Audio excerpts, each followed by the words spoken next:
them at levels based upon their platform, but they also had strong considerations about their previous performance that registered concern for them with length. And so, and we, of course, anticipated this, that we would have options which would be appropriate AAVs for the players on a shorter term or lower AAVs when it came to long-term, progressions by team.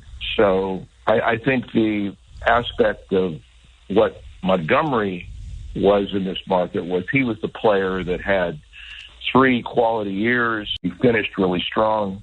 And what we see, and this was probably, in my mind, going to be what I would consider the mistake that a number of teams are going to regret as they go back and look at their off-season conduct, because of the fact that, Monty's a postseason pitcher. He is a guy that has all the characteristics that you would normally covet in free agency. Hear it all on demand. Your favorite shows, your favorite games. Don't miss a second of your favorite SiriusXM programming on demand with the SiriusXM app. Download it now for free. I'm Frank Trachtenberg with your SiriusXM MLB schedule for Sunday, April the 7th. All times are Eastern, and please remember, all games, times, and channels are subject to change. Check SiriusXM.com for the latest updates. In Major League Baseball, 1:35 p.m., Atlanta Braves take on the Arizona Diamondbacks. Braves on Sirius and XM channels 89, Internet 841. Diamondbacks on Internet 840. 1:35 p.m., Washington Nationals take on the Philadelphia Phillies. Nationals on Sirius 211, XM 178, and Internet 869. Phillies on Internet 860. 1:35 p.m., New York Yankees take on the Toronto Blue Jays. Yankees on Sirius 209, XM 176, and Internet 858. Blue Jays on Internet 868. 1:35 p.m., Pittsburgh Pirates face the Baltimore Orioles. Pirates on Sirius 210, XM 177, and Internet 861. Orioles on Internet 842. 1:40 p.m., Cincinnati Reds take on the New York Mets. Reds on Sirius 106, XM 179, and Internet 846. Mets on Internet 857. 1:40 p.m., Detroit Tigers face the Oakland A's. Tigers on Sirius 208, XM 175, and Internet 849. A's on Internet 859. Major League Baseball play-by-play is now on SiriusXM and the SiriusXM app. Why do I love calling this game? Calling this game. Calling this game. Calling this game. Why do I love calling this game? It's because I get a chance to bring some joy into people's lives. Anything can happen on a baseball field. We've got a new game. It's perfectly unscripted theater. Everybody on their feet. Because you never know what you're going to see on a given day. It is bedlam in the bank as Bryce Harper has put the Phillies on top. There's just something about baseball on the radio. Something about the way wood hits leather.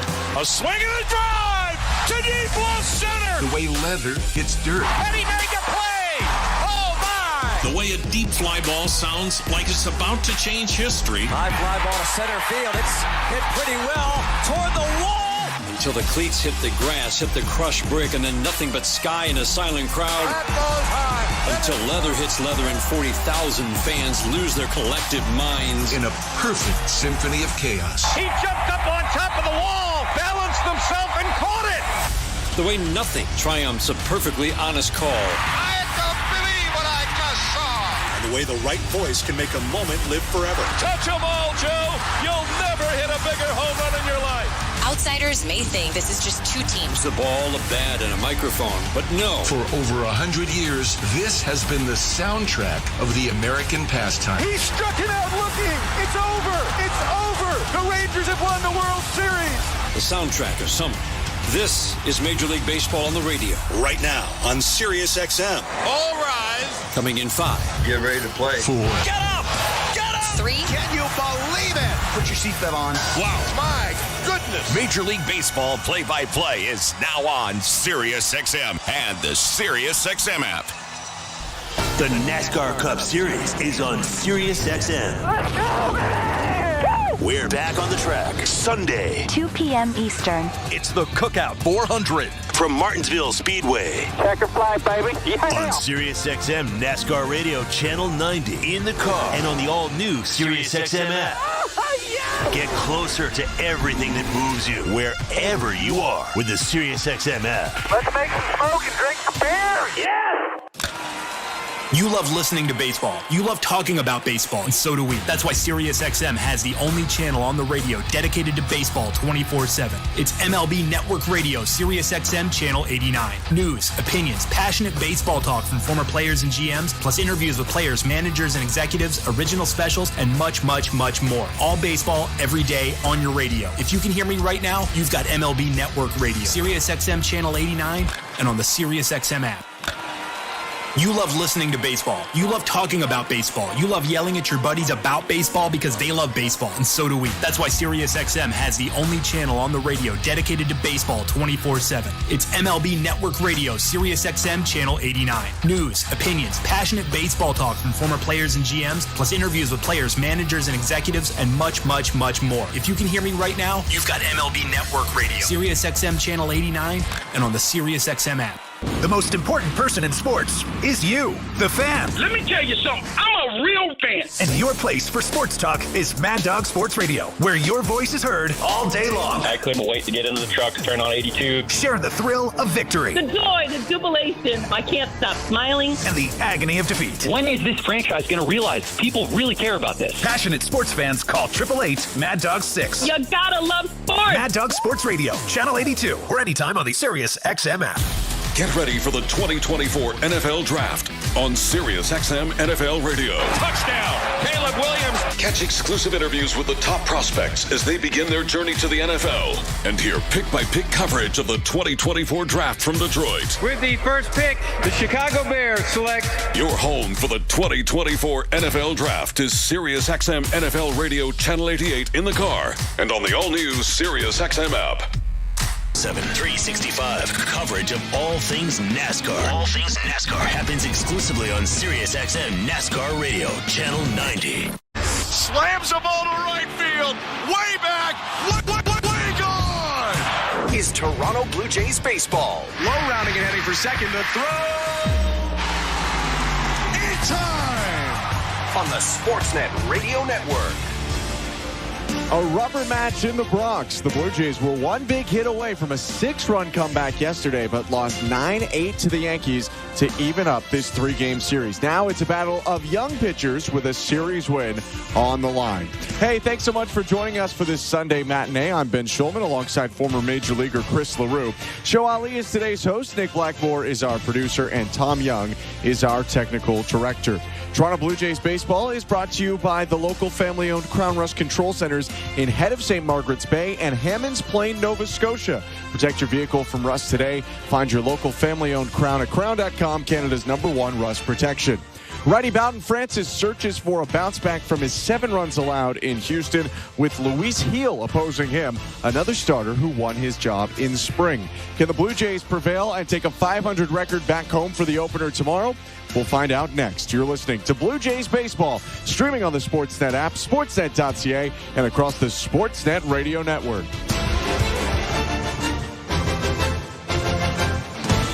Timber Mart is Canada's building center, a solid neighbor to call upon when you've got a job to do. Your dependable home improvement store that offers the added value of Air Miles reward miles with every purchase of $15 or more. Visit timbermart.ca. At Crown Rust Control, protection runs deep, because every Crown Rust Control Center is owned by a local family who cares beyond business. Your Crown Rust Control is 100% committed to their product, to you, to their community, which is your community. Protecting you and what matters to you is equally important as protecting your vehicle. Did you know spring's the best time of year to protect your vehicle from rust? For a special spring offer, find your local family-owned Crown Rust Control Center at crown.com. We're 2 men in a truck, the movers who care. You never know when cardiac arrest can happen. That's why each and every one of our trucks carries a life-saving Mikey defibrillator as part of our Mikey on Board program. Whether we're on the highway or in front of your house, we're prepared to help anyone whose heart may skip a beat. The Mikey Network has saved many lives, making Mikey's accessible to the public. And now they're on board our trucks. We're 2 men in a truck. 2 men and a truck. the movers who care. Timber Mart always has plans to help you with your plans. Your home, your cottage, your garage, whatever needs your attention first, check the most visited spot on our website for ready-to-order plans to get the job done with Canada's Building Centre. Visit timbermart.ca. They are among the greatest to ever play their sports. Caitlin Clark is the all-time scoring leader. They are legends and icons. Larry Bird hit the shot with 2 seconds left. I don't know how he did it. And you can hear them right now on the all-new Sirius XM app. We are here with Iowa superstar Caitlin Clark. I'm so focused on winning. It's never anything I ever take for granted. Here comes Larry Bird, the Hall of Famer, and he just won Legend of the Year. Legend of the Year, isn't that something? For access to the game's greats, rely on the leader in sports audio, Sirius XM and the Sirius XM app. Hi, this is Alexa. Did you know you can listen to this game on devices with Amazon Alexa? Download the Sirius XM app, then tell me to play the Blue Jays on Sirius XM Radio Network.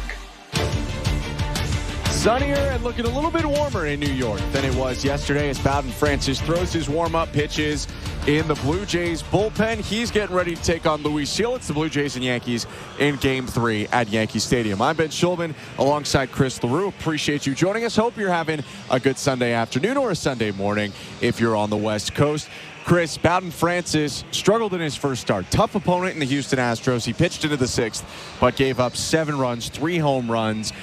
What do you think has to happen here for it to go a little bit better against New York? Well, I think I said it last game while he was starting, but I noticed that he wasn't throwing his fastball on the inside part of the plate and even off the plate inside. You have to do that, especially against a lineup like this, a lineup like the Astros, big guys that like to get their arms extended.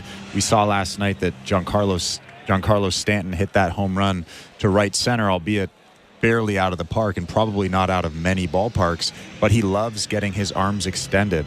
And to be able to throw the ball in with effect, that really opens up the outside part of the plate for his big curveball, for his slider, and maybe for that split that he's been working on. So he has to throw his fastball on the inside part of the plate. We'll see if we see a couple more of those splits today. Didn't throw a ton of them, especially early on against Houston. DeMarlo Hale handing in the lineup card for the Blue Jays right now. Before the Blue Jays take the field, or the Yankees do in the top of the first, let's go to baseball control. Here's Show Ali. Thank you very much, Ben. Welcome back inside Baseball Control in our downtown Toronto studios. Hope you are all doing well this Sunday afternoon.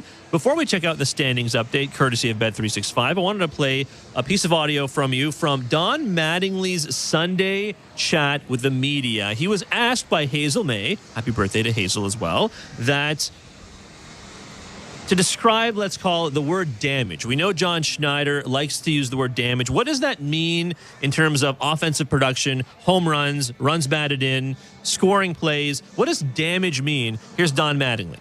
I think damage is a kind of a scary word because when you're trying to hit home runs, they usually don't happen.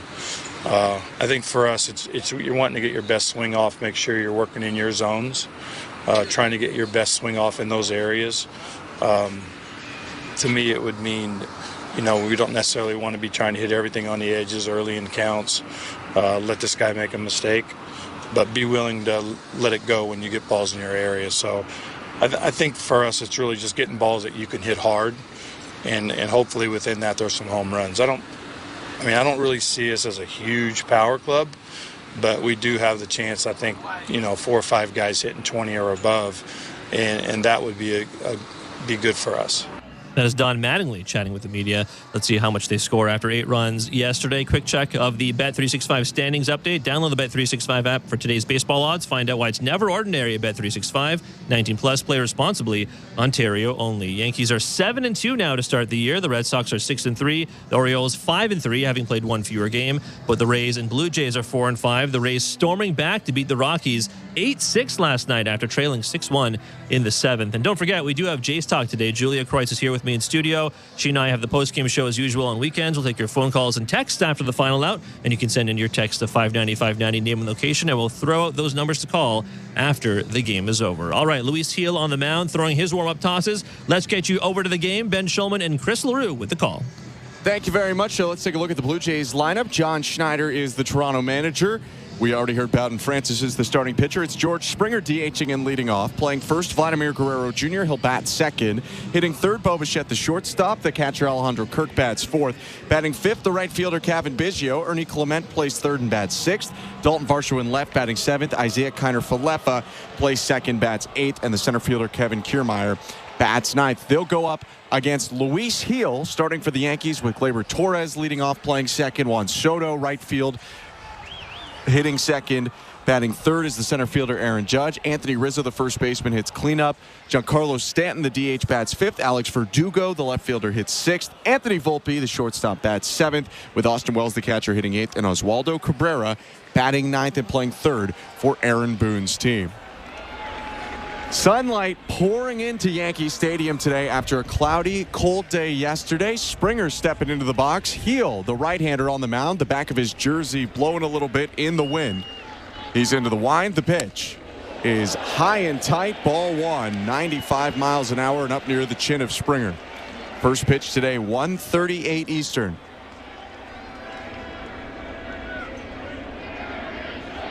(12 degrees Celsius and sunny. The 1-0. Strike at the knees, 1-1.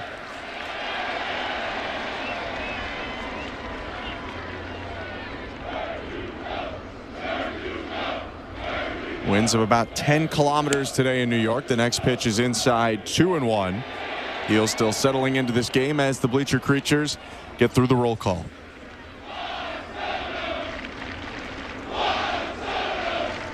Gil into the wind. His pitch.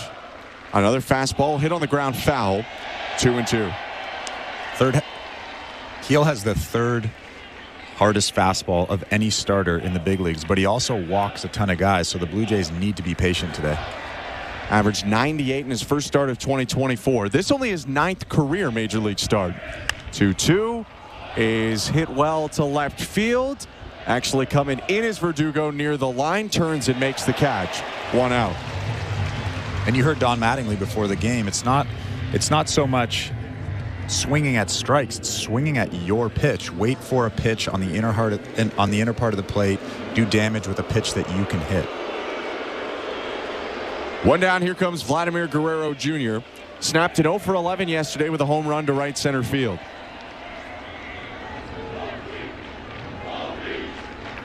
The pitch. Way high, ball one. Wind is blowing in from left field today at Yankee Stadium. The 1-0. Foul tipped. 1 ball, 1 strike. And you can already see early on, Gil is all over the place with his fastball, with his slider. Even though he's thrown a couple strikes, they're not good strikes. They're up in the zone, all over the place. It's a fastball, a changeup, and a slider for the righty Gil. 1-1. Is that changeup fouled off? 1-2.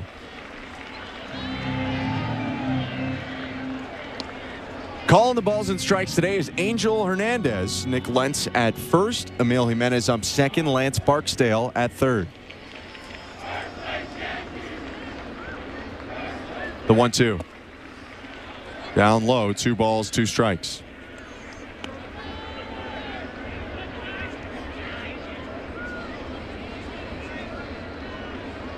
One out. Nobody on. No score. Top of the first. And the 2-2. Swing and a miss.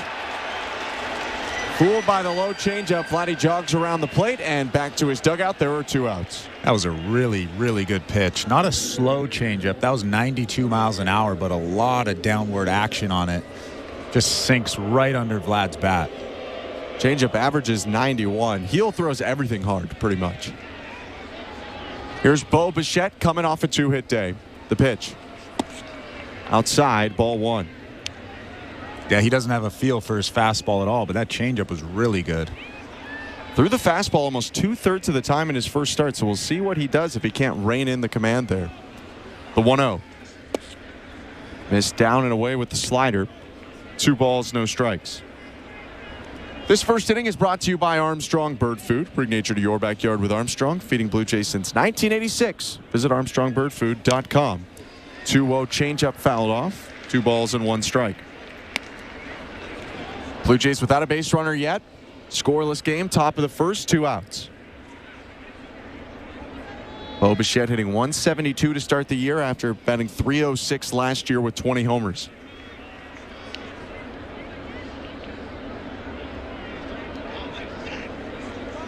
Time was called for a moment. Now home plate umpire Angel Hernandez back behind the plate. And the 2-1. Swing and a miss. Howard 97 by Bichette to make it 2-2. And that's exactly what Don Mattingly was talking about. Even though you're up in the count, you have to zone in for your pitch and wait for your pitch. That was a good pitch, but it was 97 down in the zone. You're not going to hit that. 98 just below the zone on the 2-2 is called a ball, so it's a full count to Bichette. We'll have a lot of what Mattingly said throughout the game today. He had a long talk with the media. 3-2 pitch. Low ball 4.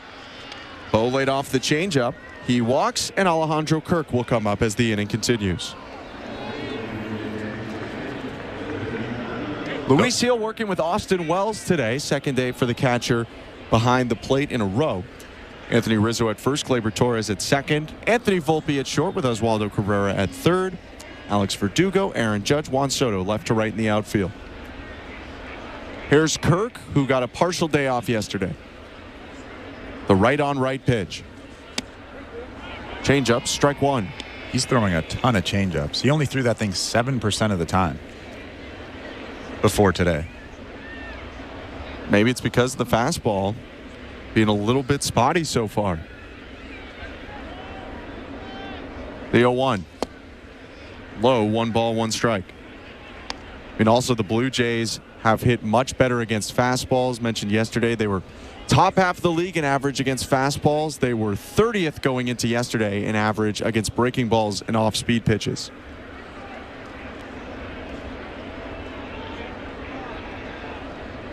Bichette with a 3.5-step lead. Throw over to first. Bo back standing.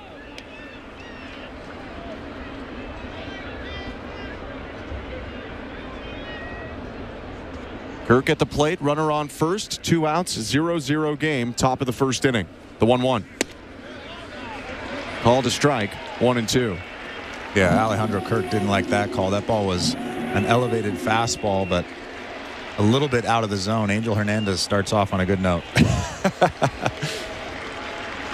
Gil peeks over his shoulder at first, now comes set. His 1-2, way high, 2 balls, 2 strikes.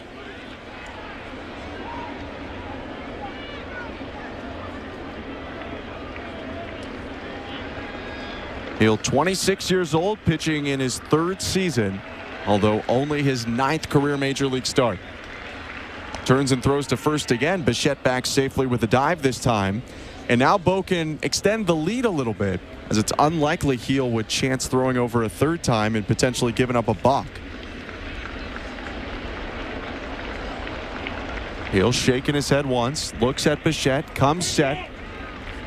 And time asked for by Kirk. Hernandez demonstrative, the umpire behind the plate, and throwing his hands up and stepping out to the left behind Alejandro Kirk.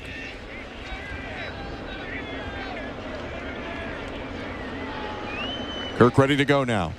Bo with a big lead. Takes off. The 2-2 is grounded softly to third. Picked up by Cabrera. He'll toss it over to first.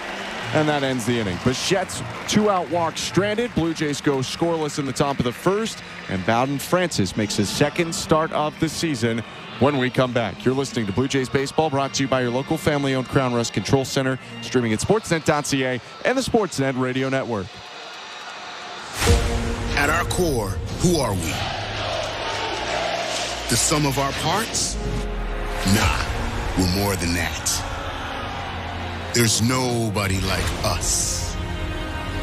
At our core, we are built to win. Relentless in our pursuit of greatness. Who are we? Blue Jays, to the core.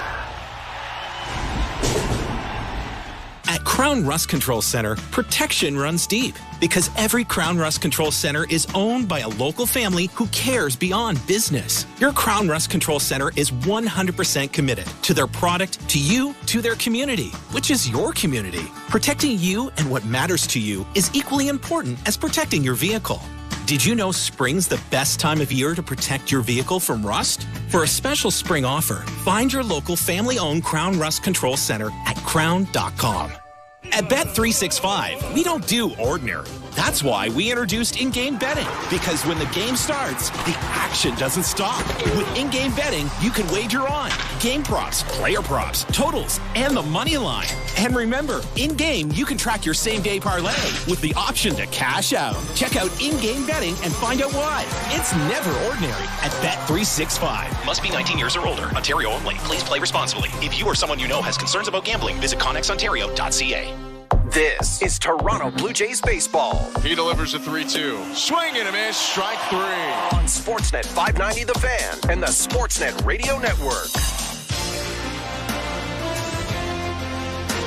It's the bottom of the first inning. Blue Jays and Yankees in the Bronx, and it's the second Major League start in the career of Bowden Francis. Coming off a loss at the Astros on Monday, Francis looks to rebound against a tough Yankee lineup. Gleyber Torres, Juan Soto, and Aaron Judge are due up in the first. Scoreless ball game between two AL East rivals. Welcome to the Timber Mart broadcast booth. I'm Ben Schulman alongside Chris LaRue. Francis into the wind, deals to the right-handed hitter Torres. Misses with the breaking ball, 1-0. And there's that rare first pitch breaking ball from any big league starter. We saw last game that Jose Altuve loves to ambush, and Gleyber Torres is no different. Here's the 1-0. Another soft one. That was the splitter at the top of the zone for strike one. He was really fastball heavy early in the game last time. Francis mixing it up here early on. 1-1 pitch. Swing and a miss at a heater. 1 ball and 2 strikes. And like I said before the game, it's not so much the fact that he was fastball heavy. It was the location of the fastball. Okay. A lot of elevated fastballs and a lot of fastballs out over the middle of the plate. You have to throw that fastball inside for effect. Breaking ball fouled back, and it's 1-2.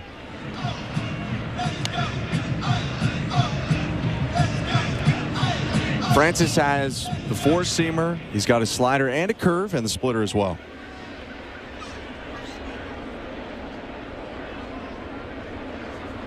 One-two. Fouled back. Elevated the fastball just above the zone, but Torres got a piece of it. Yeah, they were actually trying to come inside there. Kirk's location was up around the hands of Gleyber Torres, and Bowden Francis did a nice job of trying to get it in there.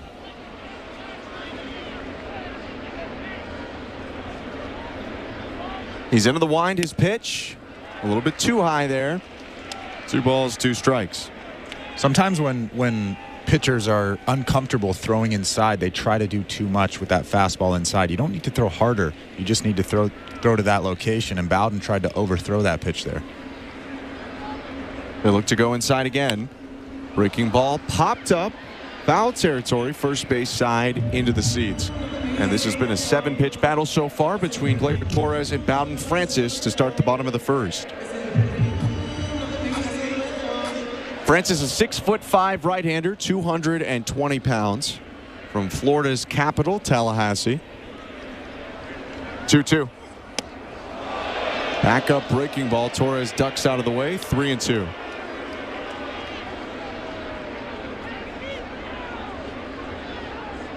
Francis, a 7th-round draft pick out of Chipola College in Florida by the Milwaukee Brewers.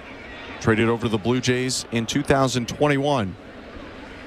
His 3-2. Called strike 3. Francis kind of adjusted his footing mid-windup and definitely missed the zone with that pitch, but Angel Hernandez rings him up. Now Aaron Boone wants an explanation. There's no box, though, when no one's on base. Francis just looked down at his foot, readjusted positioning, got into the wind, and got going. Angel Hernandez is going to discuss it right now with his umpiring crew. But I don't believe that Francis ever came to a full stop, so he can do what he wants to do there. I mean, first of all, that wasn't a strike. Oh, it definitely wasn't a strike. But Gleyber wasn't even trying to hit. No. That was an elevated curveball out of the zone. But Bowden made a weird movement. He kind of stepped off quickly and then got back on the mound and threw. And I don't think that's illegal with nobody on base. So Gleyber can argue all he wants, but I don't think they're going to change this call. Aaron Boone talking with Angel Hernandez right now. Gleyber Torres still trying to talk to the umpires as well, who are conferencing. Yeah, Aaron Boone says, come on, man, what are we doing?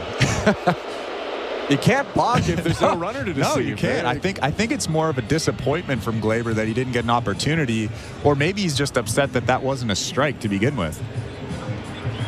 Torres did put the bat down and kind of stopped trying to hit there. And like you said anyway, it wasn't a strike. No. It's called a strike. No. And Francis strikes out Torres for out number 1.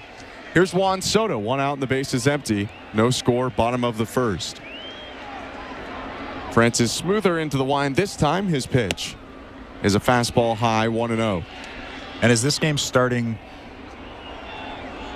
differently than any other Angel Hernandez game, or is it right on point? 1-0. Down and in. 2 balls, no strikes.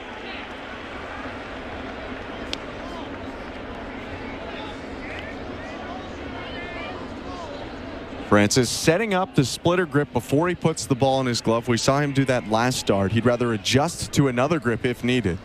The 2-0. Fastball called strike.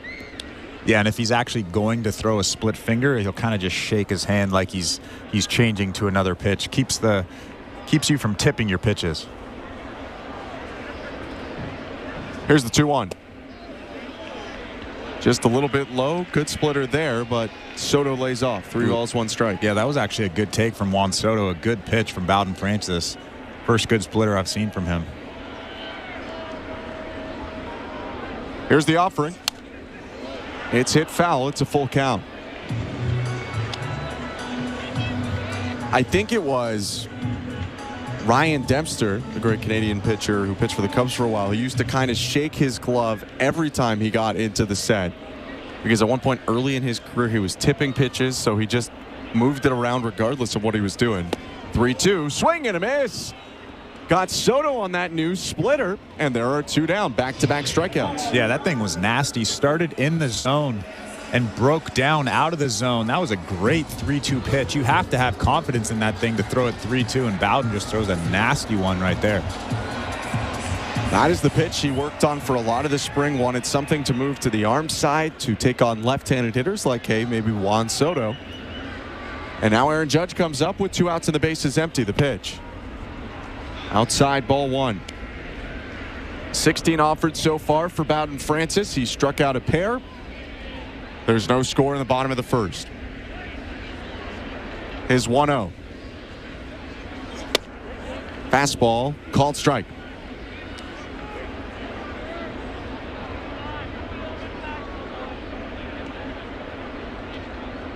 Judge had a big day yesterday, coming up with a pair of hits and a pair of walks.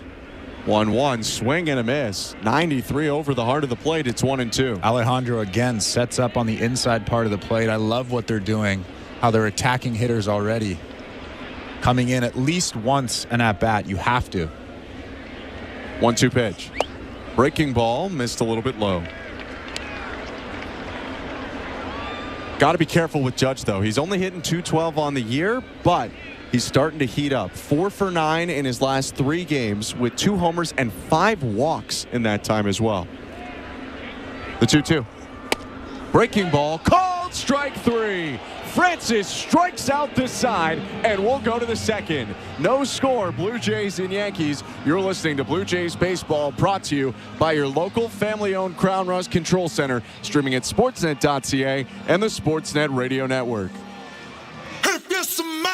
The Rock returns to the ring for WrestleMania 40, and SiriusXM's Busted Open is there to preview it all. Dave LaGreca, Tommy Dreamer, and our Hall of Famers Bully Ray and Mark Henry are in Philadelphia, breaking down all the angles. I'm acknowledging Roman Reigns. That is our tribal chief. I am acknowledging this historic day, as you should too, Dave. It's Busted Open, mornings at 9 Eastern on SiriusXM Fight Nation, channel 156 on your radio, or listen anytime on the all-new SiriusXM app. Fantasy Sports Radio is helping you win your fantasy leagues right now on Channel 87. It's a home run for Ronald Acuna. From in-season fantasy baseball management to daily fantasy basketball to getting you ready for the NFL Draft, Fantasy Sports Radio is here to help you dominate. How you manage your team day in and day out will be the difference in where you finish in 2024. Fantasy Sports Radio, your home for fantasy sports. Channel 87 and on the all-new Sirius XM app. There is no competition in soccer quite like the UEFA Champions League. And it's on Sirius XM FC. Kylian Mbappe delivering when it matters most. The stakes are higher now in the knockout stage, where one goal can transform a club's trajectory. Jude Bellingham's driving scores! And one performance can turn a star into an immortal. Erling Haaland has 5! It's the Champions League knockout stage, and all the top matches are on Sirius XM FC 157 and the all-new Sirius XM app. The Blue Jays are in flight, leading 3-0. Blue Jays fans, this is Ross Atkins, and you're listening to Blue Jays Baseball on Sirius XM. Sportsnet Radio Network. The second inning is presented by Bet365. At Bet365, you can watch thousands of live games, build your own bet. You can even make a bet while the game's still being played. 19 plus, play responsibly. Ontario only. Kevin Biggio leads off for the Blue Jays. Takes strike one from Luis Gil. Scoreless ball game in the top of the second. Biggio getting a bump back up the lineup the last couple days. The 0-1. Outside. I'm Ben Schulman alongside Chris LaRue. Biggio was sitting in the 9th spot to start the year, but he got a surprise start in game 1 of this series and hitting the 6th spot in the order, now hitting 5th. He foul tips a pitch into the glove of Austin Wells, 1-2.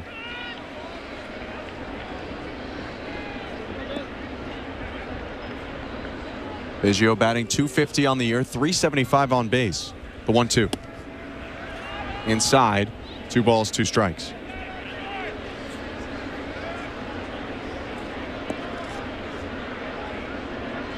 Came into the game as a pinch hitter yesterday, knocked in a run in the 9th.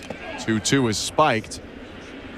You could hear Gil got something wrong there. Yeah, he either got something wrong or he was just so disgusted with that pitch. He kind of looked at his fingers, but a lot of the time that's just an excuse. Well, it's like you drop a ball, you look at your glove, you swing and miss, you look at the bat. The 3-2. Biggio grounds it softly to first. Picked up by Rizzo. He'll flip back to the pitcher covering. Gil steps on the bag. 1 out. Another really good changeup from Gil. I was not expecting him to be throwing this many good changeups this early in the game. Only 7% before today. Changeups. Obviously, there's something going on with his fastball. He doesn't have command of it, but that changeup is really good right now for him. And Gil was coming off a good start when he leaned on his fastball a lot. Only went 4 2/3, but gave up just 1 run. Struck out 6. He did walk 3, though. Yeah. Here's the pitch to Ernie Clement. Inside, ball 1. And again, the soft stuff. That another changeup.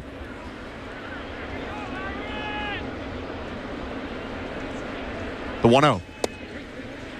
Called strike. But you said it early on, the Blue Jays love fastballs. And I think the scouting report is they can't really hit the changeup. And another changeup. Low, 2-1. Yeah, Gil has obviously seen the scouting report on the Blue Jays. He's throwing a ton of changeups right now. This is like so many. When the fastball is your lead pitch. I know you pitch to the scouting report, but you'd figure you pitch to your strengths a little too. 2-1 pitch bounced. And all the way to the backstop. It caroms off the wall. Angel Hernandez will walk back there and pick it up himself. It's 3 balls and 1 strike. Clement also a good fastball hitter, as Don Mattingly said before the game today. 3 balls and 1 strike the count against the .333 hitter who takes a changeup in the zone. Full count. A 3-1 changeup from a guy that throws 97.5 miles an hour average.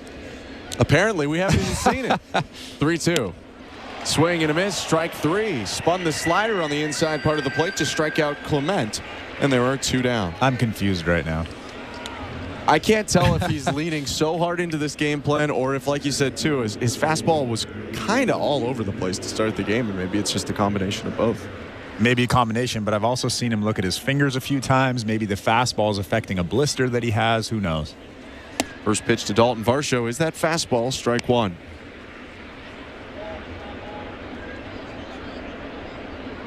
Varsho batting 143 on the year, hitless yesterday.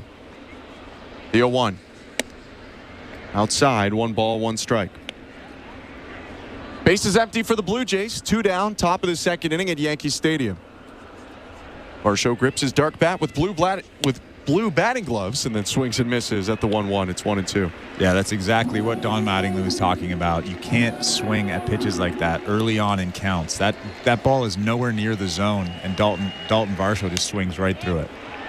Pops up the 1-2 left side. Wells on the run. Cabrera, the third baseman, over on the side warning track, makes the catch in foul territory to end the inning. Blue Jays go down 1-2-3. We'll head to the bottom of the second. No score. Blue Jays and Yankees in the Bronx. You're listening to Blue Jays Baseball, brought to you by your local family-owned Crown Rust Control Center, streaming at sportsnet.ca and the Sportsnet Radio Network.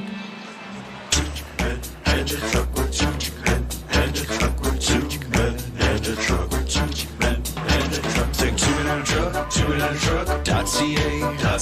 So when you gotta move, all moving day.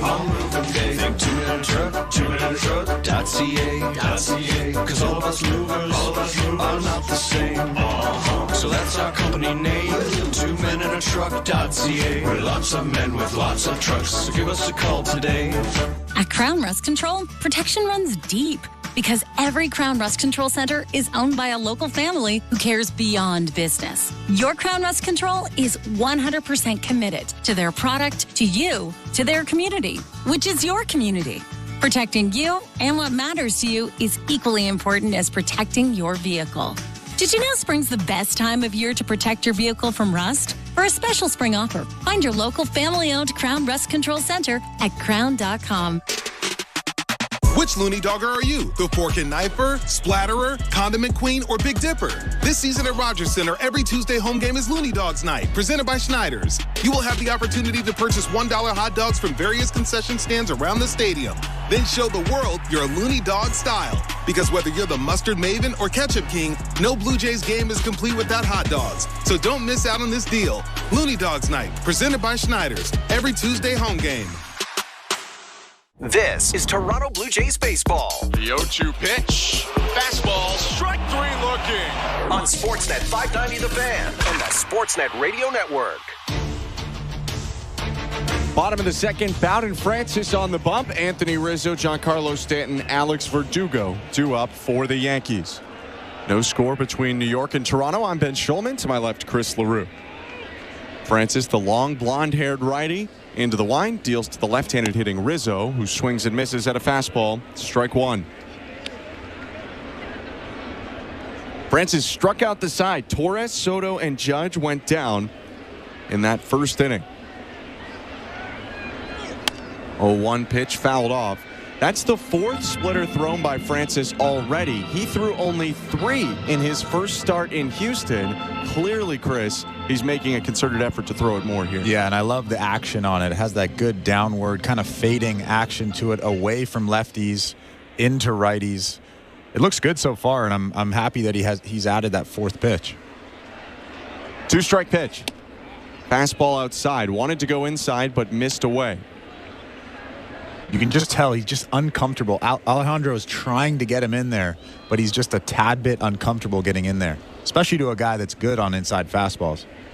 Francis waves off 2 pitches, now gets into the wind. His offering is a breaking ball that hit Rizzo in the back foot. So instead of a 1-2 count, Rizzo essentially issued a free pass there as a hit batter. And here comes Giancarlo Stanton with a runner on first. Join in on Major League Baseball's biggest 50-50. All proceeds help Jays Care give kids with the backgrounds and abilities to play baseball. You'll also have a chance to win the mega jackpot, already over $587,000.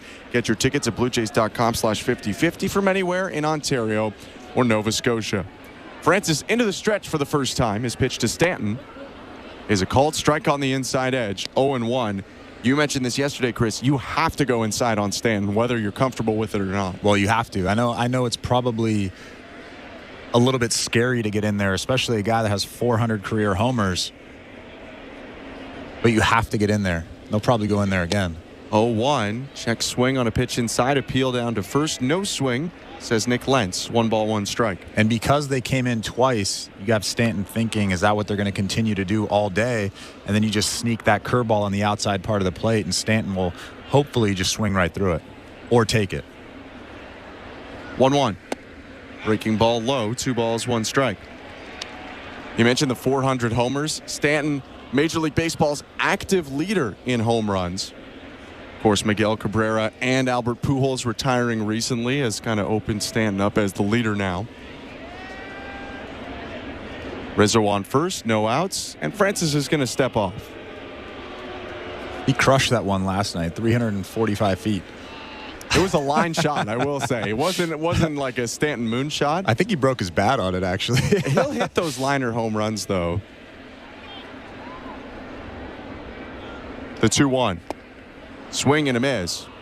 2-2. And there you go. You see how he's stepping in the bucket, which means he's stepping away from the plate on that because he's uncomfortable that Bowden came in twice with that fastball, and it just opens up the outside part of the plate. The pitch. Breaking ball blocked on the backhand side by Kirk. Good stop. Rizzo holds at first, but now a full count to Stanton. Don't want to walk him after already hitting Anthony Rizzo with a pitch. Stanton really, I think, had a great shot to be another 600 home run guy or even 500 home run guy, but injuries have taken a lot of time from him in New York. 3-2 pitch. Called. Strike 3. Fastball on the outside edge. Stanton goes down. Francis has struck out 4. There's 1 out here in the bottom of the second. And I loved everything about that sequence. The first 2 pitches were really, really good fastballs in off the plate. And then the next 4 pitches in that at-bat, you could see just how uncomfortable Stanton was because he doesn't want the ball inside. Everybody knows that. But it's also scary for a pitcher to throw him in. It's kind of a cat and mouse. Here's Alex Verdugo, left-handed hitter, lifts the first pitch to center, not very deep. Ranging toward left center, Kiermaier comes in, makes a 2-handed catch, and there are 2 outs. First time that Francis has used the defense today. Struck out the previous 4 guys that he retired. Anthony Rizzo still on first after being hit by a pitch. No score, 2 outs, and Anthony Volpe will come to the plate.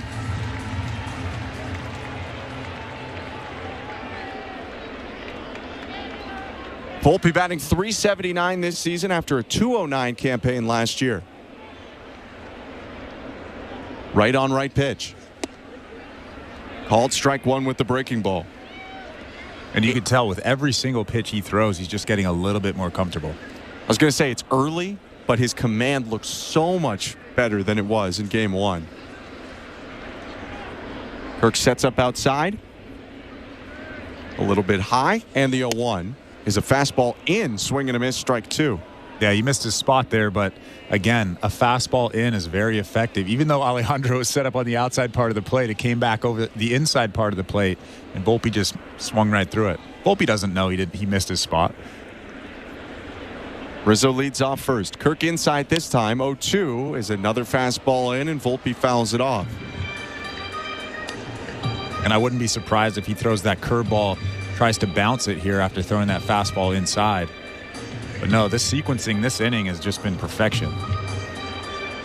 Francis sitting around 93, 94 with the fastball right now. He'll look over to first, now set just above his belt. The 0-2. Breaking ball bounced. Volpe appeal down to first, did not offer. Got a little bit close there, but held back. 1 ball and 2 strikes. And now I don't know what he's going to throw. Because he's come inside, because he's bounced that curveball, he can actually just throw anything. Volpe has no idea what he's going to throw here either. Back foot splitter, maybe? We'll see. The 1-2.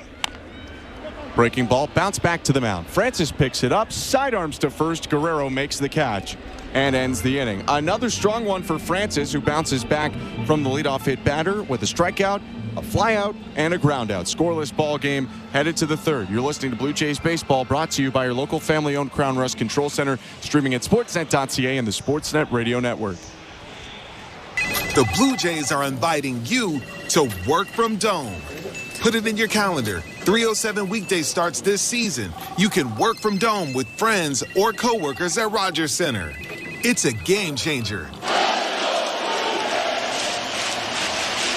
Make the ballpark your office for the afternoon. Work from Dome, 307 weekday starts. Let's touch base. Check out ticket options on BlueJays.com/workfromdome. At Crown Rust Control Center, protection runs deep because every Crown Rust Control Center is owned by a local family who cares beyond business. Your Crown Rust Control Center is 100% committed to their product, to you, to their community, which is your community. Protecting you and what matters to you is equally important as protecting your vehicle.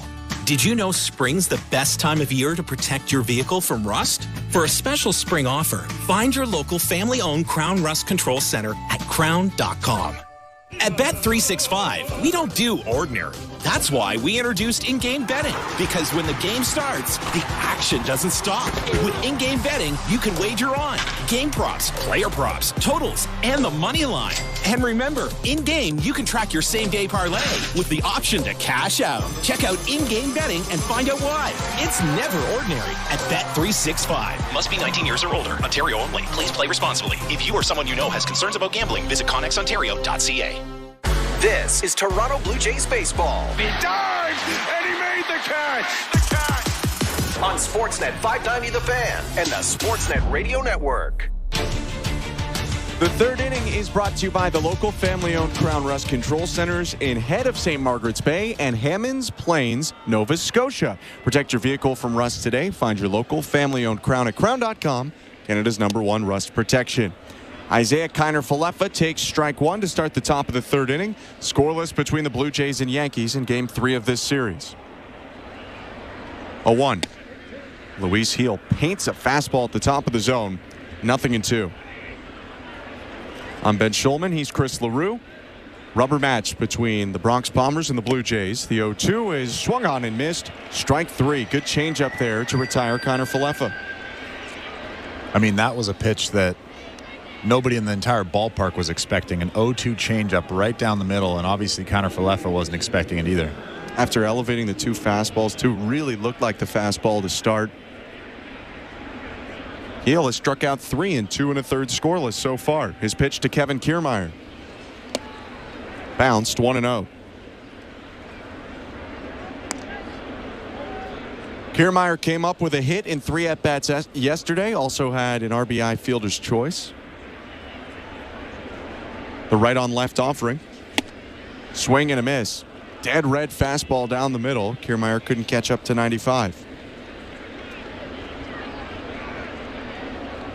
The 1-1. Called strike at the knees.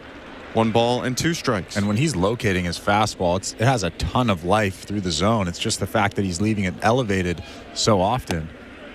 1-2 heater. Called strike 3 on the outside edge. Back-to-back Ks for Gil, who struck out 3 of the last 4 he's faced. And with 2 outs, we'll flip back to the top of the order. Here's George Springer. Yeah, that was a 97-mile-an-hour sinker almost, it looked like, down in the zone on that bottom right quadrant. I mean, even if he swung at that, you can't do anything with it.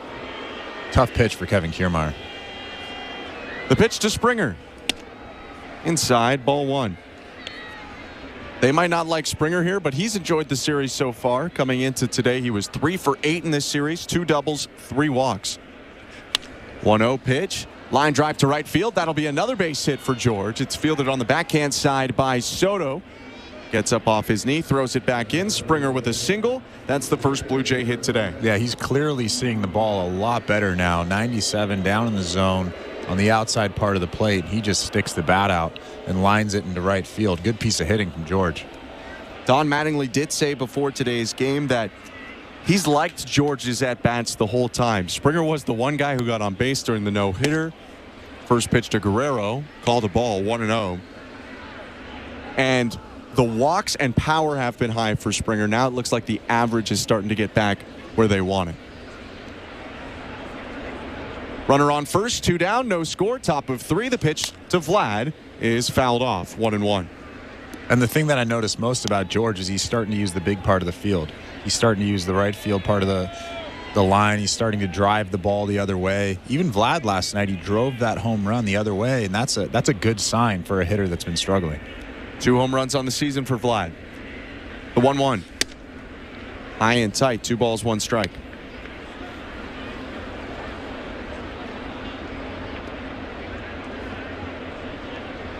Two outs in the top of the third. Heel's 50th pitch of this start. Hits Guerrero on the forearm. He struck Vlad on the left forearm. That was Guerrero grunting that you heard.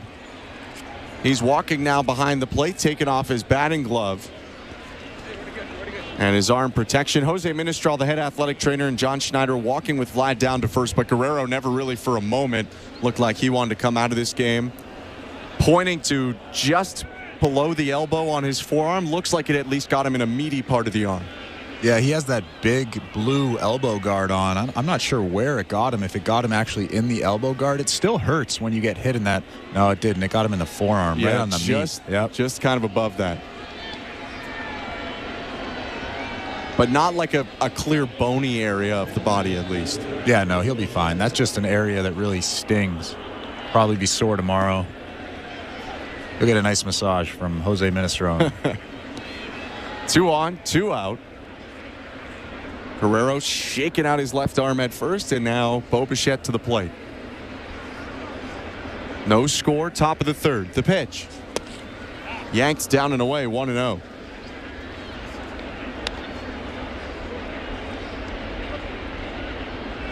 Bo walked back in the first inning, the only base runner for the Blue Jays before Springer and Guerrero just got on back-to-back.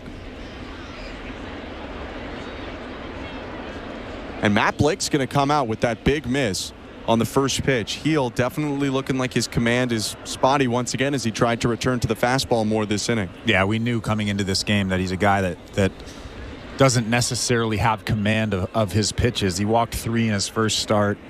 And clearly here he doesn't really have command of his fastball. He's relying on his changeup quite often. But Bo needs to be patient here and wait for his pitch. Heel wasn't a guy that projected to be in this rotation when spring started, but the injury to Garrett Cole mid-spring changed things. The Yankees needed one more starter, and Aaron Boone said on March 24th that, quote, he really liked the way Luis was throwing the ball really from the jump, and he certainly earned the spot with how he has performed. Here's Heel's 1-0 to Bichette. Bo fouls it back, 1-1. First and second for the Blue Jays. 2 outs, top of the third inning. Well, clearly a guy with incredible stuff. If I'm Aaron Boone, I'm looking at this guy. I'm like, this guy could... High leverage reliever. If he can figure out his fastball command, he can be an incredible pitcher, starter, reliever, whatever. 1-1 pitch is upstairs. Bo ducks back out of the way. It's 2-1.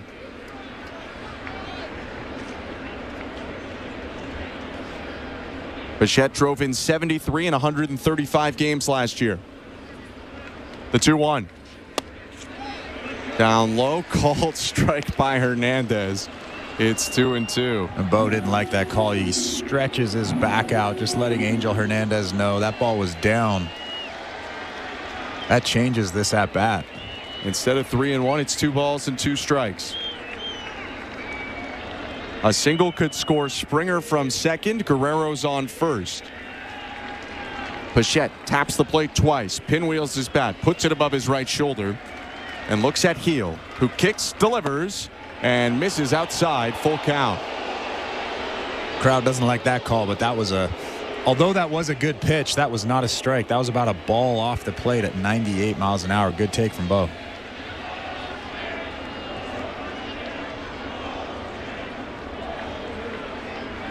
Runners will get a head start now with 3-2 and 2 outs. They take off. The 3-2 pitch. Outside again. Ball 4. Bases loaded. And truthfully, Heel threw 5 balls in that at-bat, and the 1 strike he threw was right down the middle. The command has not been really any better since Matt Blake went out to talk to him. And after Heel threw that pitch, pitchers do this quite often. They're trying to beg for a call. He crouched down, almost angry with Angel Hernandez, but that was nowhere near the dish. That was just not a strike. No. The pitch to Alejandro Kirk, bounced, blocked by Wells, 1-0. A single, a hit batter, and a walk have loaded the bases for the Blue Jays with 2 outs in the top of the third. They're looking for a big hit to open up this game. scoreless between the Blue Jays and Yankees in Game 3. Kirk's driven in 5 this year. The 1-0. High ball 2. And this is why he's in the cleanup spot.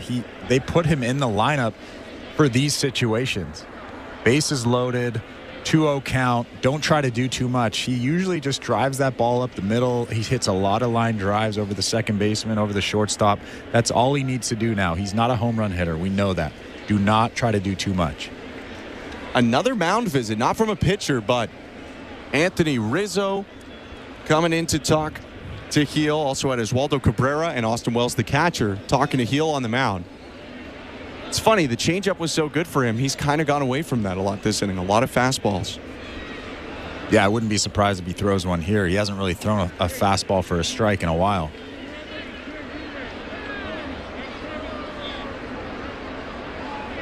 Angel Hernandez steps out from the side of the plate, says something. Oh, he's saying, don't step on the rubber. I haven't called play back in yet. His time is called when there's a mound visit. Now they're good to go. Heel on the rubber. Here's 2-0 to Kirk. Low ball 3. Did go with that changeup, but it didn't help him out, and he's 1 ball away here from walking in the first run of the game. And that was actually a good changeup from Heel, but not a 2-0 pitch. You need to throw that thing right down the middle. Kirk tied for the team lead in RBIs with Justin Turner and Davis Schneider at 5.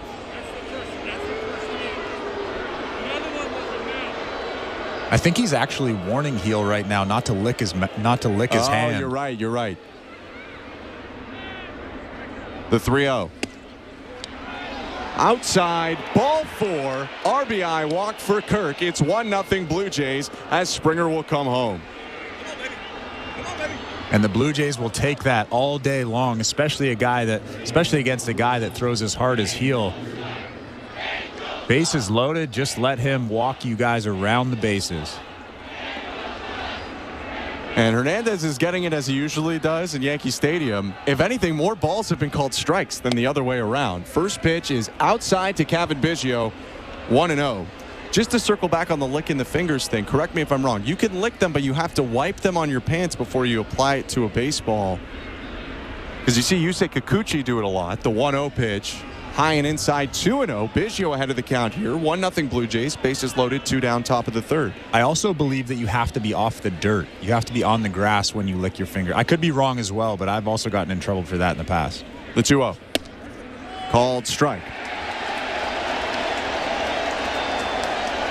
Don't think Biggio was even really entertaining swinging there as that fastball hit the inside part of the plate. Now he'll get ready to go. The 2-1. Outside by a lot. 3 balls and 1 strike. If I'm Biggio, I'm taking here as well. Like, unless it's basically like right down the middle, right? Absolutely. Bases loaded. 1 walked in already. The 3-1. Swing and a foul back. Did go after a fastball on the inside edge. It's 3-2. That was a tough one to swing at. 97 on the inside black. I would have taken that one for sure. All 3 runners will get the head start. It's Guerrero on 3rd, Bichette on 2nd, Kirk on 1st. The 3-2 fouled back. Good job there to spoil a 97 fastball at the top of the zone by Biggio. Not only have they scored a run here, but Heel's pitch count soaring. 2 outs in the 3rd inning. He's thrown 66 pitches already, and there's action in the Yankee pen.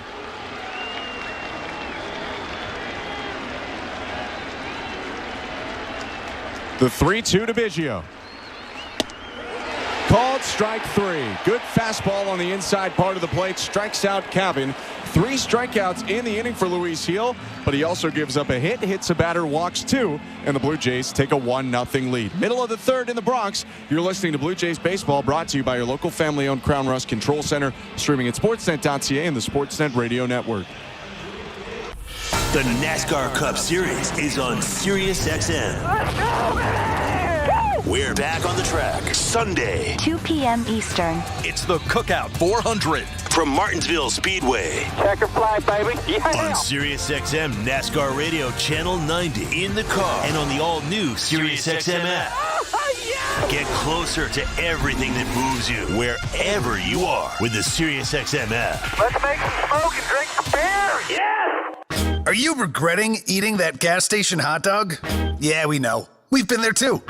This is a message for baseball fans like you. Did you know that you get a channel that's talking baseball 24/7 as part of your Sirius XM subscription? What? Our lineup includes shows hosted by former big leaguers and executives. Plus, you'll hear from 17 managers each week. MLB Network Radio is on Sirius XM Channel 89. Or just search MLB Network Radio on the SXM app. Sirius XM Sports. We're more than just a game.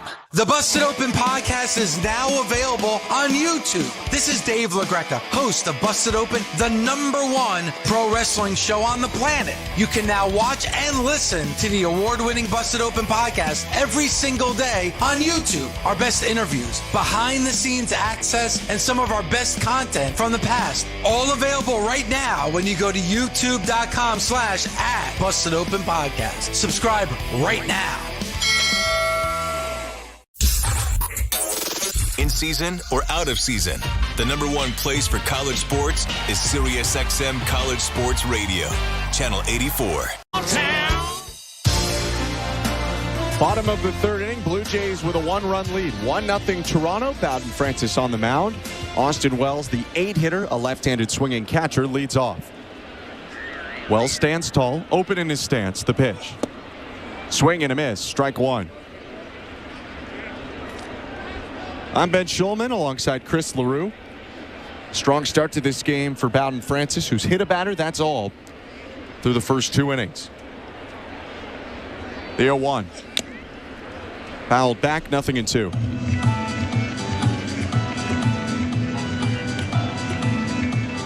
Also 4 strikeouts for Francis. First 3 coming against 1, 2, 3 in the Yankee order. He'll see the top of the order, at least at the end of this inning. Gleyber Torres is in the hole. 0-2 to Wells. Splitter popped up. Foul territory. Third base side. Long run for Clement, who makes the catch on the side warning track a little bit beside left field. There's one out. And a big reason for those strikeouts is he's able to throw that split finger for strikes and with good action.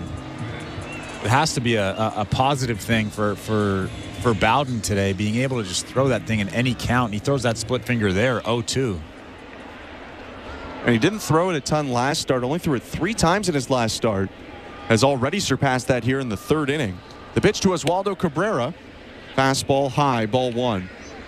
So maybe not as much time for the Yankees to scout that pitch as they would have usually. Cabrera's a switch hitter batting left, off to a strong start this year. Batting .333.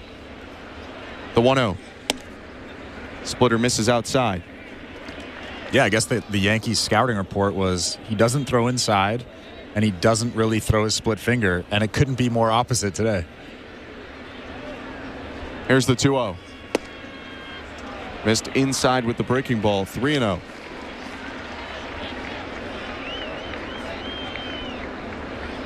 Torres getting in some big uppercut warm-up swings on deck. The top of the order hitter for the Yankees. 3-0 pitch. High ball 4. We're here in the Timber Mart broadcast booth. When it comes to home improvements, Timber Mart has the expert advice and the right products at the right price, so you won't find yourself out in left field on your next DIY project. Game on, home team. Timber Mart is Canada's building center.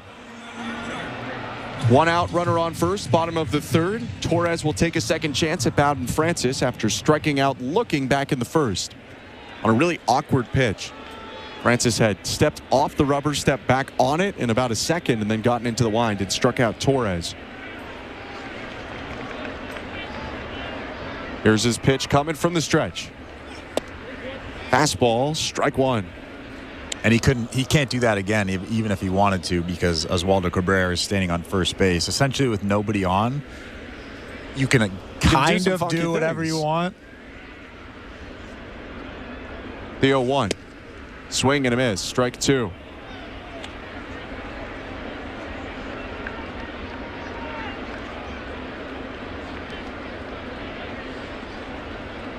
Cabrera takes his lead. 2-3 steps off first. Guerrero holding him on. Those two discussing something.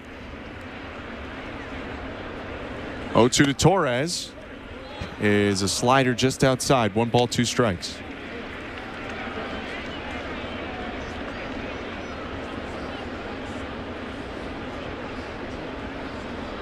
Oswaldo Cabrera can run, was 8 for 8 in stolen base opportunities last year. 1-2 pitch. Runner goes, and the pitch is fouled off. Good pitch from Bowden Francis. You had Gleyber Torres kind of leaning out over the plate. Those first 3 pitches that Bowden threw in this at-bat were outside, and then he comes with a 94-mile-an-hour fastball on the inside part of the plate. Good sequence.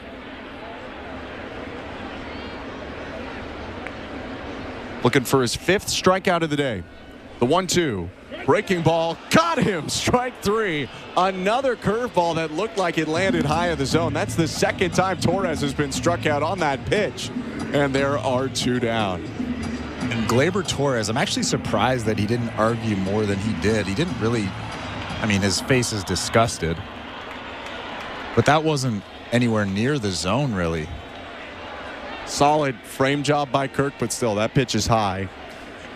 There are 2 outs. Here's Juan Soto. Runner on. 1-0 Blue Jays. Bottom of the 3rd. First pitch strike with a fastball.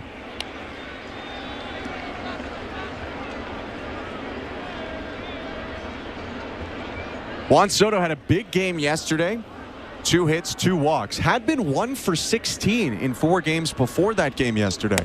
0-1 is high. Snap throw over to first. Bounced, and Vladdy picks it, tripping over Cabrera to keep that ball from getting out of right field. Or getting out into right field. A good defensive play by Vladdy. Didn't look so graceful, but it saves 90 feet. He's smiling and laughing, so all is good. Took it off the chest. Actually didn't pick it cleanly.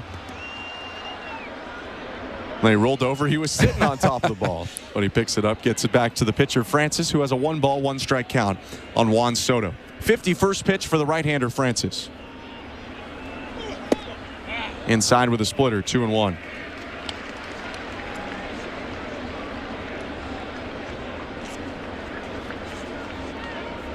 Oswaldo Cabrera on first after the walk. Left-handed hitting Juan Soto at the plate, a guy who launched 35 homers in San Diego last year.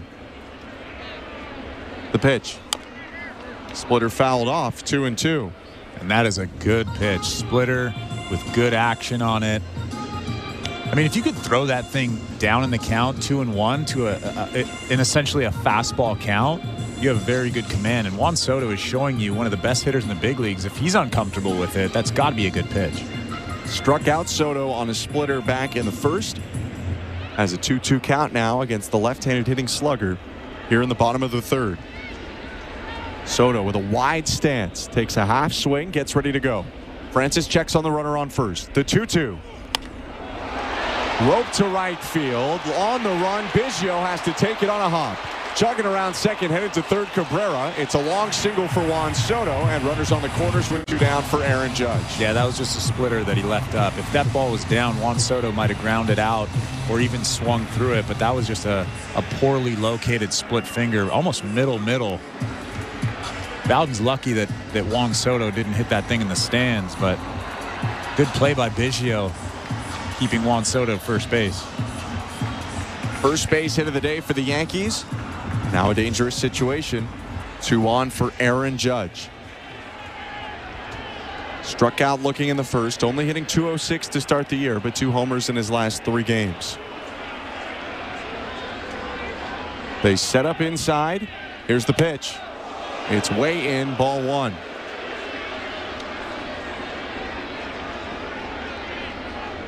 Francis palming up the ball for a moment. Sets up that split finger grip and looks in. I come back in there.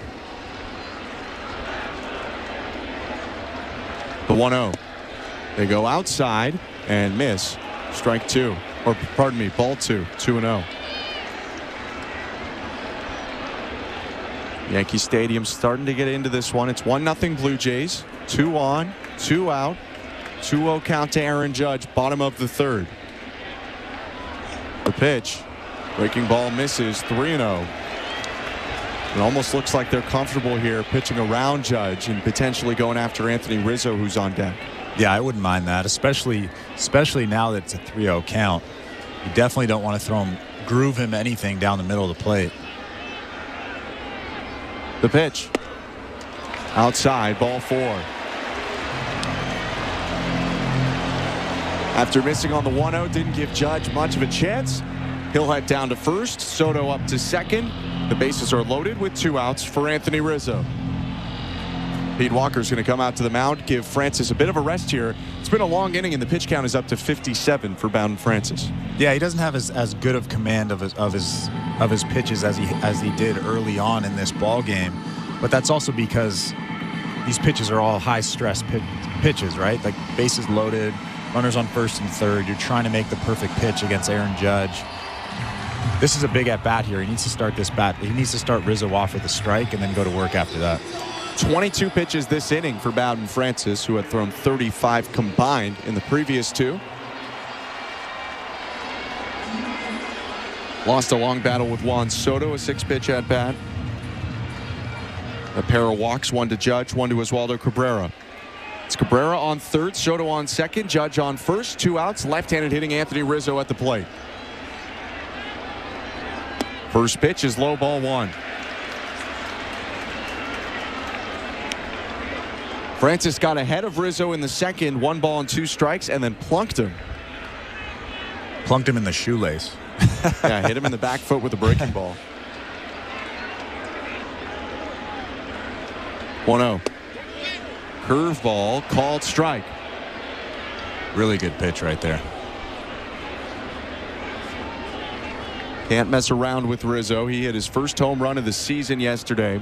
Ended up being a big one because the Blue Jays came back and it was a 9-8 Yankee win.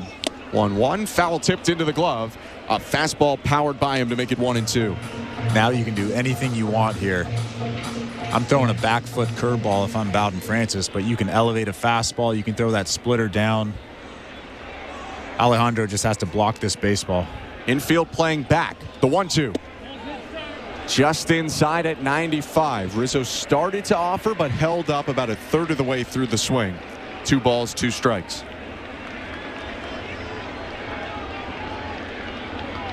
It was a 4-seamer, but it had a little run on it to the right. Here's the 2-2. Fastball fouled back, went to a similar spot, down and in. Yeah, he missed his spot there, but that was still an effective pitch. That was a fastball on the inside part of the plate. Now Anthony has to respect that part of the plate. He can throw that splitter down and away. Hopefully Anthony swings right through it.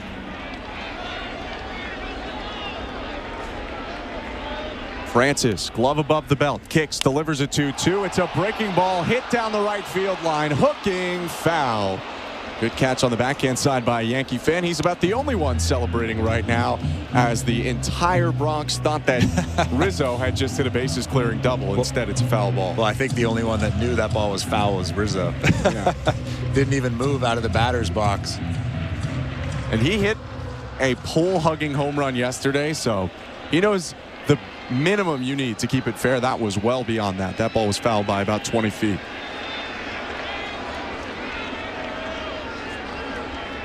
Two again. Fastball high, full count. Runners will get a head start, and Francis has nowhere to put Rizzo. It's 1-0 Blue Jays. They scored on a bases-loaded walk in the top of the third. Yankees have a chance to do the same here, and Giancarlo Stanton's on deck. Bases full, 2 outs, full count. Francis steps off and adjusts his cap. Rizzo never left the box. Francis putting his hat back on his long blonde hair. Steps on the rubber, into the set, and now Rizzo's going to ask for time as the chess match goes back and forth. Time granted by Angel Hernandez. Rizzo back in quickly. Again, bases loaded, full count, 2 outs, 1-0 Blue Jays. Bottom of the third inning. Rizzo at the plate, and the pitch by Bowden Francis. Outside, ball 4, tie game on a bases-loaded walk by Rizzo. It wasn't a terrible pitch from Bowden Francis. It was a curveball just off the plate outside. Alejandro Kirk does a good job framing it. But I think that Anthony Rizzo saw that ball out of the hand, had a little bit too much of a hump to it, and he just took it all the way, didn't even offer at it. So Rizzo with an RBI. Here's Stanton. The pitch. Called strike 1. Francis gets a break on a pitch above the zone. Stanton turning around and talking to Hernandez for a moment. Yeah, Stanton clearly didn't like that call, and I didn't really like that call either. The 0-1. Fouled back, 0-2. And again, I love that they're coming inside to Stanton. It's scary to go in there. 6'6", 250 pounds. Just keep going in there. He's not going to do anything if you just keep going in there. 1-1 game. Bases loaded, 2 outs, bottom of the third. 68th pitch of the day by Francis is too high. 1 ball and 2 strikes.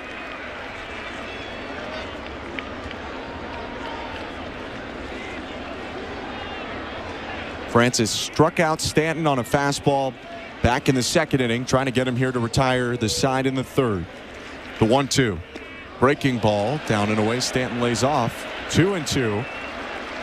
Just like the Yankees did in the top of the third, the Blue Jays getting someone loose in the pen here. Francis has thrown 34 pitches already in this third inning alone, and Trevor Richards is warming up.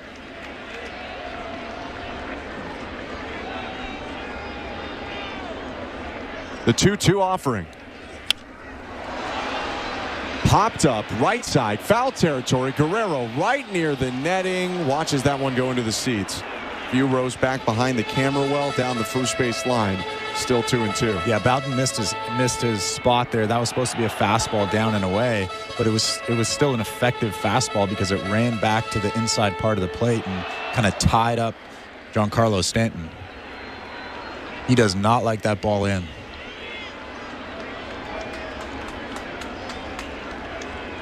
Stanton's got a closed stance. The 2-2 again. Well hit to left. Way back. Out of here. Grand slam, Giancarlo Stanton. They went inside one too many times, and Stanton burns them for his third home run of the season and second in as many days. Yeah, Stanton did not miss that pitch. He was kind of selling out for that fastball in, and he got the hands through and crushed it 417 feet, 111 miles per hour. That was a very Stanton-esque home run. Playing with fire for a lot of the inning, had the bases loaded to 2 straight hitters, walked Rizzo before giving up the grand slam to Stanton. And what started as a much improved start for Bowden Francis now will have very similar numbers. 5 runs allowed here, and he's not out of the third.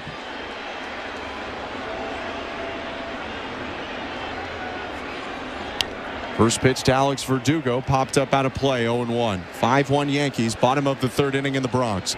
And the Blue Jays have to try and dig themselves out of a big hole early for the second straight day.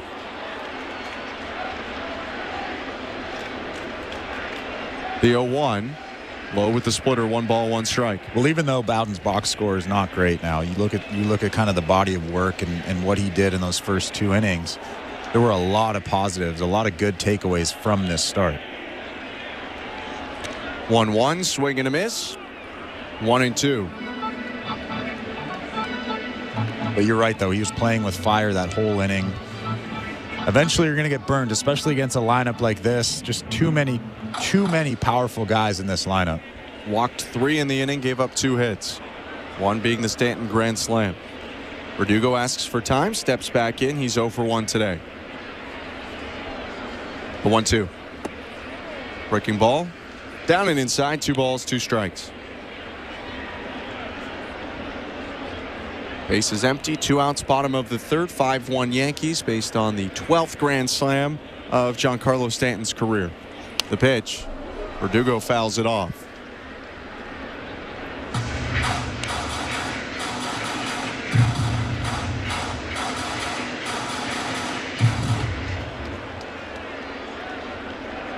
Left-handed hitter with only 1 sleeve today on his left arm. Swings at the 2-2 and hits a ground ball to second. Kiner Falefa underhand flips to first. Guerrero makes the catch.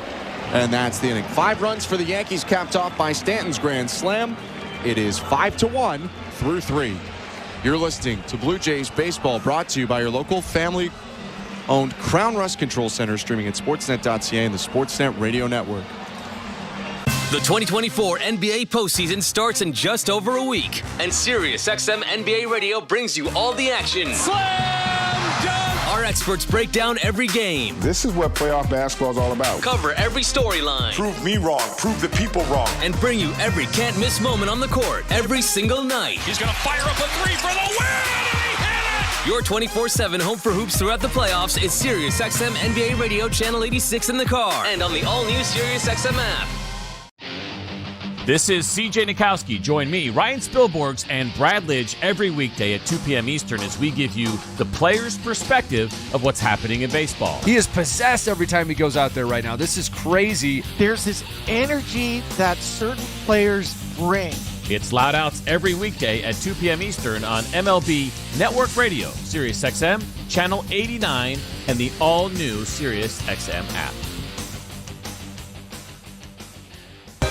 Hi, this is Mike Tirico. The 2024 Masters Tournament is coming, and you can hear all the action on SiriusXM. It turned right into the cup for John Rahm. Masters Radio returns Monday, April 8th, with play-by-play coverage from Augusta National Golf Club beginning Thursday, April 11th.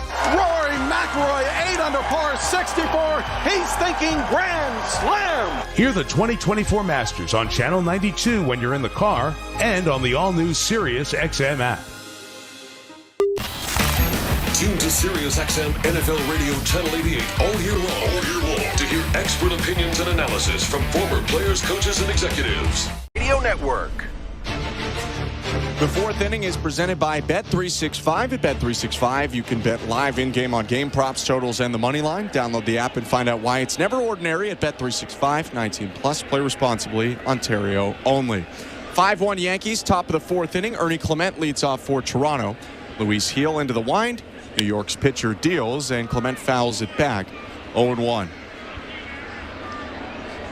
Blue Jays were last batting with the lead. They scored a run in the top of the third, but then 5 runs for the Yankees, including Giancarlo Stanton's grand slam in the bottom half. 0-1 to Clement. Swings and misses at a pitch near his head. 0-2.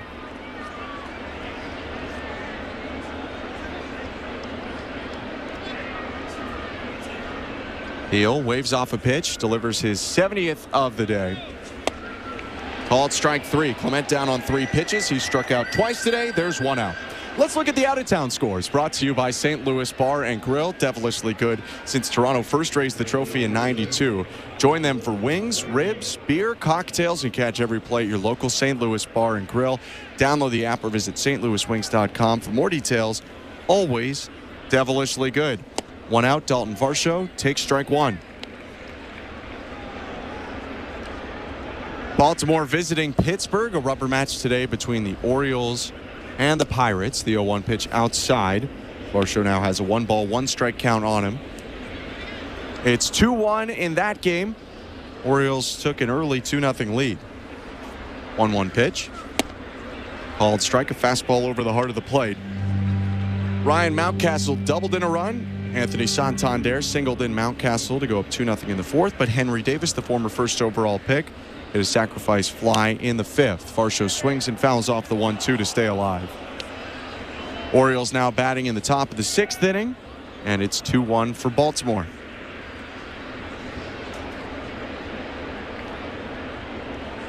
One-two again to Varsho, fouled back once again. Still 1 ball and 2 strikes. Rubber match today starting at 3 Eastern between Colorado and Tampa Bay after the Rockies blew a big lead yesterday.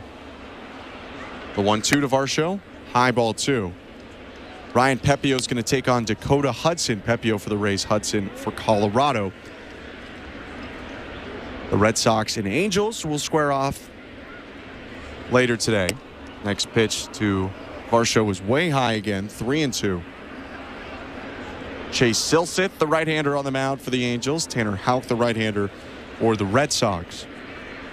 Out-of-town scores brought to you by St. Louis Bar and Grill. Other 2 AL East teams in the Bronx. 3-1 pitch to Varsho is ripped foul to the right side. It's the Yankees up 5-1 on the Blue Jays in the top of the 4th.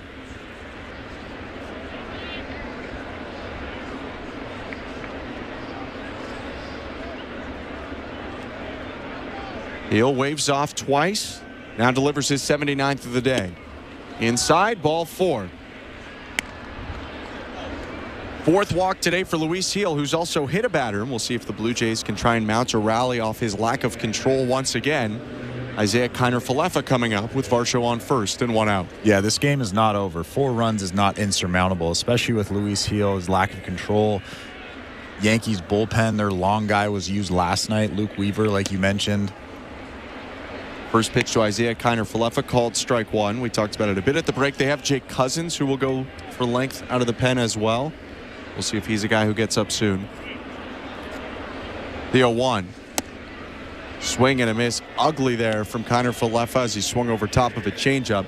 0-2. Ugly swing, but even nastier pitch. That pitch was just down and in and just diving action. Really good changeup. IKF struck out on a change last time. 0-2 is a fastball hit foul to the right side. Kiner-Falefa is the second baseman today. Has bounced back between second and third most of the season. Did get his first appearance in the outfield yesterday as he pinch hit and replaced Kevin Kiermaier in center. The 0-2. Called strike three. Fastball right down the middle. 7 strikeouts today for Luis Gil. 2 outs. Still a runner on first for the Blue Jays. Well, clearly IKF was not expecting a fastball down the middle there, especially one at 97 miles an hour. That's a tough AB right there, especially when he threw that split finger, that changeup down and in. Peek at the runner on first. Now the pitch to Kevin Kiermaier. Down and in, ball 1. Varsho has speed on first if they want to start him. Top of the fourth, 5-2 for the Yankees, or 5-1 for the Yankees over the Blue Jays with 2 outs. 1-0 to Kiermaier. Downstairs, 2 balls and no strikes. He'll at 85 pitches after that miss. The one Blue Jay with a hit off him today is on deck in George Springer. Kiermaier trying to pass the baton to him. Swing and a miss at the 2-0. 2 balls and 1 strike.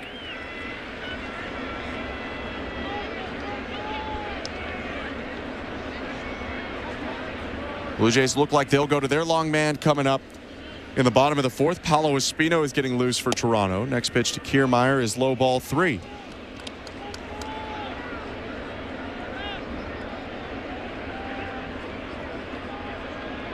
Espino brought up at the outset of this series when Wes Parsons was designated for assignment. 3-1 pitch. Kiermaier fouls off the fastball, 3-2. Yeah, Espino's a solid pitcher. You know what you're getting out of him. He's not going to overpower anybody. He's not going to strike out the side every inning. But you know exactly what you're getting out of him. You're going to get a couple ground balls. You're going to get a couple fly balls. And all of a sudden, just 3 quick outs. 3-2. Varsho takes off, and Kiermaier fouls off a fastball inside to stay alive.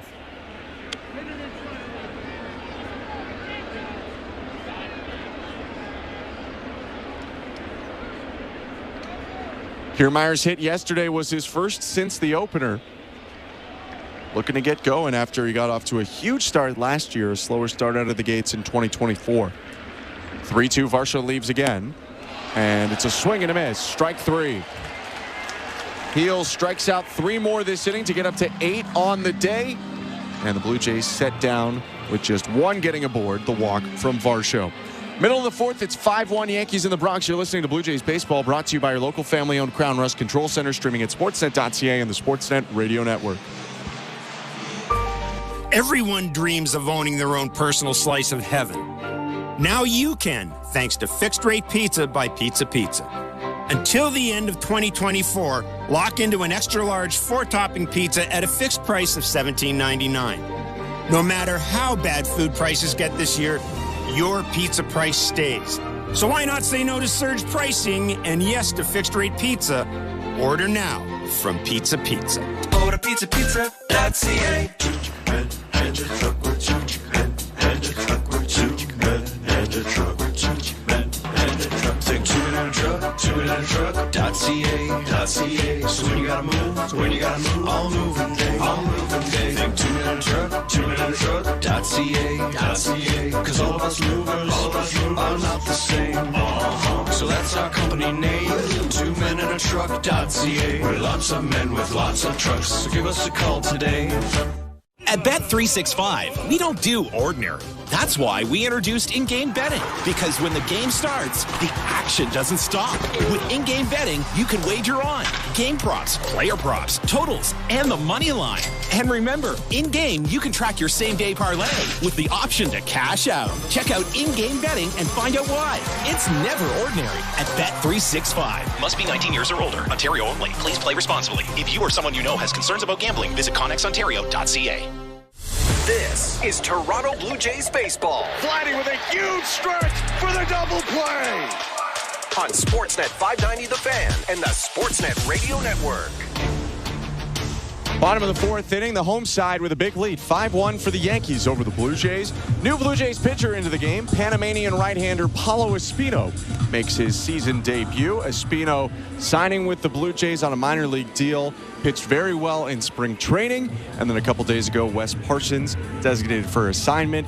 Espino comes up, and he's a guy who has started, who has pitched in a long relief role, has really done whatever his teams have needed him to do, and can provide some length for the Blue Jays today. The right-hander's first pitch to Anthony Volpe is a fastball at 89 for ball one. Don't expect the heater to be a lot harder than that. Yeah, you're not going to see Luis Heel out on that mound, but you're going to see a lot of strikes and a lot of quality strikes. Big curveball for Espino. The 1-0 is a fastball again, called strike one. Could see his changeup a little bit more, too. Not a pitch that he's featured a ton in the past, but Pete Walker saw it in bullpens and tended to like it. The 1-1. Breaking ball, swing and a miss. 1-2. That was that 12-6 curveball. 71 miles an hour, but broke a couple feet. Yeah, a lot like Chris Bassett, where it's just so slow that it's almost like an ephus. 1-2 breaking ball, hit on the ground, foul down the third base line. Espino has pitched in each of the last 4 major league seasons, mostly in 21 and 22. Spent that time with the Washington Nationals, pitched 35 times in 2021, 42 times in 2022. The 1-2. Hit on the ground through the hole on the right side. A fastball that smacked into right field for a base hit. Volpe leads off the fourth with a base hit. We're here in the Timbermart broadcast booth. I'm Ben Schulman alongside Chris LaRue. Bowden Francis's day is over after 3 innings, 2 hits, 3 walks, 5 earned, 5 strikeouts. Gave up a grand slam to Giancarlo Stanton last inning. Leaves the game in line for the loss unless the Blue Jays can pick him up offensively. Austin Wells to the plate now, left-handed hitting catcher. Speedy Volpe on first. He likes to steal. Takes a jab towards second, bounces, but does not go on the first pitch. That's called strike one. Yeah, and again, Bowden's box score, if you look at it tomorrow, if you didn't watch this game and you just look at the box score, you'll probably think, oh, he was terrible. But he threw a lot of good pitches. Even in that third inning, he threw a lot of good pitches. He was just kind of picking around the zone just a little bit too much. 1 pitch is down and away, 1 ball and 1 strike. And even to Giancarlo Stanton, just before he hit that grand slam, he was throwing a lot of good pitches inside. But like you said, you're playing with fire. You can't throw 4 or 5 fastballs inside to Giancarlo and expect him not to cheat on one. Espino turns and tosses over to first. Volpe is back. 24 stolen bases last year for Anthony Volpe to lead the Yankees.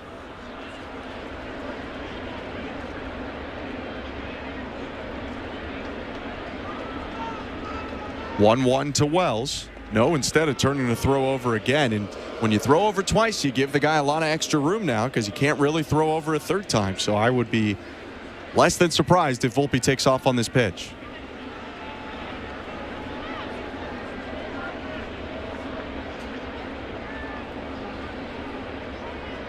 One offering. And he surprisingly stays put. It's 2-1 as the pitch misses low. For those who don't know, if Espino throws over one more time now and doesn't get Volpe, it's a balk. So he's super unlikely to throw over, which gives Volpe probably an extra step or 2 on the lead. The 2-1. Fastball high and outside, 3-1. I think when you get to that point, the only way to stop a runner from going is just mess with the timing. So you hold the ball for 3 seconds or even 4 seconds, and then it messes with the runner's timing, and they can't get a good jump. Volpe bouncing around at first, takes off with a huge jump. The 3-1 pitch is hit in the air to left. Varsha going back to the track, makes the catch, and Volpe will have to turn around and race back to first. He would have had that bag by 25 feet if that ball wasn't hit in the air. But it's a fly out. He returns to first base, and there's one out. Yeah, he had 2 big shuffles even before Espino let go of the ball. They just know you're not going to throw over. Yeah. I mean, how low percentage of a play is a pickoff in general? You may as well give your catcher a chance over trying to pick off. But those 2 step-offs reset now with a new batter coming up. Here's Oswaldo Cabrera. Before he comes up, Alejandro Kirk is going to go out to the mound and talk to Paulo Espino. Probably said to him, hey, stop throwing over twice. Doesn't do anything. You kind of always want to keep one in your back pocket if possible.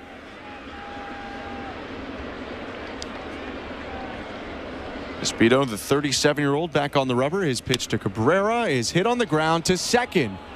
IKF picks it up, throws to second for 1. That's all they'll get. It was hit a little too softly, and Cabrera's a little too fast to try and turn 2. But it's a fielder's choice for the second out. And I love the way Espino pitches. It's not overpowering. It kind of puts the offense to sleep. Gets a lot of weak ground balls. Everything is slow, slower, slowest with that 70-mile-an-hour curveball. His fastball rarely touches 90. I mean, just ground ball after ground ball. I'm going to enjoy this one. Gleyber Torres going up and talking with Angel Hernandez before his plate appearance. And I would not blame him if he walked up there and he said, you know, Angel, I don't know if you can strike me out 3 times in a row on a curveball way above the zone. You already did it to me twice today. Torres 0 for 2 with a pair of looking strikeouts on pitches that should have been balls. First time facing Espino today. Right on right pitch is a breaking ball fouled off. 0-1.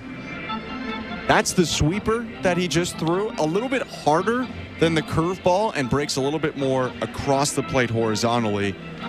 That one at 76 miles per hour. Runner on first, 2 down, 5-1 Yankees, bottom of the 4th. The 0-1. Breaking ball again, fouled off. Another sweeper. It's 0-2. Yeah, that really slow breaking ball, curveball, is more of a 12-6 pitch than a sweeper like that 76, 77 mile an hour one. I'm begging Espino to throw a curveball 5 inches above the zone. At the top of the zone. Yeah. Top of the zone would be an improvement. The 0-2. Breaking ball bounced. Kirk blocks it and chases after it. No one moves. No one being Cabrera at first. It's 1 ball and 2 strikes now with 2 outs. I bet Espino can sneak a fastball by him right now. 89 mile an hour fastball right by him. He can reach 92 if he wants to reach back for it. Through 190 mile per hour pitch so far this inning. Espino's first inning of work, bottom of the 4th, his 15th pitch of the day. Breaking ball hit well but foul down the left field line. Still 1-2.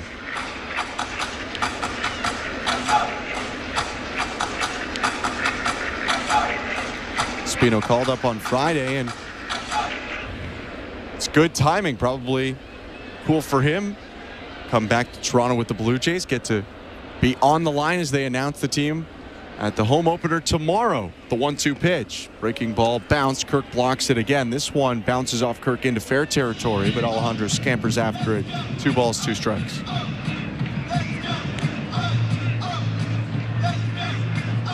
After this 10-game road trip, the Blue Jays return to Toronto tomorrow. 7:07, they take on Seattle.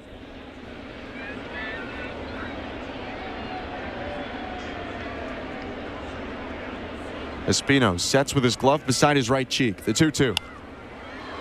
Breaking ball sliced to shallow right. Biggio running in. It'll drop in front of him, a bloop single. All the way from first to third is Oswaldo Cabrera, and the Yankees in business again. Runners on the corners, 2 outs. Juan Soto coming up on some tough luck for the right-hander Espino. Yeah, just a tough backup breaking ball from Espino, and Gleyber doesn't get any of it and kind of just bloops it into right field in front of Kevin Biggio. The tough hitter coming up next in Juan Soto.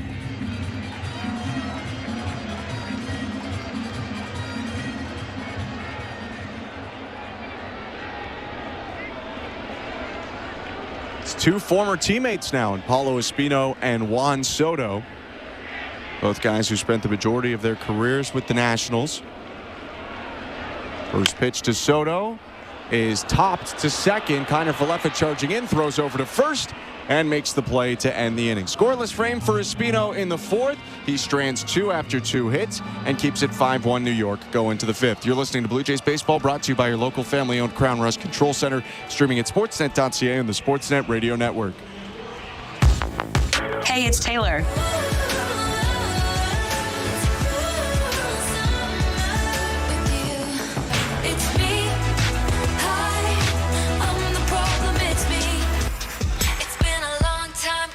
It's finally here. For 1 month. Listen now. SiriusXM Channel 13, Taylor's version.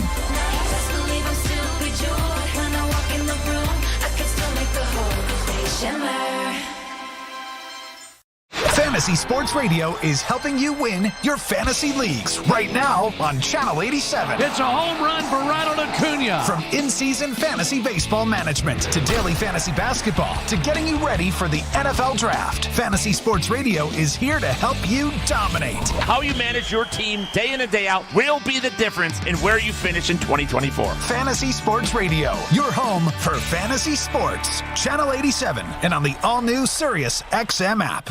The NASCAR Cup Series is on SiriusXM. Let's go, man! We're back on the track Sunday, 2:30 p.m. Eastern. It's the Auto Trader Echo Park Automotive 400 from Texas Motor Speedway on SiriusXM NASCAR Radio Channel 90 in the car and on the all-new SiriusXM app.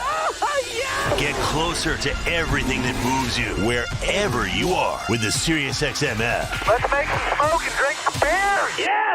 Blue Jays fans, no matter where you are, you won't miss a pitch with the SiriusXM app. Hear every game all season long. Download the SiriusXM app and search Blue Jays.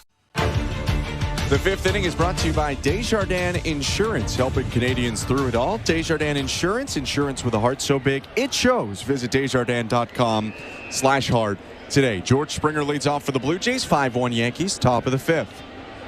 Luis Gil, the Yankees starter at 90 pitches, staring in for a while, shakes his head, now has the sign, his pitch. Inside, ball 1. And if you were going to tell me that Luis Gil would be in this ball game in the fifth inning after how erratic he looked early on, I would have told you you're crazy. 4 walks and a hit batter for Gil, who gets Springer to pop up the second pitch, but it's out of play. 1 ball, 1 strike. Springer's the only guy with a hit off Gil today. Had a single in the third before Gil hit the next batter, Guerrero, then walked 2 in a row. Next pitch to Springer is ripped foul, 1-2. Well, it's hard to get hits when the guy is nowhere near the zone, right? The only time that he was really in the zone was probably last inning. He started to throw that fastball a little bit more for strikes, but it was 98, 99 miles an hour. 1-2 is bounced hard over the mound. Barehand play at second by Torres. Throw over to first in time. Nice play by the former shortstop turned second baseman Gleyber Torres. There's 1 out. And I think Gleyber thought that he had less time than he did. He could have very easily gloved that ball and transferred it over and made the throw, but he chose to make the tough play because he thought that Springer was probably quicker than he is. So 1 out. Here's Vladdy, 0 for 1. Hit by a pitch in the third, struck out in the first. 95th offering from Gil is lined over the shortstop Volpe and rolling toward the track. Vladdy loses his helmet as he scampers around first. It's picked up by Verdugo on the track right as Guerrero rounds second and stops there. A 1-out double, and the Blue Jays have a runner in scoring position for Bo Bichette. And a really good job from Vlad of staying on that ball. It was a good slider away from him, but he uses the big part of the field and stays right on that baseball and drills it into the gap, probably no more than 10 feet off the ground. Hit it so hard, though, 112 miles an hour, that Volpe had no chance to catch it over there at short. That'll end the day of Luis Gil at 95 pitches. Bo Bichette about to come up, who hasn't been retired yet today. 5-1 Yankees, runner on second. Let's go back to baseball control. Here's Show Ali. Thank you very much, Ben. Let's check out that St. Louis Bar and Grill out-of-town scoreboard. Alek Manoah making a start for the Dunedin Blue Jays at TD Ballpark today. Let's hear how it went. 0-2 to Smith. He takes inside, and it's a hit by pitch. Manoah throws out his arms. He shows Zach Kovic that he thinks that Smith leaned into the pitch. He thought he swung at it. Here comes Jose Mayorga, and that's going to be all for Alek Manoah. And Mayorga takes the baseball from the rehabbing right-hander. Manoah gets a nice ovation from the crowd here at TD Ballpark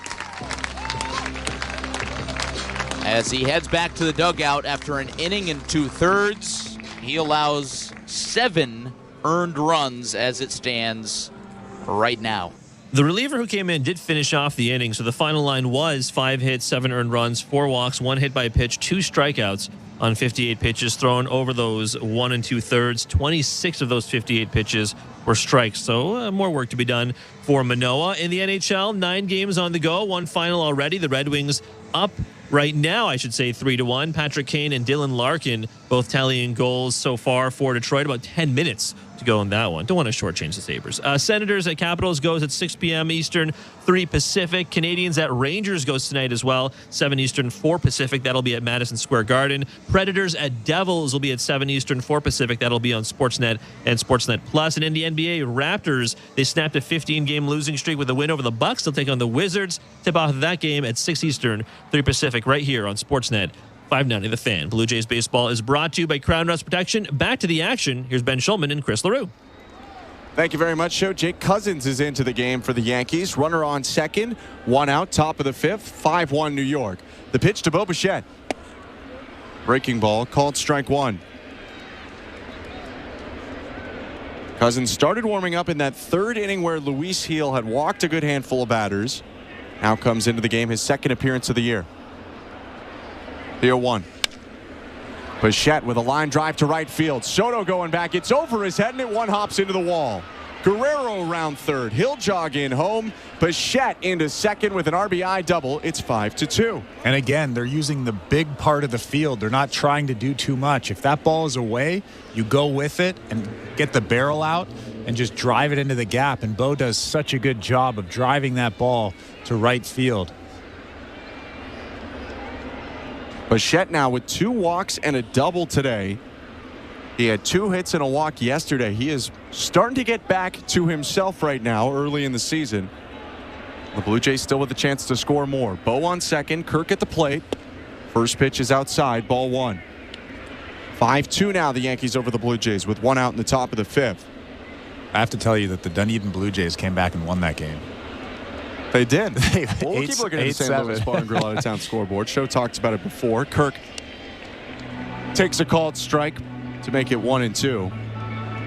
Jumps the gun a bit on the injury report, but Eric Swanson pitched a scoreless inning in his first rehab appearance in that game. Struck out 2.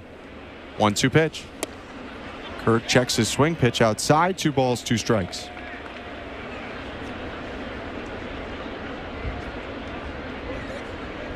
Arjun Namala, Blue Jays first rounder last year, had his first home run of the minor league season in that game. Wow, they scored 1 in the 7th, 1 in the 8th, 2 in the 9th, the Dunedin Blue Jays. Manuel Beltre, who played a lot for the Blue Jays in the spring, he had a home run in the game. Good for them. Kirk facing a 2-2 count, 5-2 Yankees over Blue Jays, top of the 5th. The pitch outside. That was actually a 2-1 count. Make it 3 balls and 1 strike.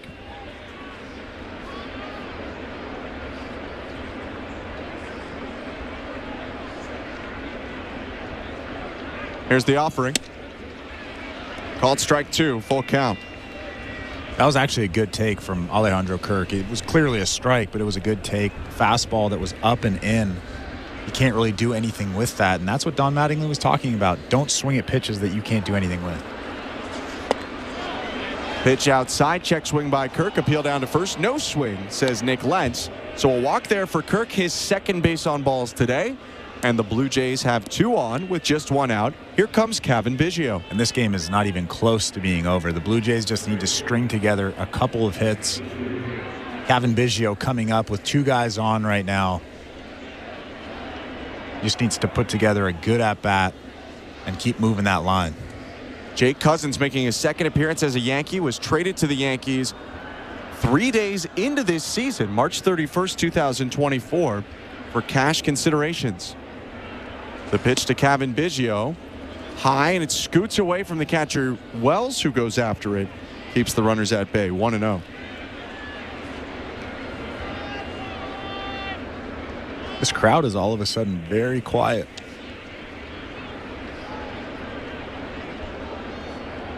One big swing can change this game. Biggio's got a homer and 4 RBIs this season. Bichette on second, Kirk on first, 1 out, the 1-0. Downstairs, 2-0, and the command has not been much better from Cousins than it was from the starter, Luis Gil. Yeah, but Austin Wells didn't do a very good job of framing that baseball. He caught it and kind of slapped his glove against the ground. Made it look like a worse pitch than it was. Backdoor breaking ball lands in the zone for strike 1. 2-1 count now. Cousins dealing to Biggio. Cavan entered the game today with the second best on base percentage on the Blue Jays, trailing only Justin Turner at .375. The 2-1. Called strike 2, another breaking ball. Jake Cousins, the hurler, was on a minor league deal with the White Sox and was set to be a minor league player for the White Sox until the Yankees traded for him. They're dealing with a couple injuries on the back end. Breaking ball misses outside. Trying to get Biggio to chase after putting 2 in the zone. It's a full count.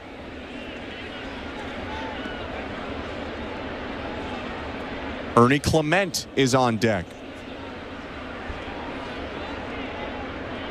Right on left, 3-2.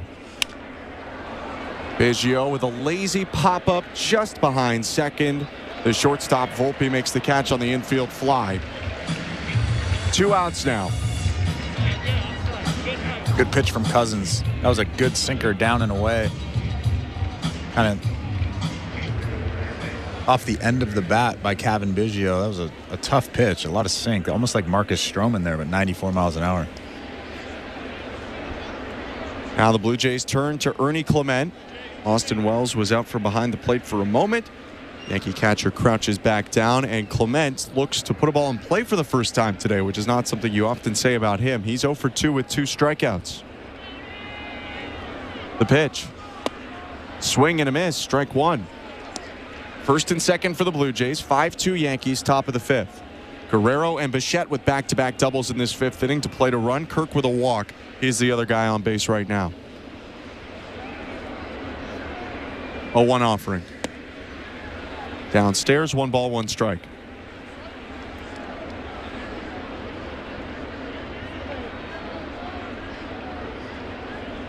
Ernie had 10 RBIs and just 50 at-bats last year. 1-1.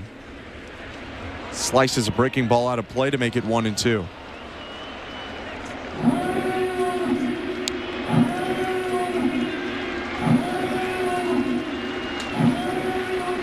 After the pinch hit homer that helped the Blue Jays to the game 1 win in this series, he's started back-to-back games.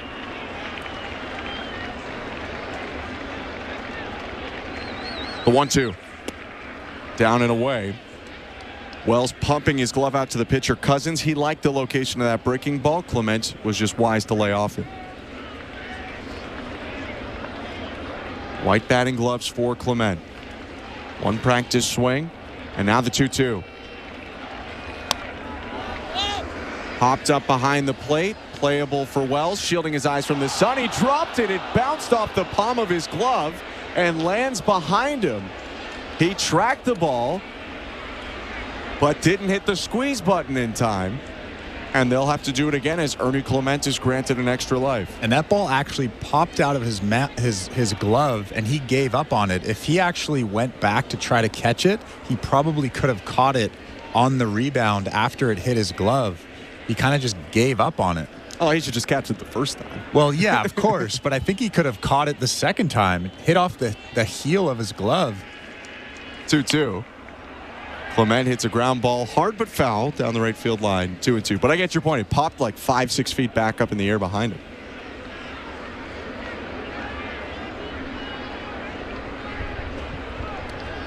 Can Ernie make the Yankees pay? Rochester, New York's Ernie Clement, batting against the team that he rooted for as a kid. Blue Jays down 5-2 to the Yankees. 2 on, 2 outs, top of the 5th.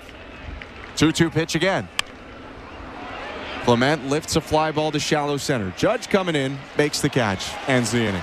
Blue Jays score 1. Vladdy with a double. Bichette knocks him in with a double of his own, but 2 stranded. It's still 5-2 Yankees halfway through this game.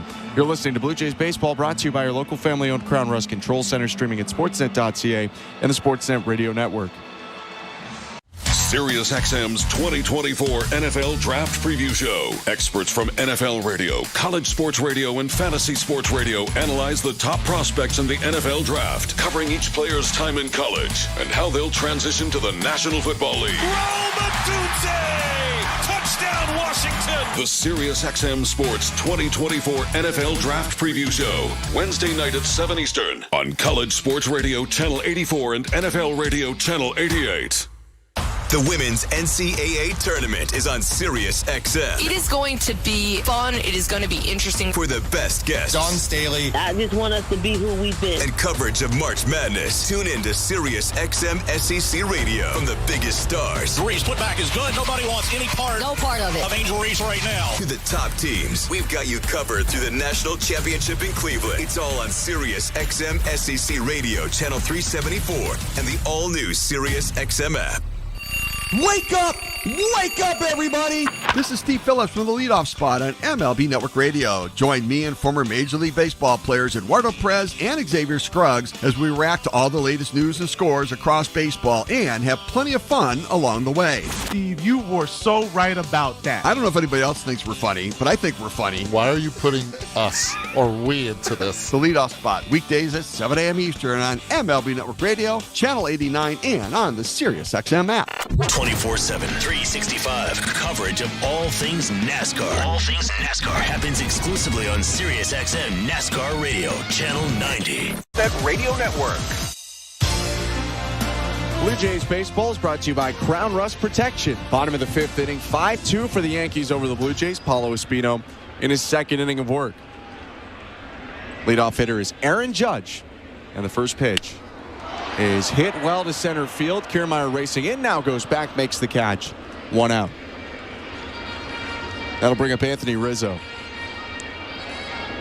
Judge is the 16th ever captain of the Yankees. We're here in the tip of our broadcast booth. I'm Ben Schulman. He's Chris LaRue. How many captains of the Yankees do you think you know? I'll give you Aaron Judge. Derek Jeter. Derek Jeter is the most recent captain of the Yankees after Aaron Judge. Reggie Jackson. Not the captain of the Yankees at any point. First pitch to Anthony Rizzo is low. Ball 1 out. Bases empty, bottom of the 5th. Well, then I know too. I'll give you a huge hint. A captain of the Yankees is at Yankee Stadium Don today. Mattingly. There you go. 1-0 pitch, called strike. So I know 3. 1-1. You certainly know at least 2 more of the captains of the Yankees. So Babe Ruth. There you go. The 1-1. Low, 2-1. And the guy who hit right after Babe Ruth in the order. Come on, Chris. You have to remember, I'm not a computer like you. It would be Lou Gehrig. Oh, there he is. Right after. 2-1 to Rizzo. Outside, 3-1. Ron Guidry, the great pitcher for the Yankees, was captain of the Yankees with Willie Randolph. It was like a co-captain situation in the mid to late 80s. 3-1. Rizzo takes high, ball 4, runner on with 1 out. Willie Randolph actually doesn't seem like he would have been a captain for the New York Yankees. Good player. Yeah, good player. They've had a lot of good players. 3-year captain in the 80s. Thurman Munson, captain of the Yankees at one point. Greg Nettles. And we're getting way back there with the pre-Lou Gehrig captains of the Yankees. 16 overall. Judge, the current one. He was set down to start the inning. Rizzo walks now. Stanton swings and misses. Strike 1. Who was the very first captain of the New York Yankees? Without looking. Oh, I don't know. It's like 1891. It was Clark Griffith, who in 1903 was captain of the Yankees. 0-1 pitch, swing and a miss. 0-2. I mean, we're talking like he played for maybe the New York Highlanders, like the Yankees before they were the Yankees. He didn't, but he played he started his career in 1891. So that guy I don't know. 0-2 pitch. Stanton It's a looping fly ball to shallow left. Clement racing out into foul territory. Goes for the basket catch over the shoulder and misses it. I don't think Varsho saw it. He pointed to his sunglasses after, because that would have been a much more comfortable play for Varsho had he had a beat on it. Yeah, it looked like Varsho kind of lost it. That would have been a much easier play for him. Maybe just sliding feet first and making that play. A very makeable play for him, but he kind of threw his hands up just before that ball hit the ground. He clearly didn't know where that ball was.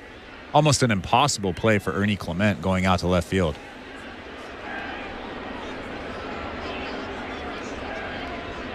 Still an 0-2 count now on Stanton, who gets an extra life. Espino's offering. Breaking ball, smoked foul.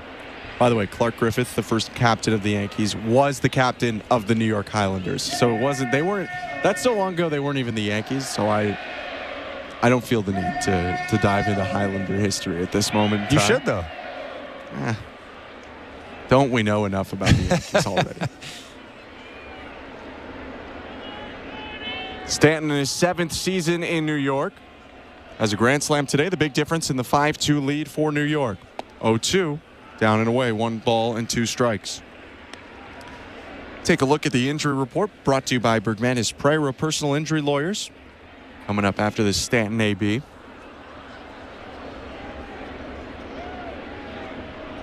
The 1-2. Ground ball to third. Clement options over to second for 1. Back over to first. Double play. And we will get to the injury report on the other side. 5-4-3 double play ends the inning. You're listening to Blue Jays Baseball, brought to you by your local family-owned Crown Rust Control Center, streaming at sportsnet.ca and the Sportsnet Radio Network. At Crown Rust Control, protection runs deep because every Crown Rust Control Center is owned by a local family who cares beyond business. Your Crown Rust Control is 100% committed to their product, to you, to their community, which is your community. Protecting you and what matters to you is equally important as protecting your vehicle. Did you know spring's the best time of year to protect your vehicle from rust? For a special spring offer, find your local family-owned Crown Rust Control Center at crown.com. At our core, who are we? The sum of our parts? Nah, we're more than that. There's nobody like us. At our core, we are built to win. Relentless in our pursuit of greatness. Who are we? Blue Jays to the core.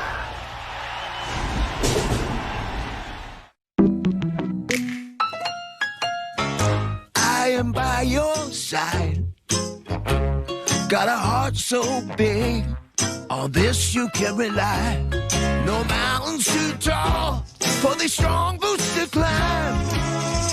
I am by your side. That was Desjardins Insurance, playing insurance with a heart so big it shows. Tune in for your auto and home coverage at desjardins.com/heart.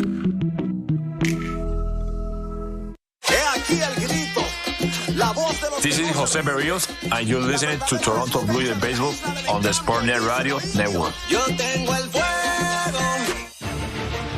Let's take a look at the injury report brought to you by Bergmanis Prera Personal Injury Lawyers. If life has thrown you a curveball and you're striking out with your insurance company, get ahead of the count and call Bergmanis Prera Personal Injury Lawyers. You focus on getting better, and Bergmanis Prera will take care of the rest. Visit bplawyers.ca. Dalton Varsho swings at the first pitch in the 6th. Hits a fly ball to left. Verdugo in the corner makes the catch. 1 out. John Steiner didn't speak today, so not a ton of updates on the Blue Jays side, but one big piece of injury news for the Yankees and around baseball is Garrett Cole is expected to start playing catch either tomorrow or Tuesday. That's our look at the Bergmanis Prera Personal Injury Lawyers. Check on the injury report. It's the 6th inning right now, top of the 6th. 1 out. And the Yankees up 5-2. Isaiah Kiner-Falefa at the plate for the Blue Jays. Pitch from Jake Cousins. Inside, 1-0. And I have to say, I've seen Garrett Cole laughing and smiling more often today than probably in the entirety of his career. So maybe he is feeling good. Not that you have to look miserable when you're hurt, but 1-0 pitch fouled back, 1-1. Well, it definitely wasn't as serious, it seems, as they had feared initially. Speculation went wild just because it was a right elbow injury. 1-1 to IKF. Bounced. 2 balls, 1 strike. But yeah, the Yankees have played well, and if they have a good record and Cole comes back, they start to look really, really scary. 7-2 on the year right now, and up 5-2 on the Blue Jays in the top of the 6th. 2-1 pitch. Bounced way far away from the plate. 3 balls and 1 strike. Yeah, I think you're right. If the Yankees can kind of just hold it together until Garrett Cole comes back, probably at best, I would say early July, maybe late June. He hasn't even started throwing yet. 3-1, called strike, 3-2. Made 1 spring start. Got a little bit upset at a Daniel Vogelbach bat flip when Vogie took him deep. And then hasn't pitched in a game since.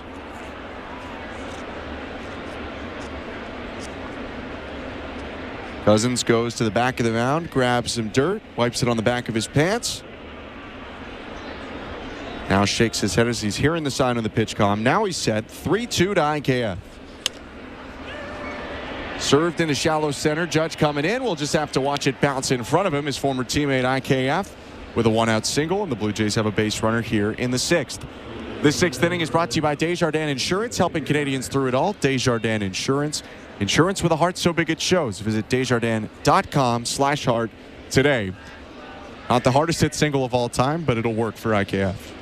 Yeah, he's so good at putting the bat on the ball, just kind of keeping himself alive. He doesn't really strike out a lot. That was a tough slider out of the zone, and he just kind of puts the bat on it.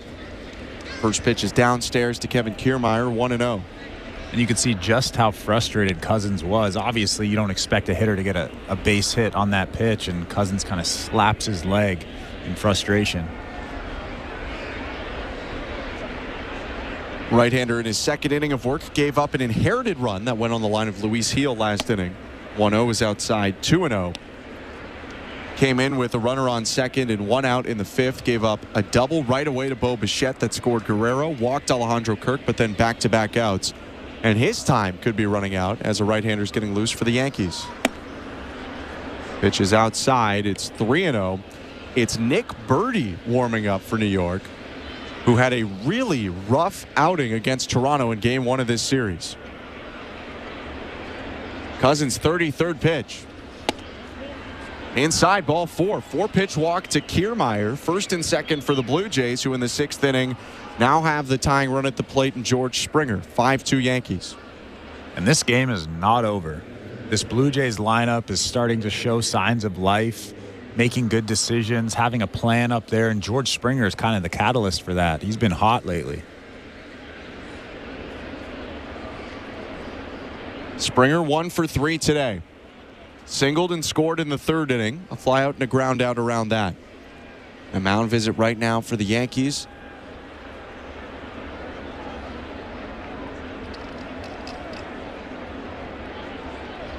Austin Wells, Anthony Rizzo out on the rubber, or just around the rubber, talking to the right-hander, Jake Cousins, who came in for Luis Gil. Gil went 4 1/3 today, 2 hits, 2 earned runs, walked 4 and hit a batter, and struck out 7. The Blue Jays certainly have kept the patience going. They've walked 6 times today.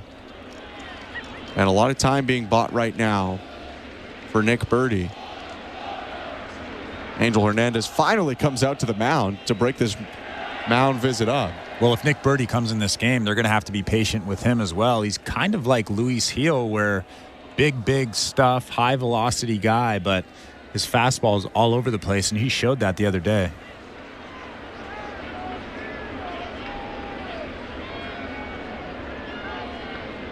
And now Aaron Boone's going to come out to the mound. So after like a 45-second mound visit, the Yankees thwart the pitch clock left, right, and center and make a pitching change. Show Ali had to wait a long time, but we'll send it over to him now as the Yankees go to the bullpen. Here's Show. Thank you very much, Ben. Before we check in on the St. Louis Bar and Grill out-of-town scoreboard, we've talked a little bit about what Don Mattingly said to the media earlier this morning. Here's Don being asked about the play of Bo Bichette. I think Bo's just a matter of him getting in good position and trusting himself.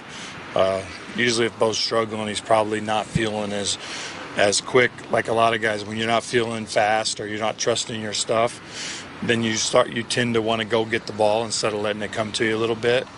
last night, Bo, I thought the last couple at bats were probably his best kind of overall swings, in rhythm, on time, the whole thing. So, again, I think, to me, early just wavy with our club, and then we just got to get more and more consistency as we go. That's Don Mattingly chatting about Bo Bichette earlier this morning. Bo, of course, an RBI double in one of his better games of the season. Don't forget, we do have Jays Talk today. Julia Kreutz and I have the post-game show as usual on weekends. Take your phone calls and texts after the final out, and you can send in your text to 590-590, name and location. Right now, the People's Text line always open, and I'll throw out those numbers to call after the game is over. On the St. Louis Bar and Grill out-of-town scoreboard, let's check some scores across Major League Baseball. The Baltimore Orioles up 2-1. That game's going to the bottom of the ninth inning. The Pittsburgh Pirates trailing by 1. See if they can come back and hold on to a hot start to the year. The Mariners trail the Brewers 8-2. The White Sox lead the Royals 3-2. The Dodgers are being blanked by the Cubs right now, 5-0. And the Rays, that game just got started a couple of minutes ago, but it's now going to the bottom of the second. Rays lead the Rockies 2-0. Austin Shenton and Jose Siri both with runs early in that one. Blue Jays baseball is brought to you by Crown Rust Protection. Let's get back to the action. Here's Ben Schulman and Chris LaRue. Thank you very much, Joe. Hard-throwing right-hander Nick Birdie is in the game for the Yankees, and he enters with 2 runners on, 1 out, and George Springer at the plate in a 5-2 game. New York on top since the bottom of the third. Here's Birdie's first pitch to Springer. Called strike 1. And, of course, he just dots a 98-mile-an-hour fastball on the outside part of the plate. We saw him last time, though, on Friday, and he did not have control. Birdie walked 2 through 3 wild pitches. The 0-1. This is low. And again, the Blue Jays were up 1-0. Yeah, but Austin Wells is having a tough time catching that low pitch. He catches it, and he's supposed to try to frame that low pitch, but he kind of just slaps his glove on the ground, taking away a pretty borderline pitch. 1-1 to Springer. Way outside, 2-1. And it wasn't even the youngster Wells catching him last time when the 3 wild pitches happened. It was veteran and defense first catcher Jose Trevino. And still he was having Trevino jumping all over the place. I think the potential really high for Birdie, but he handed the Blue Jays 2 runs on Friday. 2-1 pitch. Called strike 2, an unhittable fastball on the inside edge at 98. Yeah, you can see when he locates that fastball, like you said, it's unhittable. It has a pretty good amount of run to it at almost 100 miles an hour. But he's all over the place right now. He dotted 2, and 2 pitches were nowhere near the zone. The 2-2. Broken bat bouncer to third. Bobbled at third by Cabrera. Everybody's safe.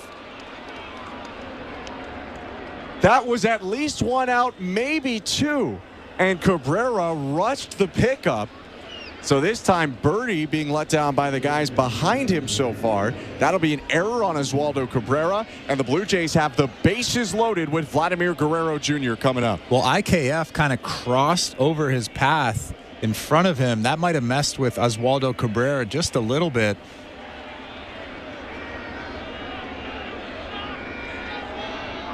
And now Guerrero up. Infield stays back. They'll try and turn 2 and end the inning. The pitch. Bounced 1-0. And Birdie, who already has shaky command, cannot walk Guerrero here with the bases loaded. Just 1 out. 5-2 Blue Jays. 5-2 Yankees. Top of the 6th.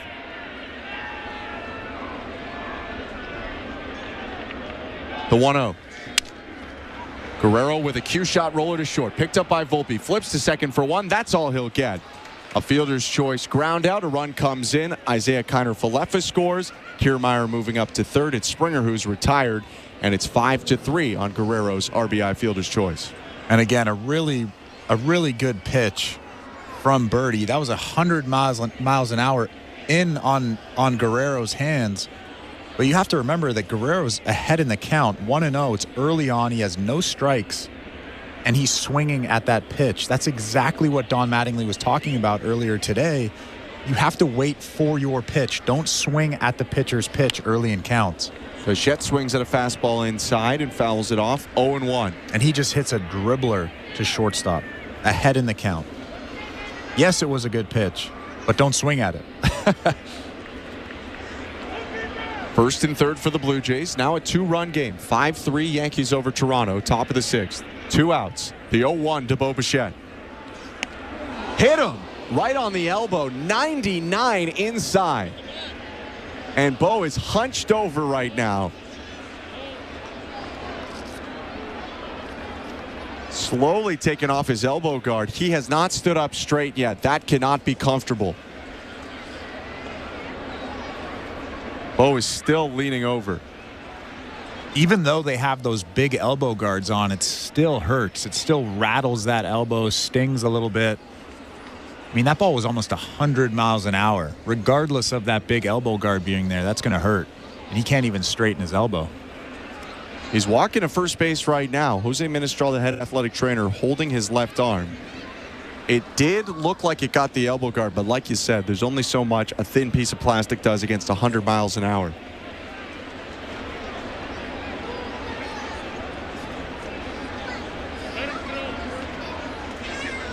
Purdy's got good stuff, but it is dangerous to throw 100 and not know where it's going. Yeah. When I was in college, we faced this guy. Actually, that got him in the elbow. There's about him a little on the side of it. There's about a 2-inch gap between his forearm pad and his tricep pad, and it got him right in that gap on top of the elbow bone.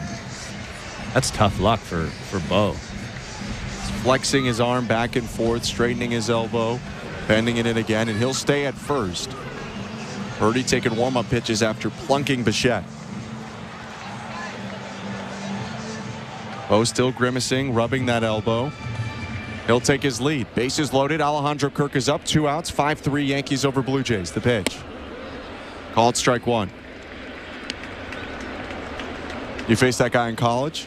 No, so what I was going to say was there was a guy named Jason Nabergall, and he went to Georgia Tech, and he would throw routinely 103 miles an hour, and he would walk everybody, hit everybody, and guys in our dugout would say, I don't want to go up to the plate. Oh, 1 pitch fouled back, 0-2. I mean, hard to blame them. Bichette appears to be okay, but you can do a lot of damage. Purdy, though, bouncing back after the hit batter to throw 2 straight strikes. Needs 1 more to end the inning. Bases loaded. 5-3 Yankees. Top of the 6th. 2 outs. 0-2 to Alejandro Kirk. Way outside. 1-2.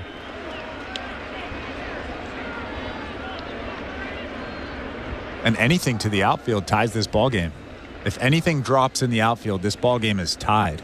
They'll be running on contact. It's Bichette on first, Guerrero on second, Kiermaier on third. The 1-2 pitch. Fouled back. Got on the 86-mile-per-hour slider.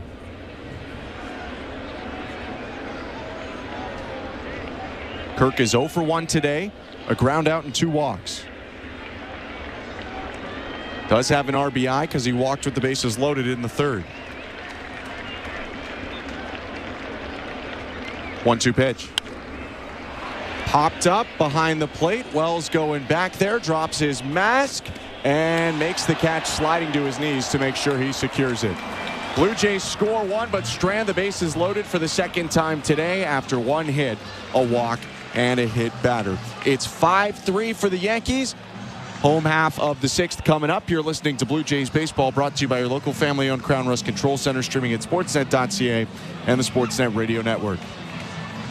This is Bob Kendrick, president of the Negro Leagues Baseball Museum and host of the SiriusXM original podcast, Black Diamonds. Hear stories about the legends of the Negro Leagues and conversations with the all-time greats they've influenced, like 5-time World Series champion Derek Jeter. I don't care what race you are. You need to know your past. This is U.S. history. It's not just baseball history. Hear over 70 episodes of the award-winning Black Diamonds podcast, available now on the SiriusXM app or wherever you get your podcasts. The Blue Jays are in flight, leading 3-0. Blue Jays fans, this is Ross Atkins, and you're listening to Blue Jays Baseball on Sirius XM.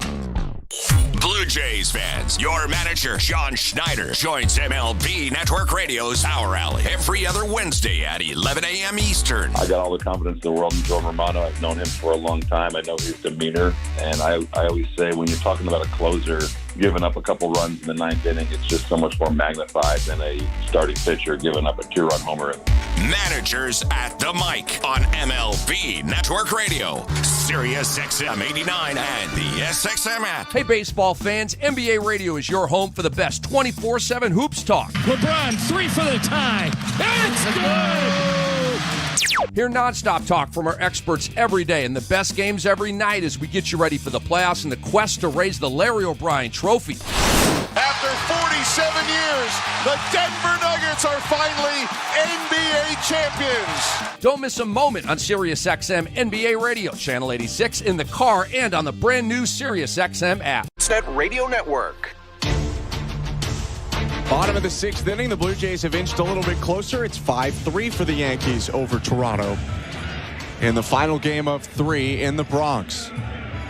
They've split the first 2, and now a pitching change for the Blue Jays to try and keep this one close. Tim Meza, the left-hander, comes on with Alex Verdugo scheduled to lead off. Anthony Volpe, and then another left-handed hitter in Austin Wells due up third.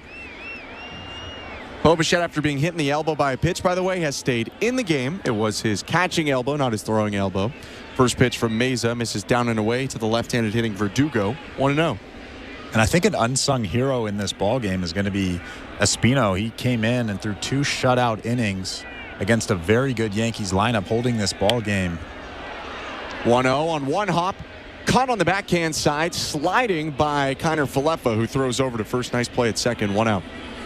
Keeping the Jays in this ballgame, I think that the people probably won't talk about him much, but that's a big part of this ballgame so far. 2 innings, 2 hits, no runs, 1 walk, no strikeouts for Espino. Blue Jays fans, the Stop is your go-to destination for a drink and a bite at the revamped Rogers Center. Whether you're just passing through or visiting the Batter's Eye Bar, everyone is welcome at the Stop. Experience it for just $20. Visit BlueJays.com/outfield district ticket. First pitch is down and in to Anthony Volpe, 1-0. Nobody on, 1 out. Back half of the 6th inning, 5-3 Yankees. The left on right pitch. Called strike.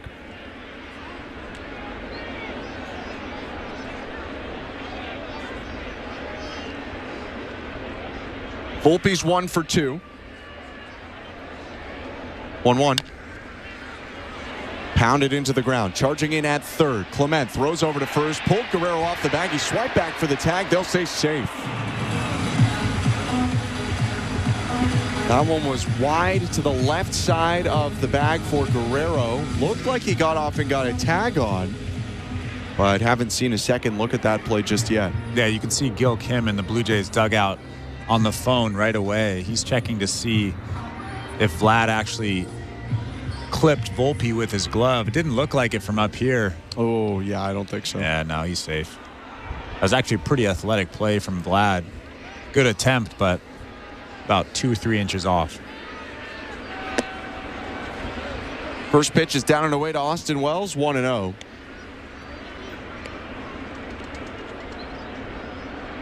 They'll give Anthony Volpe a single on that play, so no error on Ernie Clement. Wells is 0 for 2. Volpe dancing around at first, almost all the way back to the bag now. Meza delivers the pitch, misses outside, 2-0. On the St. Louis Bar and Grill Out of Town scoreboard, Chris, the Marlins look like they're going to win their first game of the year. 0-9 was the franchise that drafted you to start this season. They're up 7-1 on St. Louis. 2-0 pitch from Meza's bounced, 3-0. I was drafted by the Florida Marlins, so different franchise. Well, it's the same franchise. It's really the same team, too. But yeah, the Marlins 0-9, but ahead 7-1 over St. Louis in the 7th inning. There's still time. Oh, there's.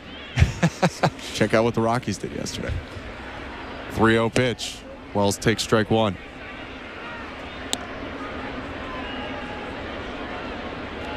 One game to look at on St. Louis Bar and Grill Out of Town scoreboard. Baltimore up 2-1 on Pittsburgh. Bottom of the 9th. Pittsburgh has the bases loaded with 1 out. Meza's going to step and throw over to first. It's big Rowdy Tellez, who's at the plate right now, although I believe they're reviewing a Tellez play. But it's 2-1 as it stands right now. Baltimore over Pittsburgh. Bases loaded for the Pirates. 3-1 to Wells. Called strike 2. He was walking away. That pitch, though, definitely clipped the zone, and it's a full count. Yeah, clearly a strike, but Austin Wells walking away kind of makes the fans feel like that wasn't a strike, although very clearly was a strike. Angel will hear it for a second. And here's the full count offering. Down and away, missed by a ton. Meza slamming his left hand into his glove after that one. He walks Wells. And now we'll have to face Oswaldo Cabrera with 2 on.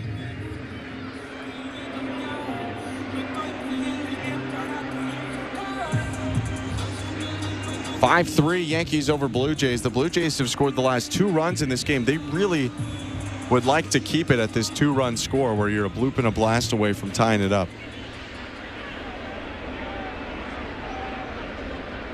First and second, 1 out, bottom of the 6th.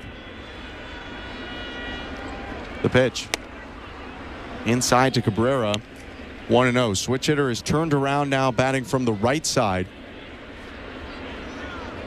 Was 0 for 1 with a walk, a run, and a fielder's choice in his 2 at-bats from the left today. The pitch. Called strike.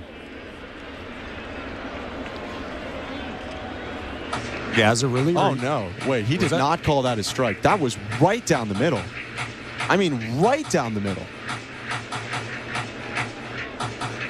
Okay. Alejandro Kirk popped up, but that is legitimately one of the worst calls I've ever seen. You can't understate that. That was right down the middle. No, that was middle. 2-0 pitch, fouled off, 2-1. I guess the only thing I can think of, and this isn't a reason for him missing that call. He has to make that call. That's a very easy call to make. But Alejandro popped up to try to fake a throw to first base. For sure, but that wasn't like on the edges and Kirk pushes it out. I agree. That was a terrible call. I agree with you that's probably the reason, but that is awful. 2-1 pitch. Fouled off. 2-2. And Tim Meza doing a good job actually fighting back in this at bat. But man, if I don't know how I react to that if I'm pitching. I mean, check Twitter or whatever you want to call it later. That has to be on there. Like, that's awful.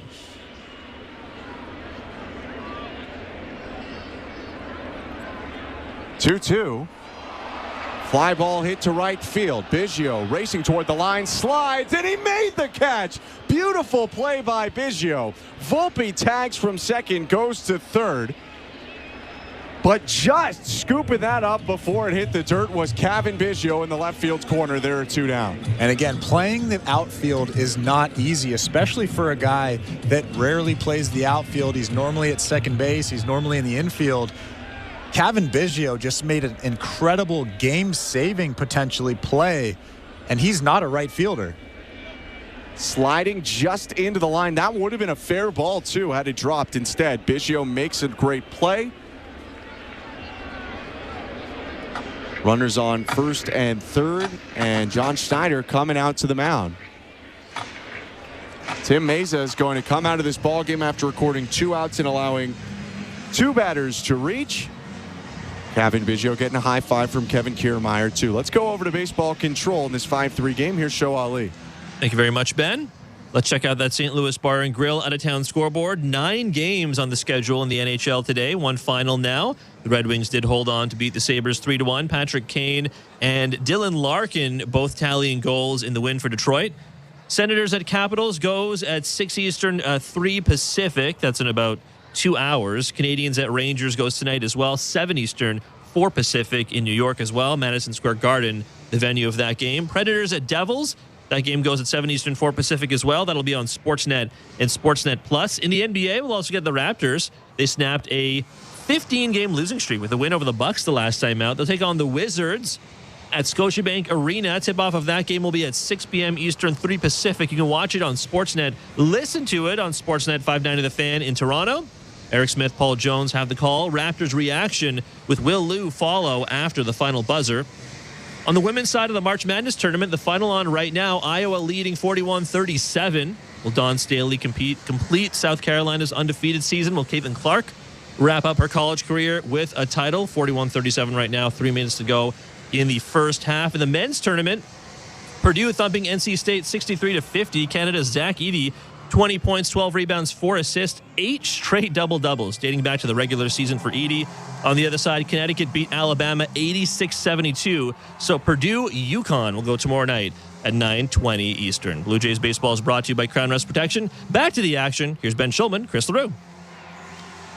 Thank you very much, Joe. Trevor Richards coming on for the Blue Jays. Second appearance of this series for Richards, and they'll bring him on to take on the top of the order, which Richards handled in game 1 of this series. He pitched an inning and a third, struck out Gleyber Torres, the batter he has to face right now with 2 outs and runners on the corners. 5-3 Yankees over Blue Jays. Richards' 6th game of the season, and his first pitch to Torres is a changeup low, 1-0. Richards actually struck out Torres and Soto as part of an inning where he struck out the side in the 8th inning of the Blue Jays' 3-0 win.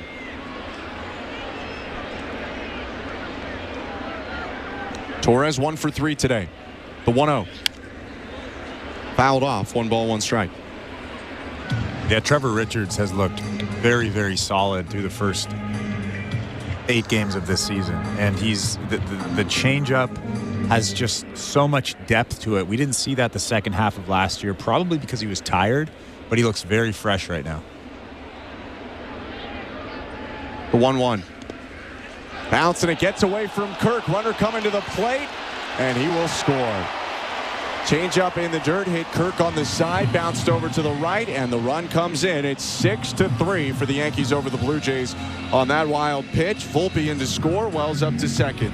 That was a tough play for Alejandro Kirk. He was set up on the inside part of the plate, and Trevor Richards kind of cuts it, and it bounces almost in the other batter's box. Kirk tried to block it, but that's just a tough play. Actually came off his glove, not his side. 2-1 now to Torres. Called strike, and it's 2-2. So 6-3 Yankees. Bottom of the 6th inning. Our run will get charged to Tim Meza. The 2-2. Low, full count. That's a deflating run. Blue Jays had scored 2 in a row.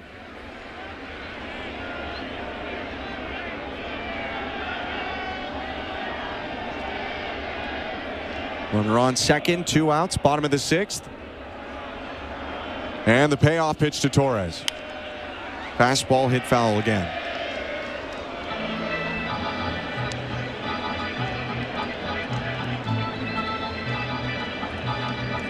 That's the first run for the Yankees since their 5-run third, in which the Blue Jays had 2 outs, just a runner on first and 2 strikes on Juan Soto before a hit and 2 walks loaded the bases and brought in a run. 3-2 to Torres, ropes to third on the ground. Clement will throw over to first and end the inning. Insurance run, though, for the Yankees. They add on 1 hit, leave 1 on, and it's 6-3 New York. Going to the final third of this ballgame. Top of the 7th is next. You're listening to Blue Jays Baseball, brought to you by your local family-owned Crown Rust Control Center, streaming at sportsnet.ca and the Sportsnet Radio Network. Timber Mart is Canada's building center, a solid neighbor to call upon when you've got a job to do. Your dependable home improvement store that offers the added value of Air Miles reward miles with every purchase of $15 or more. Visit timbermart.ca. At Crown Rust Control Center, protection runs deep because every Crown Rust Control Center is owned by a local family who cares beyond business. Your Crown Rust Control Center is 100% committed to their product, to you, to their community, which is your community. Protecting you and what matters to you is equally important as protecting your vehicle. Did you know spring's the best time of year to protect your vehicle from rust? For a special spring offer, find your local family-owned Crown Rust Control Center at crown.com. Which Looney Dogger are you? The Fork and Knifer, Splatterer, Condiment Queen, or Big Dipper? This season at Rogers Center, every Tuesday home game is Looney Dogs Night, presented by Schneider's. You will have the opportunity to purchase $1 hot dogs from various concession stands around the stadium. Then show the world your Looney Dog style. Because whether you're the mustard maven or ketchup king, no Blue Jays game is complete without hot dogs. So don't miss out on this deal. Looney Dogs Night, presented by Schneider's, every Tuesday home game. Timber Mart always has plans to help you with your plans. Your home, your cottage, your garage, whatever needs your attention first, check the most visited spot on our website for ready-to-order plans to get the job done with Canada's Building Centre. Visit timbermart.ca. Hey, this is Bo Bichette. You're listening to Toronto Blue Jays Baseball on the Sportsnet Radio Network. Top of the 7th inning in the Bronx. And it's the Yankees 6, the Blue Jays 3. New York's going to go to its bullpen right now. Left-hander Caleb Ferguson comes into the game. He's the lefty who gave up the home run to Ernie Clement in Game 1. He'll face a left-handed hitter first in Kevin Biggio leading off for Toronto. Ferguson's pitch. Biggio takes high, ball 1.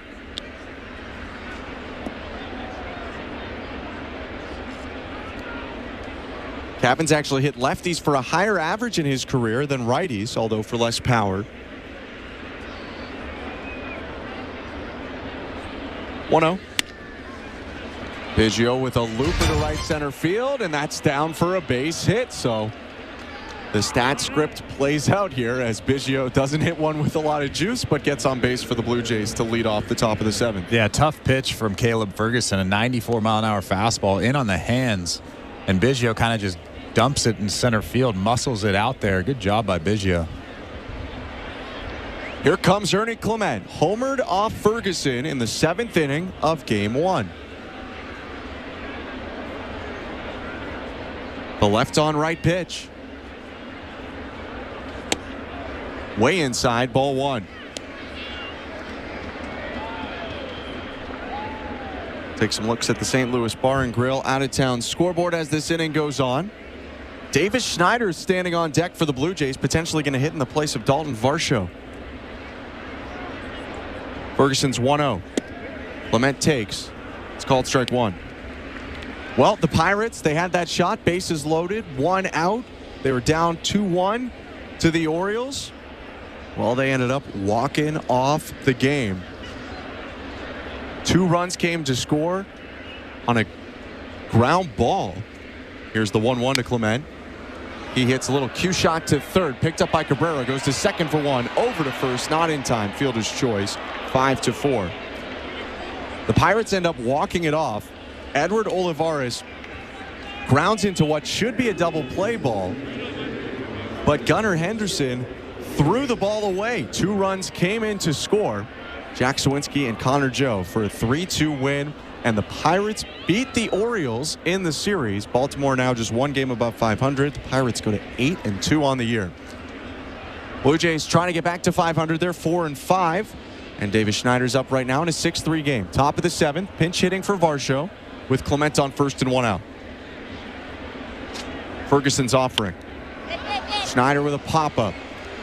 Foul territory, first base side. Rizzo running to the railing, leans over it. That ball's into the seats, 0-1. That sun is very tough right now, kind of behind home plate. You've seen a lot of guys lose sight of the ball, and Anthony Rizzo there going over to the stands, kind of fighting the sun with his glove up around his face.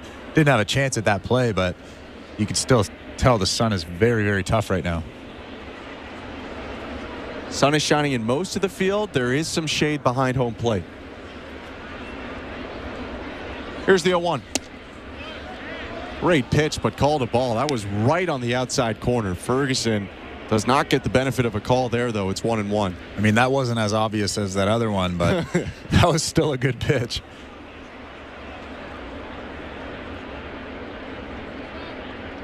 Schneider rests the bat on his right shoulder. The 1-1. Swing and a foul back. High fastball sent back into the screen. 1-2.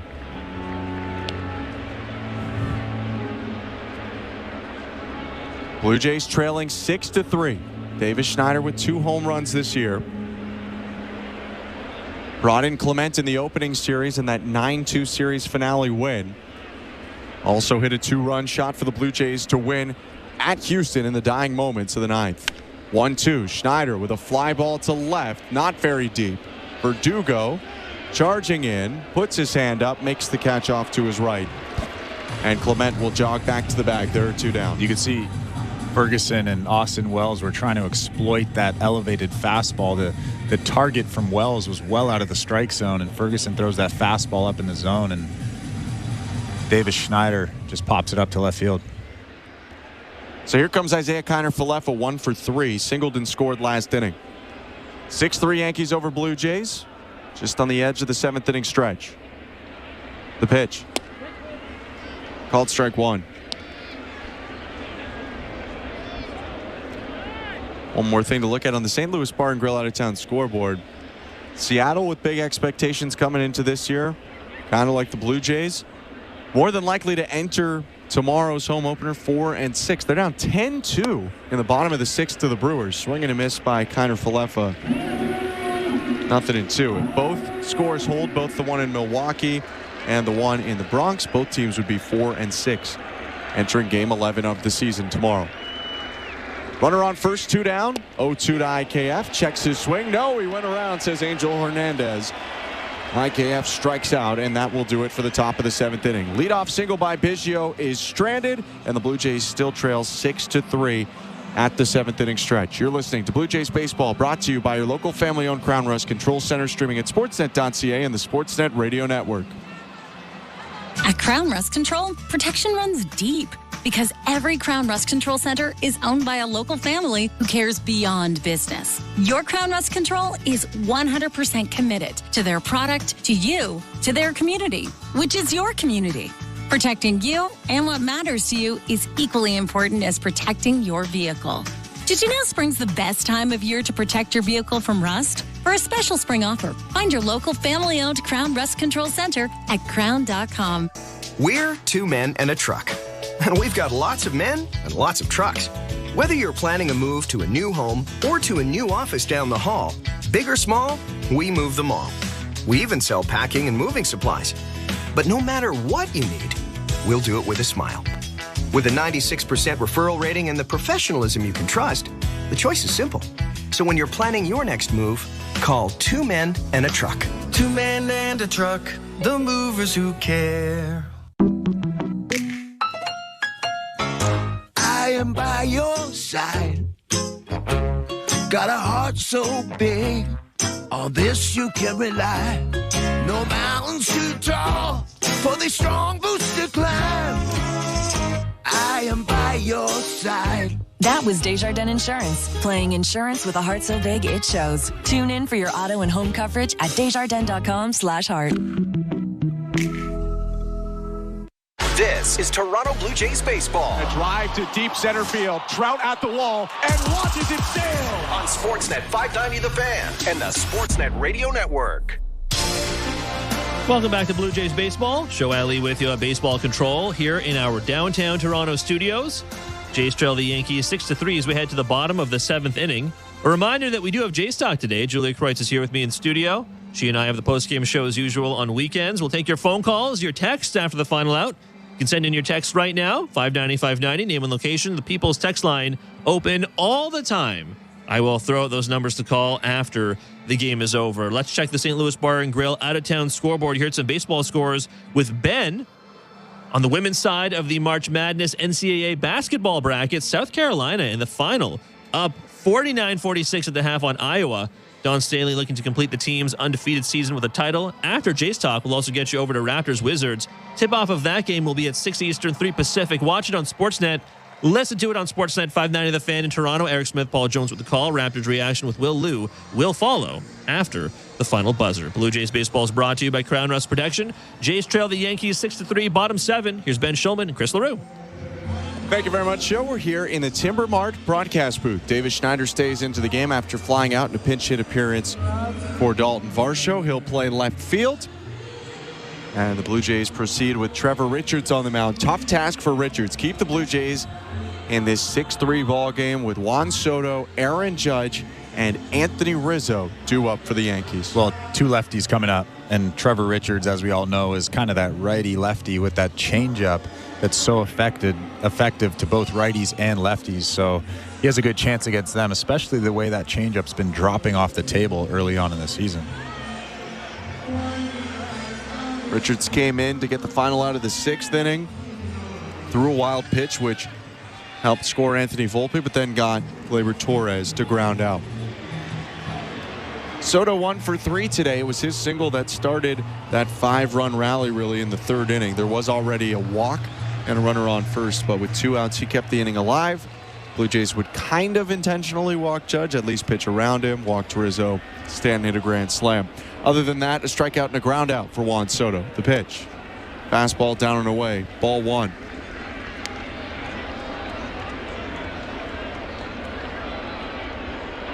Blue Jays have asked a lot out of the right-hander Richards so far. This is his 6th appearance. The 1-0.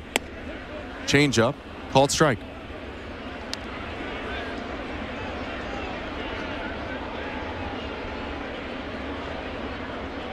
We did see Soto strike out on a splitter back in the first inning, and the changeup from Richards kind of moves like a splitter. 1-1.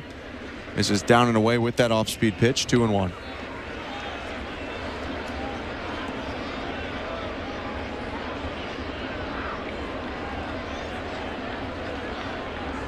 Soto squinting at the sun. 2-1 pitch is a fastball down and away. 3-1. Everything Trevor Richards has thrown so far has been to the outside part of the plate. So obviously Juan Soto is looking out over the plate. You'd think that they should come in at some point, but 3-1, you don't really want to come in with a fastball, especially when Juan Soto's thinking fastball. 2022 Home Run Derby champion Juan Soto beat Julio Rodriguez in that final. 3-1 change. Low ball 4. Good take by Soto. Leadoff walk, and now you have to pitch to Aaron Judge. Yeah, and last night against Kevin Gausman, Aaron Judge hit a changeup splitty from Kevin Gausman into the bullpen in left center, so you know he's okay hitting against a changeup. Richards didn't face Judge in the opener. Judge is 0 for 2 today. Walked and scored in that third inning. First pitch fastball, low ball 1. Busy schedules have finally met their match. Ticket Packs. With Ticket Packs, you get the ultimate flexibility to mix tickets for any games with unlimited exchanges, plus save up to 20% compared to single game tickets. Visit BlueJays.com/ticketpacks to get yours today. Runner on first, the 1-0 to Judge. Outside, 2-0.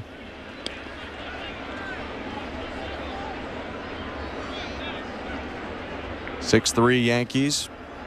Yannis Cabrera getting loose for Toronto. The 2-0, way inside, 3-0. It's just starting to look dangerous once again. Yeah, I would say falling behind Aaron Judge and Juan Soto are probably the 2 biggest no-nos when it comes to pitching in the big leagues. Here we go, 3-0 against Aaron Judge. Fastball in there, strike 1. Blue Jays pitching has only allowed 5 hits today, but they have walked 5 as well, hit a batter, and allowed a home run that scored 4 runs, a grand slam to Stanton. 3-1 to Judge. Checked his swing on a change, appeal down to first. He did go around, says Nick Lentz. 3-2.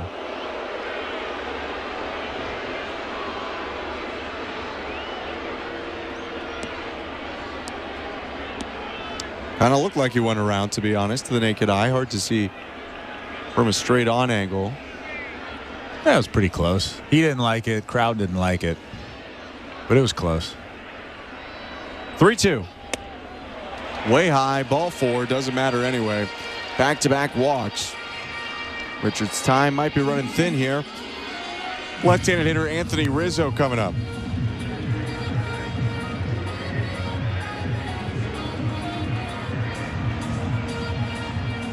Juan Soto actually walking around the bases.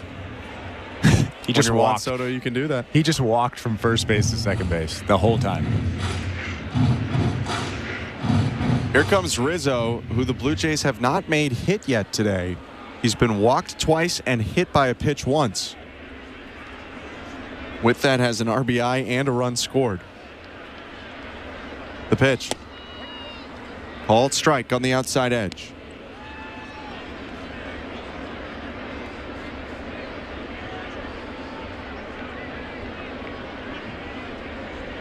Rizzo, a huge factor in the Cubs' 2016 World Series run. The 0-1 outside, 1-1.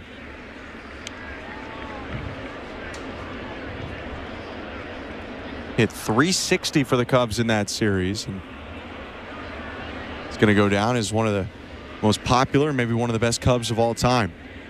1-1 pitch. Change up outside, 2-1.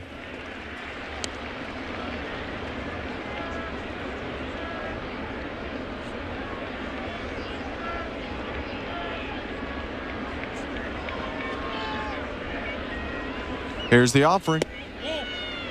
Pitch is low. Appeal down to third on the half swing by Rizzo. No swing. It's 3-1. And Richards a pitch away here from walking the bases loaded for guess who? The guy who hit the grand slam earlier today, Giancarlo Stanton. Yeah, it looks like the Yankees are doing a good job of laying off that tough changeup down in the zone. He hasn't really thrown it for a strike yet. 3-1 change for a strike. Does it right on cue. Full count. It's Soto on second, Judge on first. Both of them got free passes. Nobody out. Bottom of the seventh. 6-3 Yankees over Blue Jays. Payoff pitch. Swing and a miss. Strike three.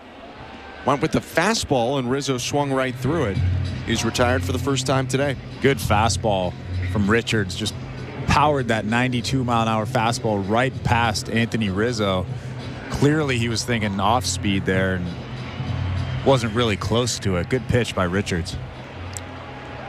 Cabrera still getting loose. They'll leave Giancarlo Stanton to face Trevor Richards. Or the other way around, really. Blue Jays leaving Richards on the mound, who delivers a first pitch fastball for strike one. First and second for the Yankees. 1 for 3 day for Stanton with the grand slam.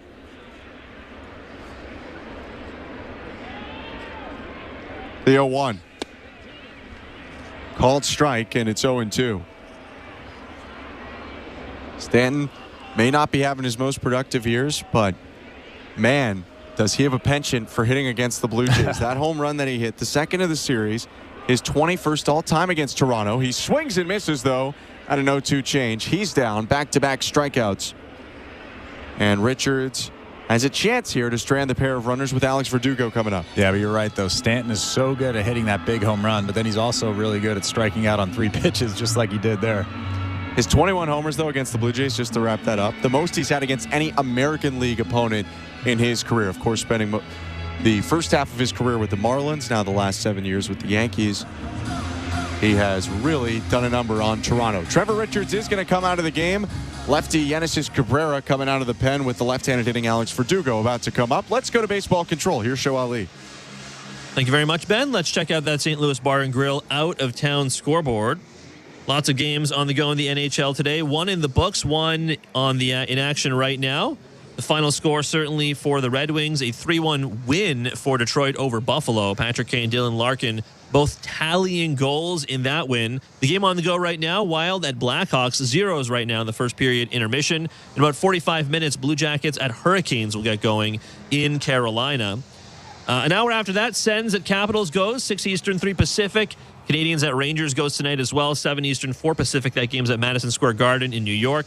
Predators at Devils will go at 7 Eastern, 4 Pacific. That game will be on Sportsnet and Sportsnet Plus. Leafs and Canucks, they are both off after playing last night, both already headed for the Stanley Cup playoffs in a few weeks, but they will both get back in action tomorrow. Leafs will play the red-hot Penguins at home tomorrow in Toronto. That game will be on Sportsnet at 7 Eastern, 4 Pacific on Monday night. Canucks will take on the Golden Knights tomorrow at Rogers Arena. Set at 10 Eastern, 7 Pacific, the time of that one. Canucks Central, of course, always follows that one. You can, of course, listen to it as well on Sportsnet 650 in Vancouver. In the NBA, we'll also get the Raptors. They snapped a 15-game losing streak with a win over the Bucks the last time out. They'll take on the Wizards tonight at Scotiabank Arena. Tip-off of that game, 6 Eastern, 3 Pacific. You can watch it on Sportsnet. Listen to it on Sportsnet 590 The Fan in Toronto. Eric Smith, Paul Jones with the call. The guys are on the other side of the downtown core at Scotiabank, waiting for tip-off. Raptors reaction with Will Liu will follow after the final buzzer. Blue Jays baseball is brought to you by Crown Rust Protection. Back to the action. Here's Ben Schulman and Chris LaRue.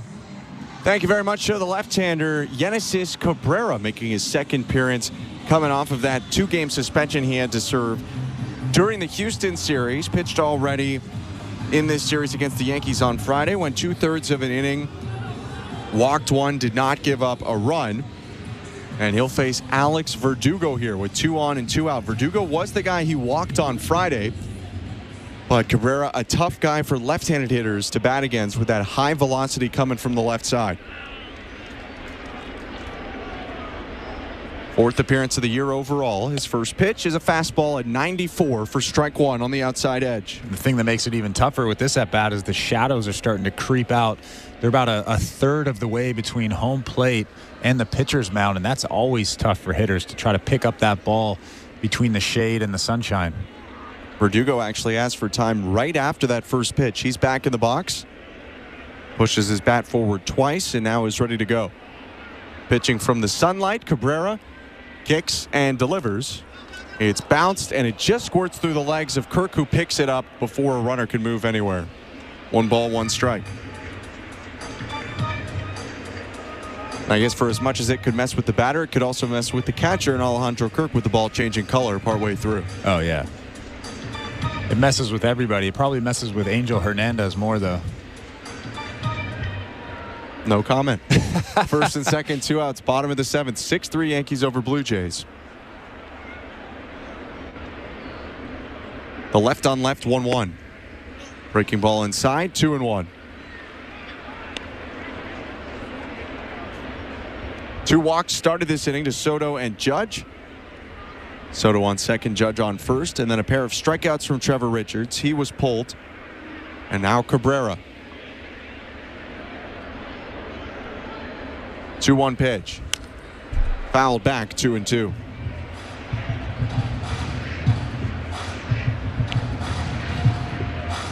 Slow start to Alex Verdugo's Yankee career, batting .147 so far. Did hit a big home run in extra innings for the Yankees in Arizona to help them to a 6-5 win right before this Blue Jays series, though. The 2-2. Poked foul. That was actually a good job by Verdugo trying to stay alive. He kind of just poked at it. It's almost like he tried to foul that ball off. Really good pitch from Cabrera. It's kind of the slider cutter on the outside edge, and yeah, just stuck the bat out there. Tipped it with the end of the bat. Defensive swing, but at a good time with 2 strikes. 2-2 again. Line drive to center on the run. Kiermaier slides into the catch to end the inning. Caught it chest high on the slide.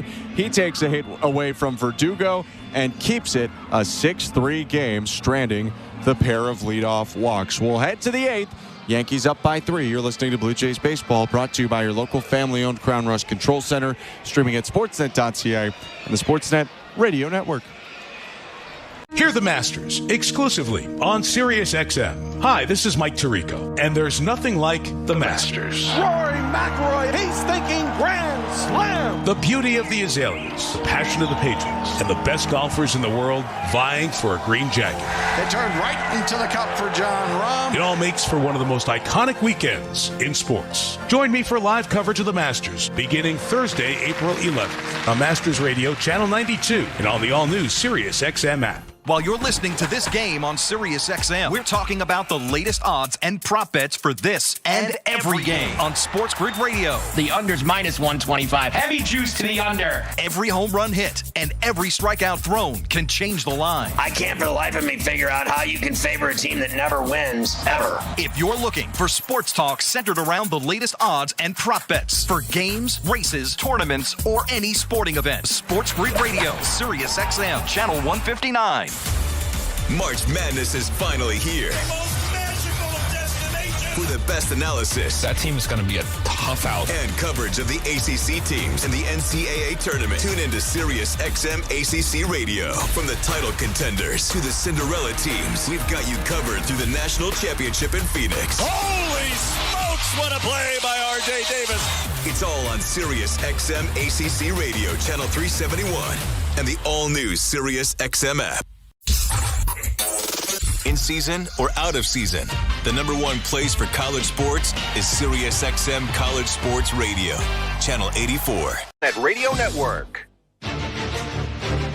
Top of the 8th inning, Blue Jays down 6-3 to the Yankees in the Bronx, 9-1-2 for Toronto. Caleb Ferguson deals to Kevin Kiermaier, who fouls it back 0-1. Kiermaier bats from the left side against the southpaw Ferguson. Ferguson took over last inning. Gave up 1 hit to Kevin Biggio, that's all.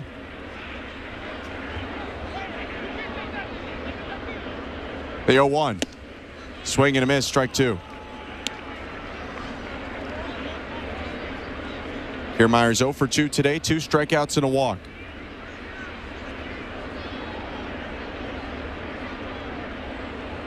Two-strike pitch. Fouled off. Get ready to rock the Danny Jansen look at Rogers Center on Monday, April 29th. Be one of the first 15,000 fans to score our exclusive Jano Bundle giveaway, featuring a Danny Jansen new blue replica jersey and a pair of replica glasses. Don't miss out. Visit BlueJays.com/promotions to get your ticket today. 0-2 again, down and away, 1-2. Ferguson actually popped off the mound like he thought that ball was a strike, clearly off the plate. Even Austin Wells pointed at Ferguson like, yeah, good pitch. The 1-2. High, 2 balls, 2 strikes. I mean, that was kind of funny. It looked like he intentionally threw that pitch off the plate. Maybe he was just really happy with the execution. I don't know.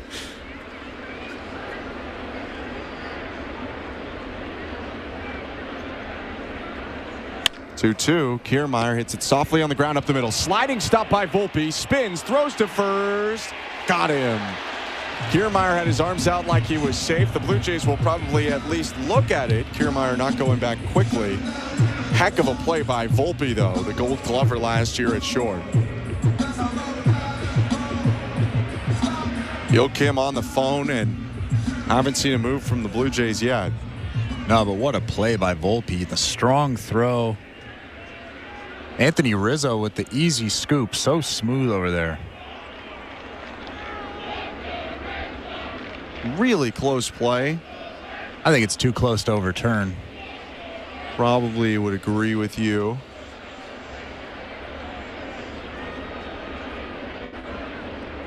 And they're not going to challenge. Here's George Springer.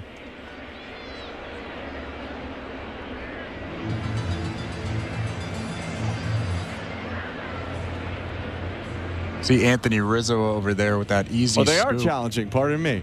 Easy scoop, and then he has that gold Rawlings on the back of his glove. That's indicative of a gold glove. Rizzo, the owner of 4 of those. As it is called on the field, Kevin Kiermaier is out. There'd be 1 down, bases empty. If it's overturned, he'd be on first. I think he's out. I think at a minimum, I agree with you that it's close enough. Like, they need to be absolutely 100% sure that he is safe, and I don't know that you could say that.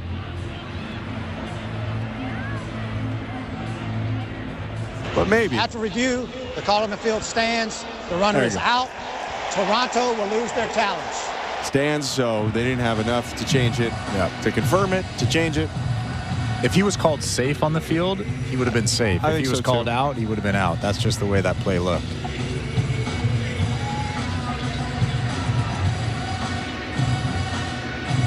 So Kiermaier back to the dugout after a near infield single, but instead a heck of a play by 22-year-old shortstop Anthony Volpe, and that will be it for Caleb Ferguson. He's coming out of the game. Blue Jays down 6-3, 2 outs and the base is empty. Top of the 8th. Let's go to Show Ali. Thank you very much, Ben. Before we check in on the St. Louis Bar and Grill out-of-town scoreboard, getting a lot of text, actually, on the People's Text line. So if you want to send in those texts for Jays Talk, you are certainly welcome to do so. 590, name and location. Julia Kreutz and I are going to stick around for about 40-45 minutes after the postgame show, after the game ends today for the postgame show. We usually do that on weekends. We'll take your phone calls and your text. You have the text line location, and I will throw out those numbers to call after the final out.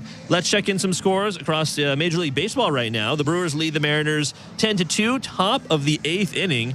Brewers just pummeling Seattle right now. The Royals lead the White Sox 5-3, bottom of the 8th. Marlins crushing the Cardinals 10-1, top of the 9th inning, nobody out. The Rays still blanking the Rockies 3-0 right now. This game going to the bottom of the 5th inning. The Padres just getting started against the Giants 1-0, end of the 1st inning.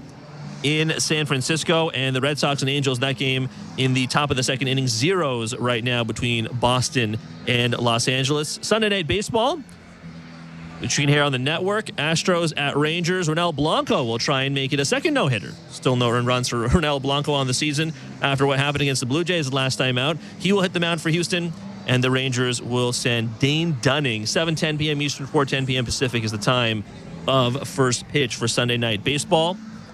Blue Jays Baseball is brought to you by Crown Rust Protection.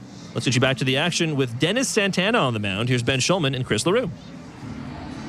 Thank you very much, Joe. Second appearance of the season and of the series for Dennis Santana, the right-hander who was responsible for 2 runs in Game 1.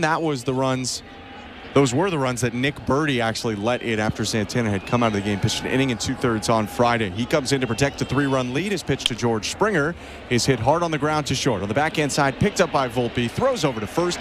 2 outs in the top of the 8th. 6-3 Yankees.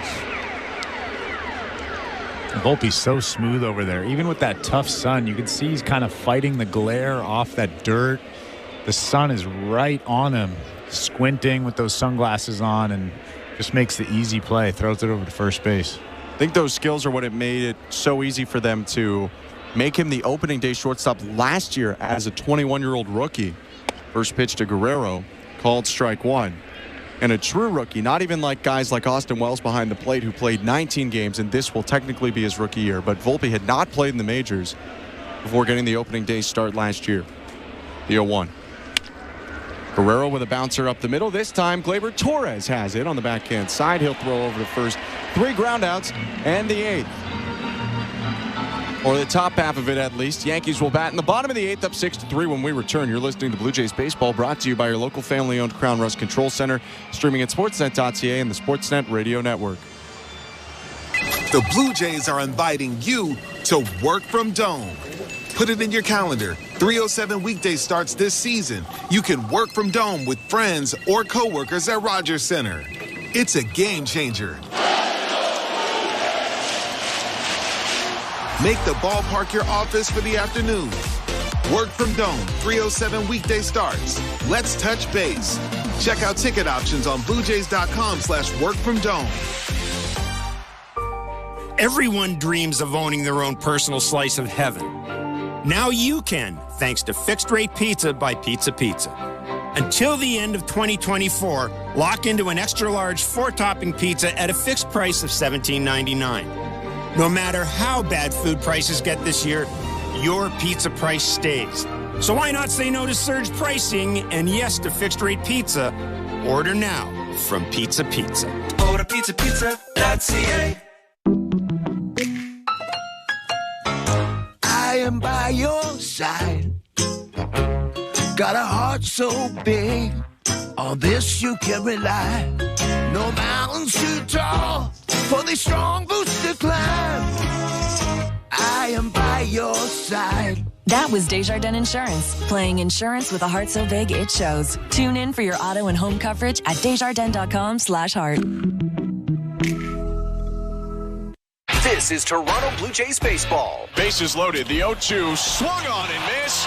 Strike 3. On Sportsnet 590 The Fan and the Sportsnet Radio Network. This copyrighted broadcast is presented by authority of Rogers Blue Jays Baseball Partnership and may not be reproduced or retransmitted in any form, and the accounts and descriptions of this game may not be disseminated without the express written consent of Rogers Blue Jays Baseball Partnership or the Sportsnet Radio Network. First pitch strike against Anthony Volpe. 0-1, bottom of the 8th inning. 6-3 Yankees with Yenesis Cabrera still on the mound for the Blue Jays. I'm Ben Schulman alongside Chris LaRue. 0-1 pitch.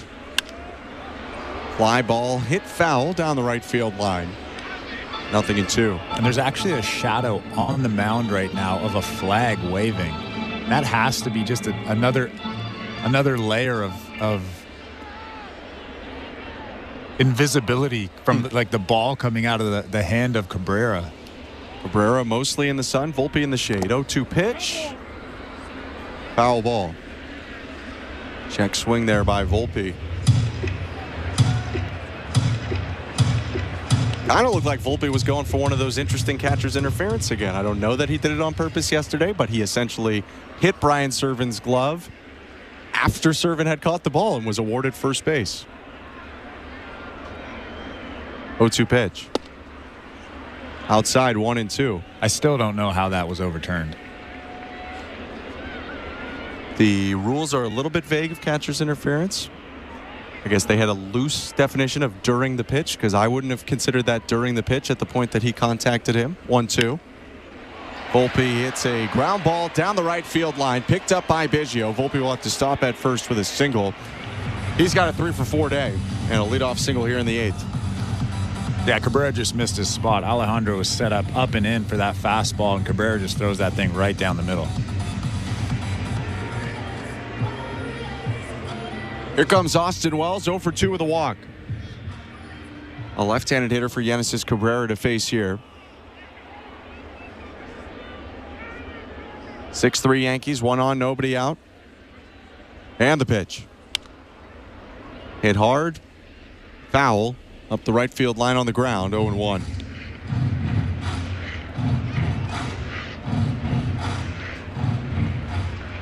Wells 0-for-5 in this series. Got the start today and yesterday.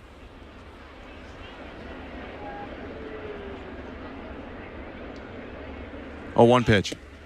Swing and a miss at a breaking ball, 0-2. Had a great spring, though, did the mustached catcher Austin Wells. 300 average, 6 extra base hits. They traded away his competition in Ben Rortvedt on the eve of the season to the Tampa Bay Rays. 2-strike offering. Runner goes. Pitch is swung on and missed, strike 3. Throw down to second. Not close. It's a stolen base for Volpe. A strikeout for Cabrera. 1 down and now a runner in scoring position. Volpe clearly stole that bag on Cabrera. Kirk really didn't have a chance to throw him out, even with a perfect throw. Huge jump, especially when you're considering it's a left-handed pitcher on the mound. And yeah, you're right. Pretty much by the time Kirk threw the ball, well, it wasn't a missile, but by the time he threw it, Volpe was already getting into his slide when Kirk had released it. Yeah, I was actually surprised that he even attempted to throw that ball. Pitch to Oswaldo Cabrera. Switch hitter batting right. Runner goes. Throw down to third. Can't be dug out by Clement. They might have had a shot on that one, but Ernie Clement could not make the pick and tag. The pitch was a ball. That'll be another stolen base for Volpe. And now a good run scoring opportunity for the Yankees. Such an important part of any team, not only the defense from Volpe or the offense. Swing and a miss by Cabrera, 1-1. The fact that he can swipe a bag at any time is so important, and the Blue Jays are actually missing that. Infield in now for Toronto. The 1-1. Line drive, left field, base hit. Volpe will jog in to score easily. 7-3 Yankees as they are starting to really put this game and this series away. Cabrera on first and the top of the order coming up here in the bottom of the 8th. And if Volpe wasn't a base stealer, he didn't steal second or third, he would be standing on second base right now. That just shows and proves how important it is to be able to steal bags and put pressure on the defense.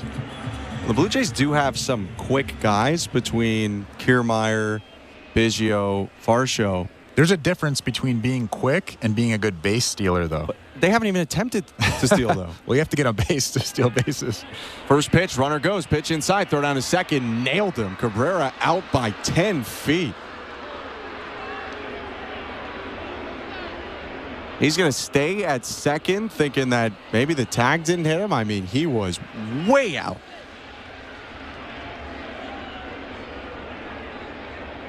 Yankees are taking a look at it right now.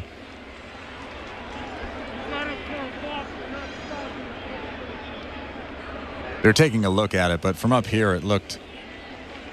You know what? They're calling the new rule that they're enforcing this year. They're calling... Tell me that they're calling some sort of obstruction. I couldn't tell you because they don't have microphones to tell us.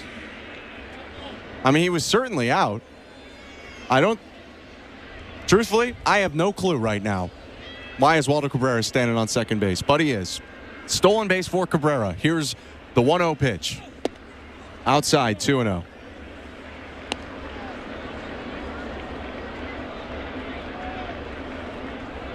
They called a balk, I guess is what happened. They called a balk on Genesis Cabrera. Then why did the first pitch count? Turning a look back to first. I wonder why he balked. I was actually watching that pretty closely. Maybe he didn't come to a complete stop. That's the only thing I could think of. 7-3 Yankees. Runner on second. 1 out. Bottom of the 8th. 2-0 to Torres. Ground ball up the middle. Bichette picks it up and can't get it out of his glove as he was on the run toward the middle. Everyone is safe. It's Torres at first. It's Cabrera at third, and there's still only 1 out. I don't think Bo would have had a chance at Glaber at first base, even if he came up with that ball cleanly. He was going to his left, deep into the hole, or deep up the middle, sorry, and he was coming across his body. Probably wouldn't have gotten much on that throw, but the bobble just was a nail in the coffin. Couldn't get it out of his glove.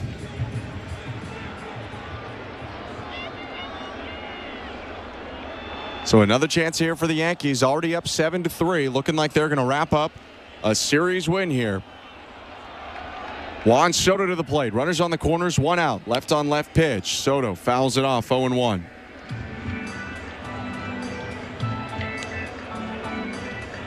They will call it an infield single for Gleyber Torres. I think that's the right call.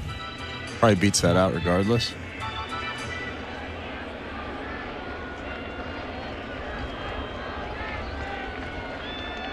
The 0-1. Line drive, left field, backing up Schneider. He makes the catch, tagging from third, coming in to score Cabrera. Sacrifice fly Juan Soto, 8-3 Yankees. Davis Schneider actually makes a good play on this ball. That top spin ball hit by left-handed hitters to left field is so hard to catch, especially for a guy that doesn't play a lot of left field. I've heard from multiple outfielders that playing left field and catching that top spin baseball is one of the hardest things to do as an outfielder. Will Robertson in spring camp with the Blue Jays told me left field was the hardest position he thought to play. Vladimir Guerrero Jr. running behind him on Aaron Judge's pop-up makes an over-the-shoulder catch to end the inning. So Judge pops up on 1 pitch, but the Yankees add on 2 more. It's 8-3 New York. Last chance for Toronto in this series. Top of the 9th next. You're listening to Blue Jays Baseball, brought to you by your local family-owned Crown Rust Control Center, streaming at sportsnet.ca and the Sportsnet Radio Network. Comedy Central Radio brings you the biggest names in comedy. All day long, you'll hear the best stand-up comedy from Comedy Central's massive library. Do you ever ask an adult what they did over the weekend and they say they didn't do anything? Their faces light up. Every weeknight, you'll hear 2 half-hours of comedy for your drive home. The other day, I got jealous of a dog's thigh gap. I'm not proud of that. Comedy Central Radio, Sirius XM 95. Your home for incredible stand-up comedy. Search comedy on the all-new Sirius XM app. Are you regretting eating that gas station hot dog? Yeah, we know. We've been there too. This is a message for baseball fans like you. Did you know that you get a channel that's talking baseball 24/7 as part of your Sirius XM subscription? What? Our lineup includes shows hosted by former big leaguers and executives. Plus, you'll hear from 17 managers each week. MLB Network Radio is on Sirius XM Channel 89. Or just search MLB Network Radio on the SXM app. Sirius XM Sports. We're more than just a game. Hello, Blue Jay fans. I'm Craig Ballard, host of your daily Locked On Blue Jays podcast. Locked On Blue Jays is part of the Locked On Podcast Network, your team every day. Locked On Blue Jays brings you the latest Blue Jays news and analysis and breaks down all of the action. Locked On Blue Jays is everything a Blue Jays fan could want, all in a 30-minute daily podcast.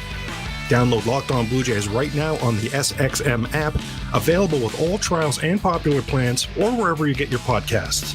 Search Locked On Blue Jays. Hi, this is Mike Tirico. Masters Radio returns Monday, April 8th on Channel 92 in the car and on the Sirius XM app. Network. Welcome to the Timber Mart broadcast booth. I'm Ben Schulman alongside Chris LaRue. 8-3 for the Yankees, 3 outs to go for the Blue Jays. Bo Bichette, Alejandro Kirk, Kevin Biggio up. The pitch from Dennis Santana, called strike 1.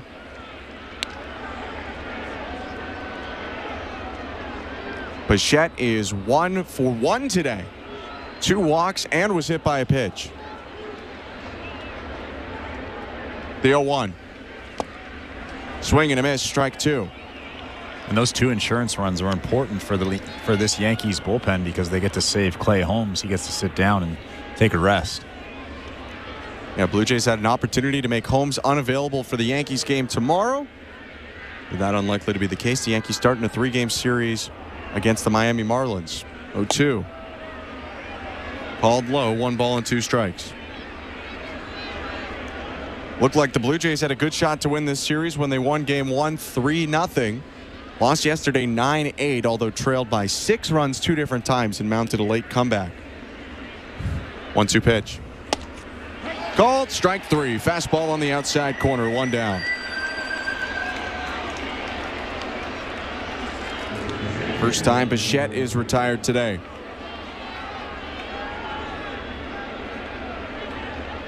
Blue Jays with just 5 hits today, though. Had 2 chances to either blow the game open or get back into the game with big swings and did not. Alejandro Kirk asked for time. Of course, Angel Hernandez grants it at the last moment. He didn't grant it. Santana got into the wind, and then mid-wind, I have no idea what Angel just did. Like, does that pitch count? Does that pitch not count? He called time right after it was caught. Pitch doesn't count, and he let Santana throw through. So here's the first pitch of the at-bat. Kirk with a high fly ball to right at the glove of Soto. 2 down. Well, I've actually never seen an umpire do this before. After he called time, he kind of put his arm around Alejandro and had what looked like an intimate conversation with him, and as he was leaving, Alejandro kind of was just like, huh? And time's a pretty simple concept. If you have to explain why or when you call time to someone, you might be overcomplicating it a little bit. 2 outs, bases empty, 8-3 Yankees. Top of the 9th, Biggio, the last light for the Blue Jays, takes strike 1.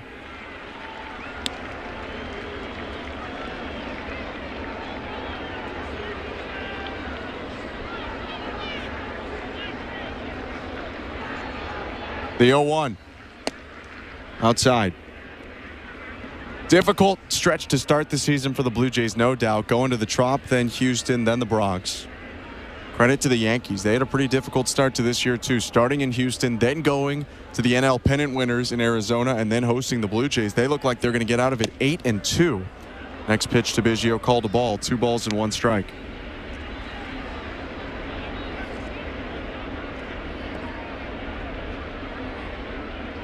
Biggio 1 for 4 today. A single in his last at-bat. Santana, the right-hander, brings the glove down to his belt, kicks, delivers. And Biggio smokes a ball foul to the right side.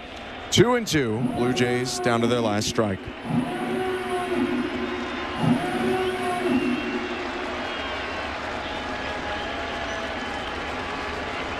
Those still left at the ballpark getting loud for the Yankees, who lead 8-3. 2 outs, the 2-2 pitch. Inside, full count.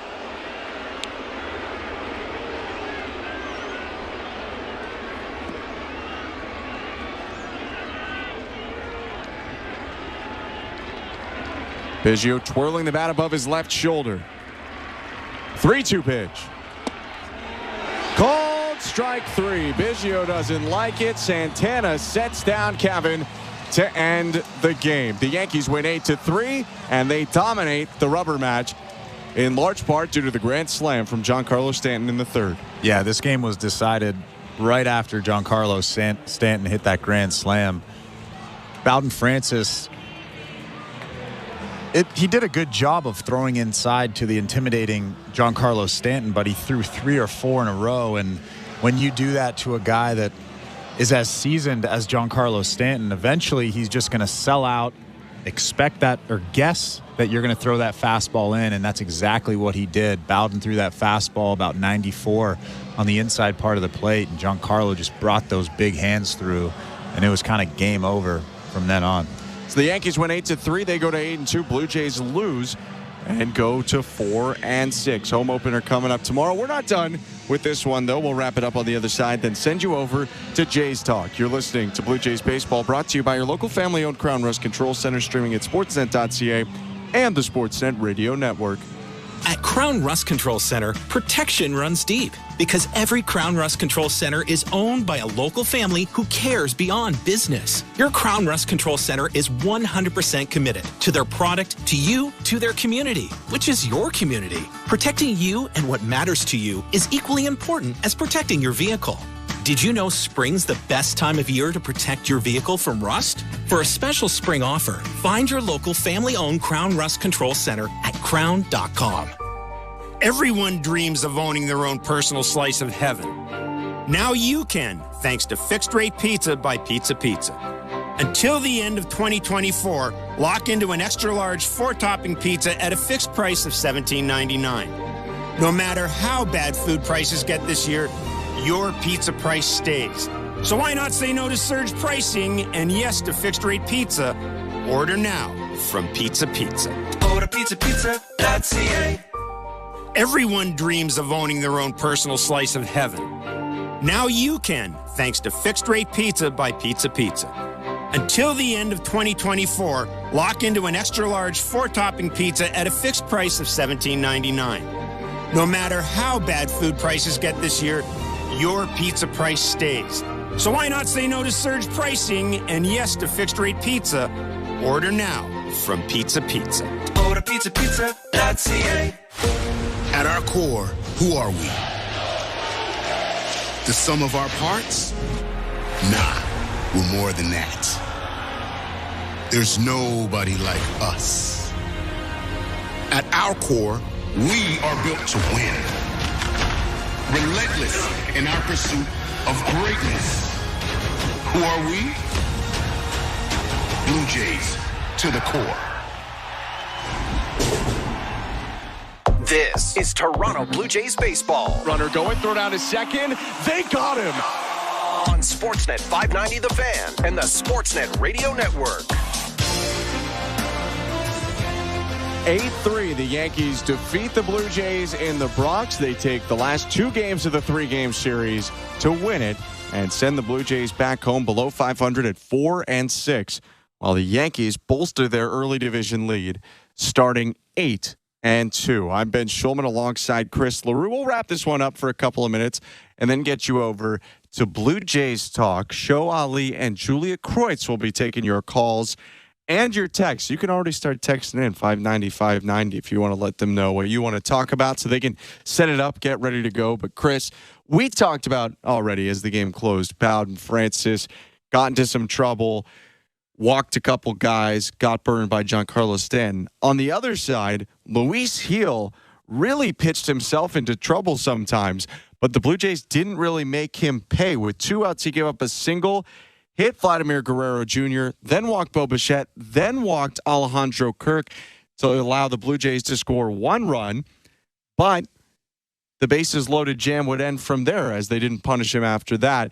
Blue Jays would end up leaving 11 guys on twice, leave the bases loaded in innings where they just ended up scoring 1 run. Well, it's really difficult to, as an offensive player, to face a guy that's throwing 97 to 100 miles an hour, and his fastball is kind of erratic. It's all over the place, and he's walking guys, and then all of a sudden he just dots 3 or 4 fastballs in a row. It's almost impossible to get base hits off of a guy like that. Luis Gil has incredible stuff. He has really good stuff. If he can just harness that fastball and that even that changeup that he was throwing today, he's going to be a very, very good starter or late inning reliever for this Yankees team. But it's almost impossible to expect even the best teams to get base hits off of those guys that are essentially effectively wild. That's what Luis Gil was today. His fastball was all over the place. And then all of a sudden he just dot 3 or 4 and you just kind of tip your cap and you're like, all right, that's I'll get him tomorrow. Gil ends up going 4 1/3, 2 hits, 2 earned runs, 4 walks, hit a batter, struck out 7. Bowden Francis on the other side only lasted 3 innings, and it really came out of nowhere. He struck out 4 guys in the first 2, hit 1 batter. That was the only base runner. Got Austin Wells to start the 3rd. And then walked Oswaldo Cabrera, the 9-hitter, on 4 pitches. That's where things started to go wrong. He would strike out Gleyber Torres, probably got the benefit of a call twice on Torres. Struck out Torres, 2 outs and just a runner on first. But Soto singles. They pitched around Aaron Judge to a 4-pitch walk to load the bases and try to pitch to Anthony Rizzo. He ended up walking Rizzo after getting a 2-ball, 2-strike count on the left-handed hitter. So fine, it's 1-1. Not a big deal. One more out, you get out of the inning. Well, then Giancarlo Stanton came up, and in a 2-2 count, he did this. The 2-2 again. Well hit to left. Way back. Out of here. Grand slam, Giancarlo Stanton. They went inside one too many times, and Stanton burns them for his 3rd home run of the season and 2nd in as many days. Well, I think the most disappointing thing for me was I'm a Bowden Francis fan. I love watching him pitch. He has great stuff, and he looked really, really good and confident in those first 2 innings with the changeup. He was really throwing that changeup. He's throwing that fastball inside, like we talked about in the pregame. And then all of a sudden, the wheels fall off in that 3rd inning. And when you're in Yankee Stadium and you walk a couple guys and the crowd starts to get loud, and you see Aaron Judge come up, you see Anthony Rizzo come up, and then all of a sudden you see big Giancarlo Stanton come up. That, especially for a young guy that doesn't have that much big league time, the wheels start spinning and the game really speeds up. And I think that's what happened. Francis actually threw a couple good fastballs into Giancarlo during that at bat. But like I said before, I think Giancarlo just guessed inside fastball. You could see he kind of stepped in the bucket and he sold out for that fastball in. And it's a beautiful thing when Giancarlo guesses right, because that ball was absolutely crushed. Major League Baseball's active leader in home runs hits his 405th. And that's the big difference in this game. An 8-3 win for the Yankees. They would tack on some runs on the bullpen as well. Tim Meza charged with a run, and Genesis Cabrera, who was asked to pitch more than an inning, gave up 2 runs on 3 hits in an inning and a third. But Trevor Richards pitched pretty well for the Blue Jays once again. And Paulo Espino made his season debut and was solid for Toronto too. The Blue Jays scored 3 runs on 5 hits. No errors. They leave 11 on base, go 1 for 7 with runners in scoring position.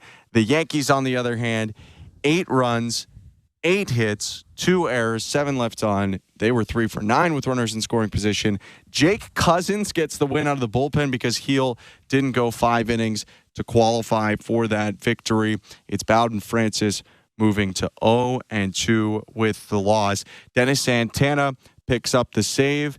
And a bit of a marathon by today's standards, a 3-hour, 10-minute game starting at 1:38 and going until 4:48 Eastern in front of 40,500 fans at Yankee Stadium in the Bronx. The Blue Jays go down today, but the long marathon road trip is over. And Chris, tomorrow we get to see the Blue Jays and the Mariners, a pair of 4 and 6 baseball teams right now, in the Blue Jays' long-awaited home opener. Who better to start it off than Jose Barrios? He'll be on the mound against Luis Castillo. And Chris, Barrios has been really fun to watch so far this year through 2 starts. Yeah, it looks like he's in midseason form. He's dotting his fastball. His slider is really good. Everything is working for Jose Barrios. He's throwing a lot of strikes. And that's the thing that's most exciting for me when I think about Jose Barrios. It's sure the stuff is great, but he's throwing a lot of strikes, getting ahead. And when you have the stuff that Barrios has and you get ahead, that's when pitching becomes really, really, really fun. And I mean, I'm excited to see the crowd tomorrow. I'm excited to see the new ballpark. We got to see the ballpark 5 days ago, and Maple bacon hot dog. It's beautiful. The food is great. That new food that you gobbled up. Hey, I wasn't the only one. It is good, though. It's exciting. It should be a lot of fun. Blue Jays and Mariners coming up tomorrow at 7:07 Eastern. We'll have pregame at 6:07. Or 6 o'clock flat. Make sure to tune in then. But that will do it for us today. For my partner, Chris LaRue, Nick Blackmore, our producer, Tom Young, our technical director, and Show Ali, today's host, I'm Ben Schulman. Appreciate you sticking around. Hope you have a great rest of your Sunday. And get your calls and texts in right now, because Blue Jays Talk with Show Ali and Julia Kreutz starts right now. Good heavens. I really actually think this game did show the stark comparison between these two teams, and really between the Jays and most teams right now, right? The Blue Jays in that 3rd inning, okay? So they get their cleanup hitter to draw a bases-loaded walk, and then their 5 hitter watches a pitch go by him to strain the bases loaded. Heel wriggles out of a bases loaded jam of his own making. And then later in that same inning, the Yankees get their cleanup hitter, Rizzo, to draw a bases loaded walk. And then their 5-hitter, some guy named Giancarlo Stanton, blasts a grand slam to blow the game open. That's the difference right now. The Yankees and a lot of other teams, not just the New York Yankees, but lots of teams have guys who can make you pay. And the Jays just don't right now. That's right. It can be really frustrating, not only for fans, but I'm sure for the players too, to see, a team load the bases twice and just not be able to capitalize big, as we saw the Yankees do in this game. And then it really kind of dawns on you how important it is to have guys that can do quote unquote damage, to quote John Schneider here, in those middle of the order slots, right? Alejandro Kirk could not get the job done today. Yes, he walked in a run when the bases were loaded, but that was about it. And that's not necessarily what you were expecting from your number 5 and number 4 and number 5 hitters, especially in those types of situations with fewer than 2 outs. So you have some wiggle room. You can try new things. You can swing a little bit with a little bit more power, and the Blue Jays just couldn't get that done. And I understand, that perhaps Justin Turner was not available today. He did play third base yesterday. It was a quick turnaround from night game to day game. The end of a very long road trip, this marathon of a road trip that the Blue Jays had to start the season. I understand that he wasn't available, but then when he's not there, you kind of realize again how important he is and how much the Blue Jays are missing other guys that can do that.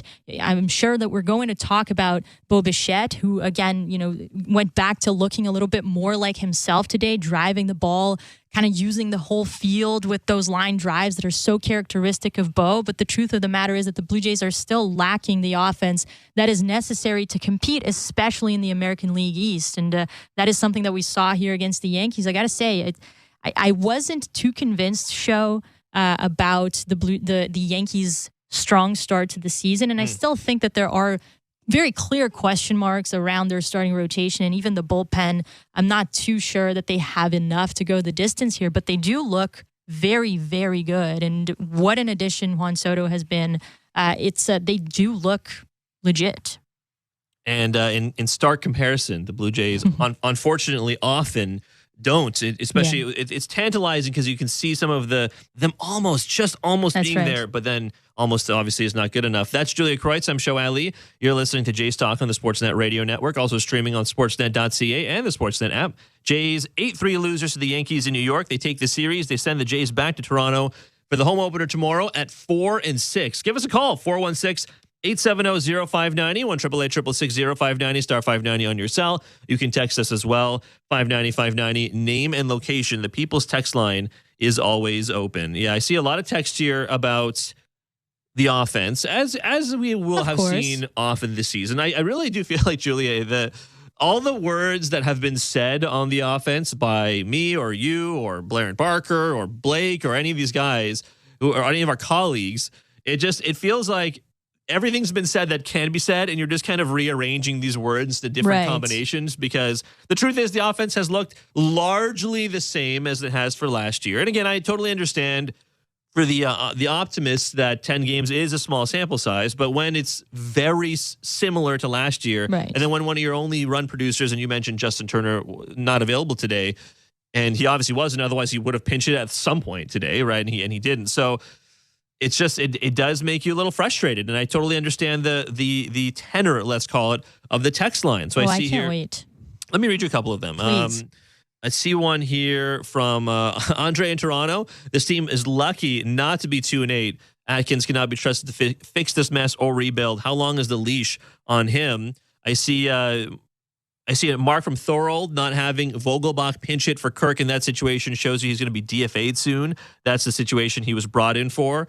Wayne from Hamilton. Having Kirk and Biggio, this is something you actually spoke about on the pregame show with me, Julia. A little bit, yep. Having Kirk and Biggio as your 4 or 5 hitters should be considered a criminal offense. This lineup, aside from Turner, Springer, Vladdy, and Bichette, beyond brutal. Yeah, it might be able to play defense, but you're basically saying if the pitching staff gives up more than 4 runs, you're pretty much life and death to win a game. Wayne from Hamilton, which I find it hard to disagree with anything Wayne just said. Yeah, the Kevin Biggio at number 5, I understand that you maybe want to have a lefty in there, sort of break up the right-handed bats. Sure.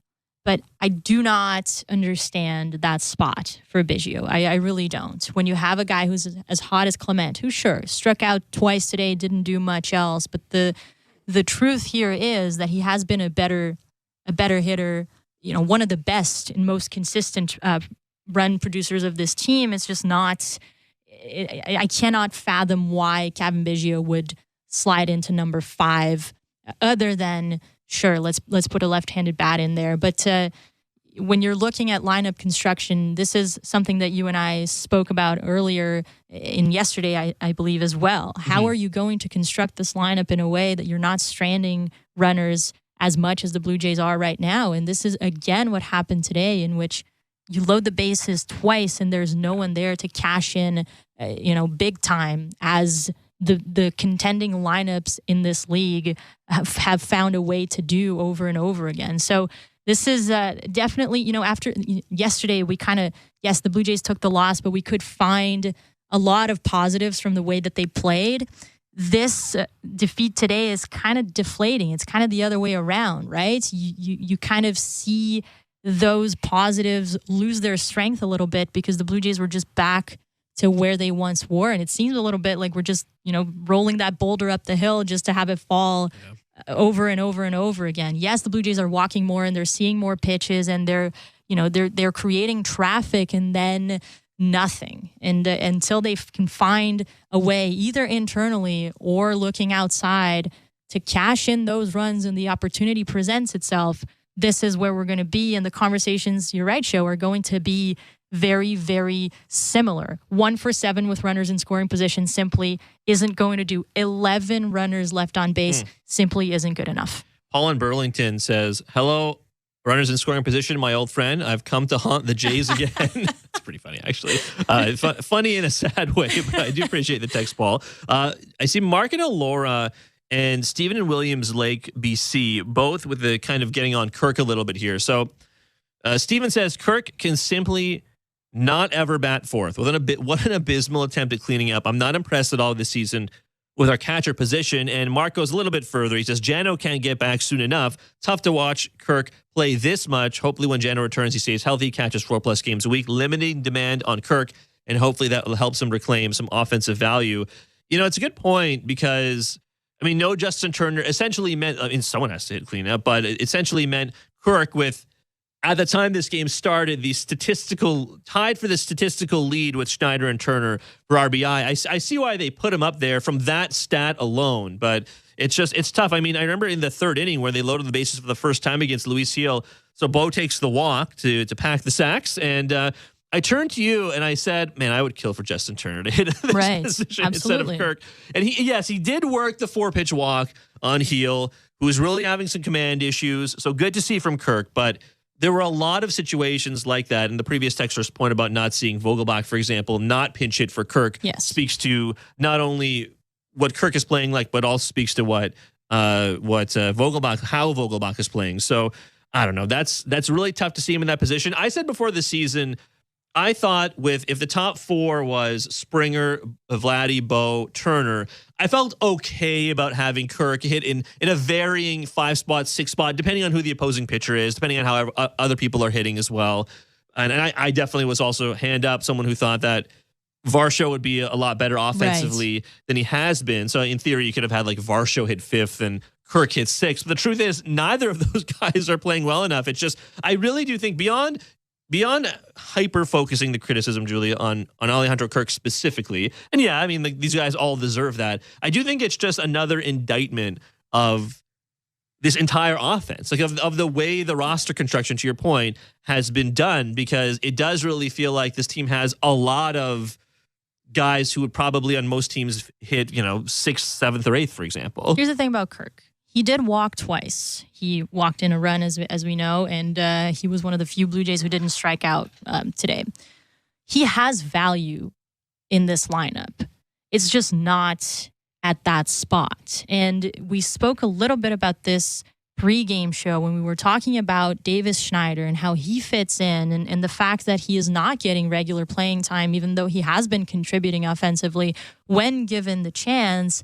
And on a day when Justin Turner is not available to bat cleanup, maybe that's a day when you do some shuffling and you put Davis Schneider in there and you let him hit number 4, because this is a guy that you at least know that, one, can hit for power, and 2, can make decent enough contact to cash in a couple of runs or, hit the bases clearing double or whatever it is that your team may need at that moment. I'm not saying that Schneider is going to hit a pinch hit home run or is going to, be the savior of this team every time. But if you don't have your main, pull guy, the guy that's been giving you that sort of power, that sort of pop, then maybe you go to the next best option right now instead of being overly fixated with statistics or projections. Again, Kirk has his value. I think that, you slide him a little bit lower down in this lineup, it gives it a new dynamic and it makes it a little bit more menacing. But at number 4, that's just not going to cut it. So don't want to be too critical of Kirk himself, but I do think that this is more about how this lineup is designed right now. Still some time to give us a call, 416-870-0590, 1-888-666-0590, star 590 on your cell. We're here until a couple minutes past the bottom of the hour. You can also text us as well, 590-590, name and location. The People's text line always open. I like this text from John in North York because I think it's a good summary of the team. He says, this team is flawed if the pitching is good, if Vladdy, Springer, and Bo hit, if they run the bases, if they hit with runners in scoring position. Too many ifs. And I think that's a valid way of looking at it, because it does feel like there aren't enough certainties about this team, right? Like, we spent a lot of the preseason and the spring training campaign talking about, okay, well, you need bounce backs from players X, Y, or Z.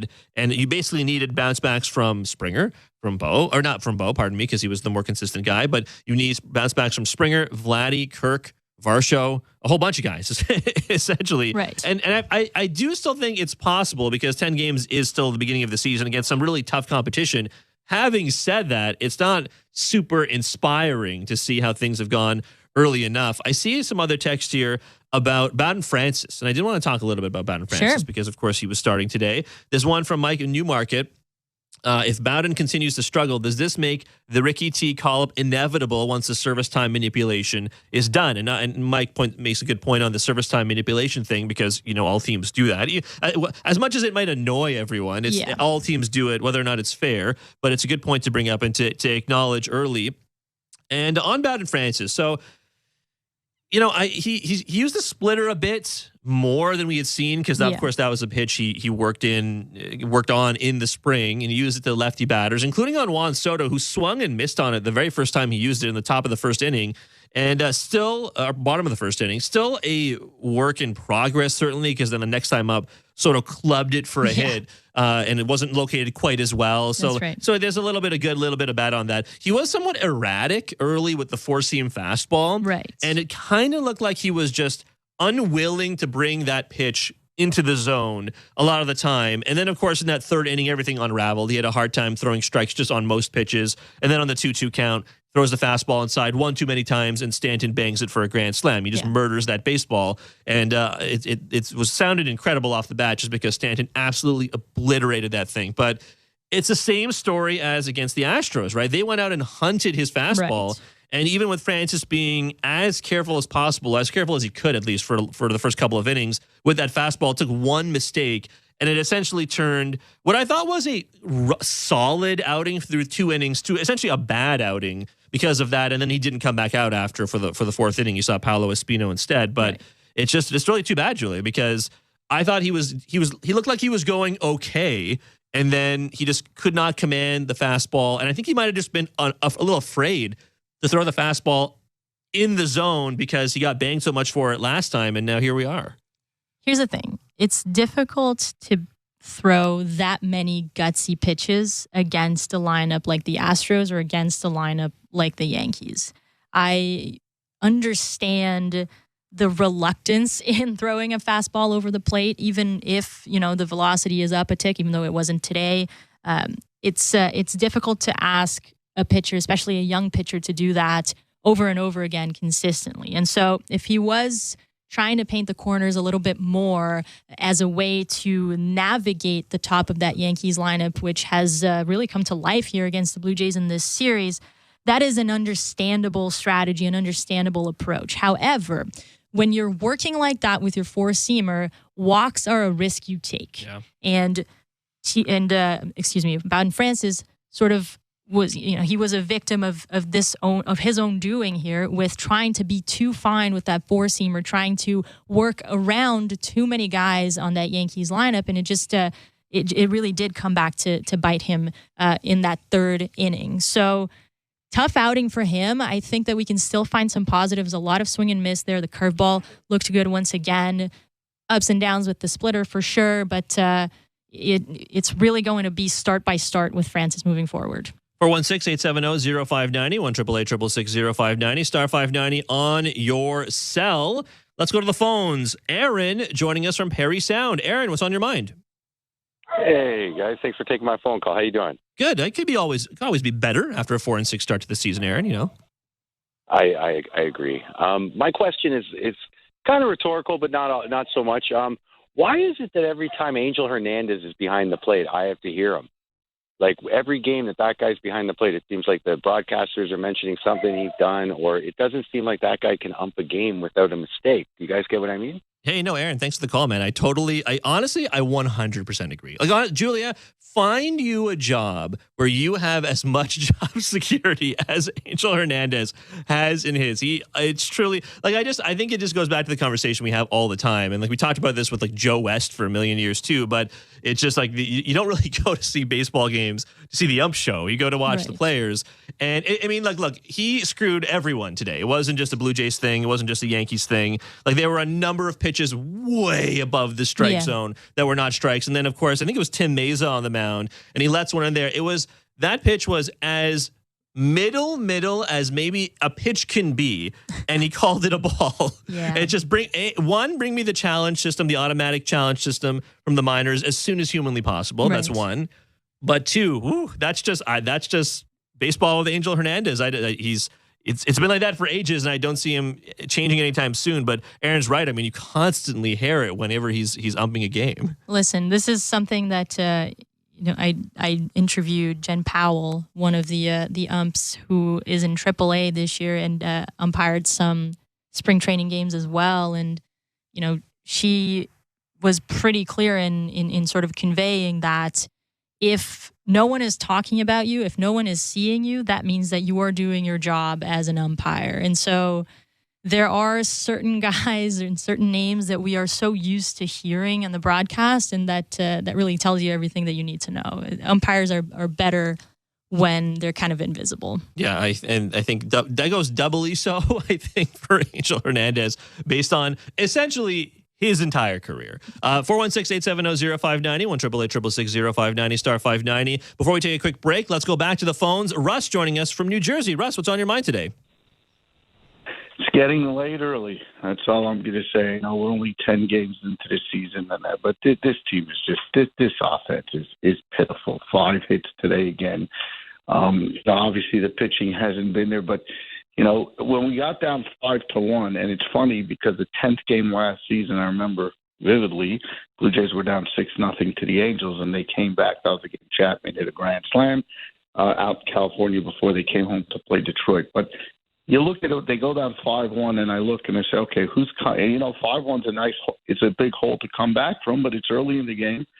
And I look, okay, who's coming up? And it's Clement, Varsho, Kanaflipa, and if anybody gets on Kiermaier, this isn't a lineup. It falls on one person. It falls on Mr. Atkins. I know people are Schneider. It's not about the manager. This lineup is horrible. And I'll tell you, even Springer. Remember, Springer's 33, 34 years old, and there's a lot of miles on those legs. Especially he plays the game so hard. And he played a lot of playoff games. He's an older 33, 34, whatever he is. But this team, the bottom of the lineup, it's terrible. It's awful to watch. And if you don't win a game 2-1 or 3-2, you're not going to win with the Blue Jays. 5 hits today. It's unwatchable. I just don't know. You look at the back of the baseball card. Everyone says back of the baseball card. There's nothing to prove that any of these guys are going to hit any better. Clement's a career. Marshall's a 230 hitter. That's going to go down to one of the worst trades the Blue Jays have made in a long, long time.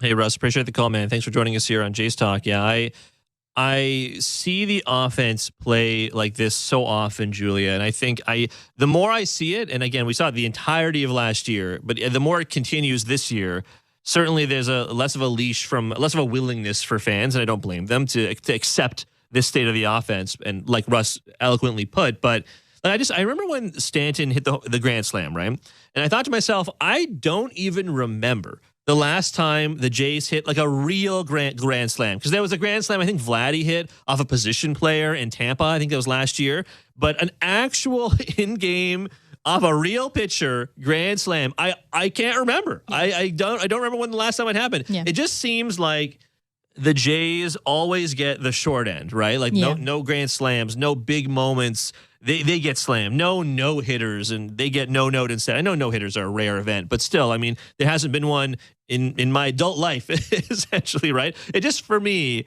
it would be nice to experience something fun on the positive end of it instead of consistently seeing the Jays get the shaft. And if I feel that way, I can only imagine how the fans feel, because it really is exhausting. Yeah, and to Russ's point, too, last year, especially in the early going, you still had hope that this team would rally back, that this team would come back and actually get the clutch hits, because they did it early on in the season. Opening day was a slugfest that the Blue Jays came out on top against the Cardinals. Yeah. Those moments still existed early on, and then something shifted and they just stopped.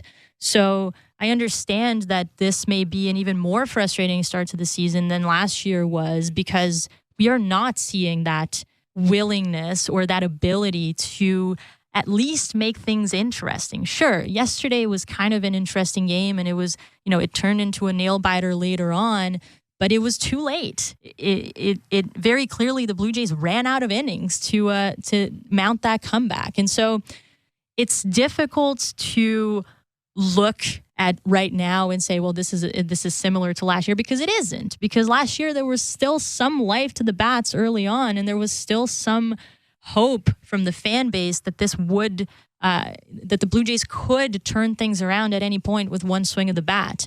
Which is why, I think, just to come back to Don Mattingly's statement pregame, in which he said that damage is somewhat of a scary word, and this is not, and he doesn't see the Blue Jays as much of a power team.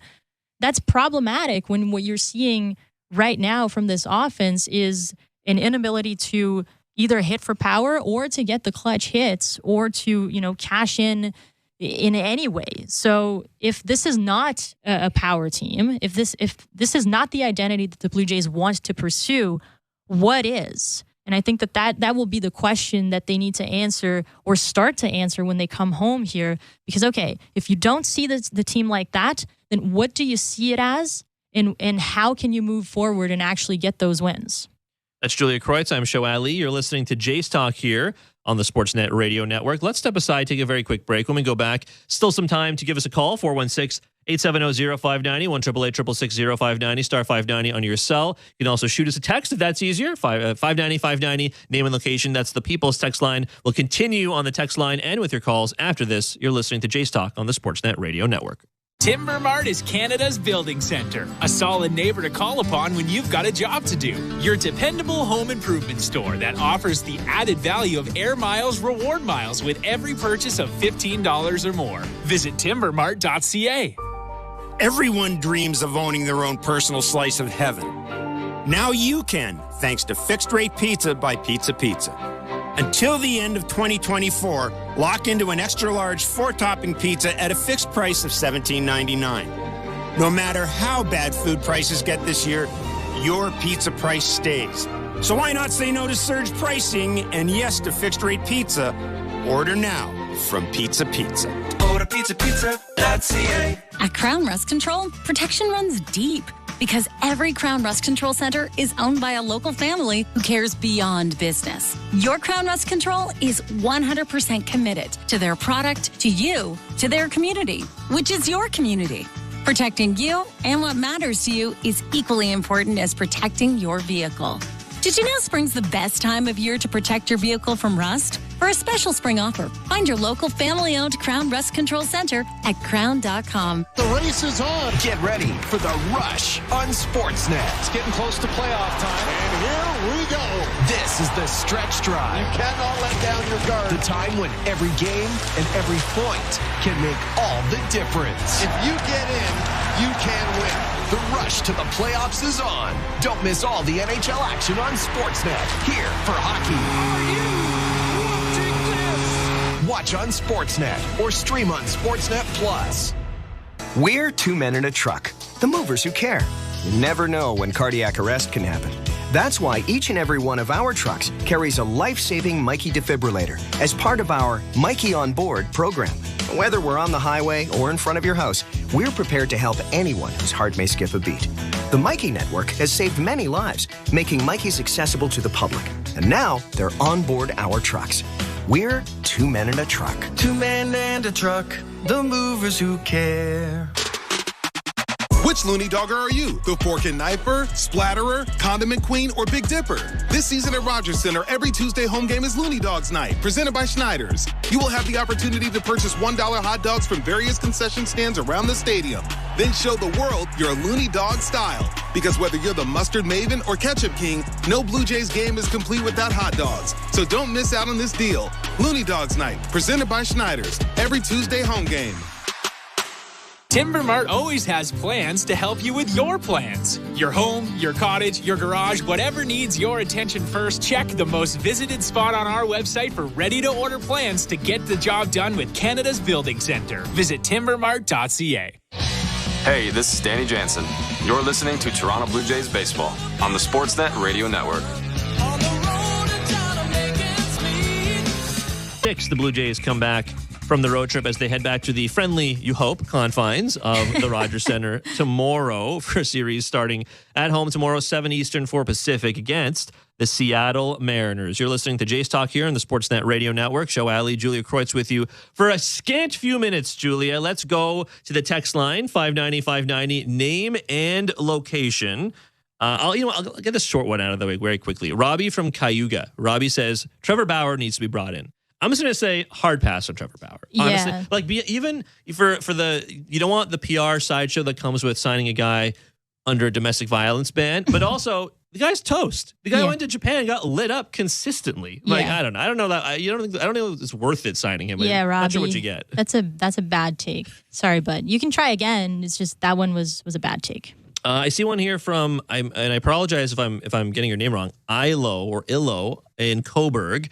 Says, let's talk Vladdy. How long do we rest on hope? Or is he just an okay player? It's like, we're going to have that conversation like forever, it feels like, Julia. I think so until he either walks or there's a major extension. We don't know what's coming on that end, but I do think that it's going to be a conversation for as long as he's here, unless he can figure out, retrieve the form. Listen, it's in there, right? We know that there is a 50 home run hitter in there somewhere. We saw it in 2021.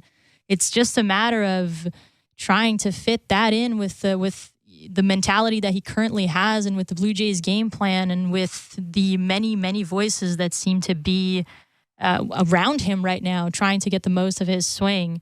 Streamlining that communication, making sure that he gets the point across and he doesn't freeze at the plate or he's not jumpy as we saw him yesterday, making sure that he's just driving the ball consistently. That is going to be something that we're probably going to talk about for as long as Vladimir Guerrero Jr. is around, unfortunately. Yeah, it's true. We're going to have that conversation for ages. It's just interesting. So Hector Gomez from Z101 in the Dominican Republic, he retweeted this from a producer of a podcast who actually posted a video. It was a video of this guy, John Sang, chatting with Vladdy in the dugout at Yankee Stadium. So he clearly went to New York and had this conversation during this series. And this was the translation because the conversation was in Spanish. This was a translation. He asked Vladdy, but a possible contract extension. Okay. So this is what the transcript was in English. I would like the Blue Jays to offer me a contract extension, but they have not done so yet. Right now, I am focused day after day. I'm calm because no matter what, they are going to have to pay me sooner or later, whether it's this team or another. Yeah. So Vladdy clearly looking forward to it. He probably is going to get paid by someone, but I'm not sure he's shown enough to get like the Bobby Witt Jr. deal. I mean, maybe that's a bad example because Bobby Witt Jr. has a lot of free agent years, ARB years that were kind of bought with that contract, but he's not getting like the Trey Turner deal, right? He's not getting the massive deal. Even if he had been a giant producer, first basemen typically just don't get those kinds of deals. Yeah, that's a very interesting. I will admit that I hadn't seen that tweet, and I'm looking forward to looking at the video as well.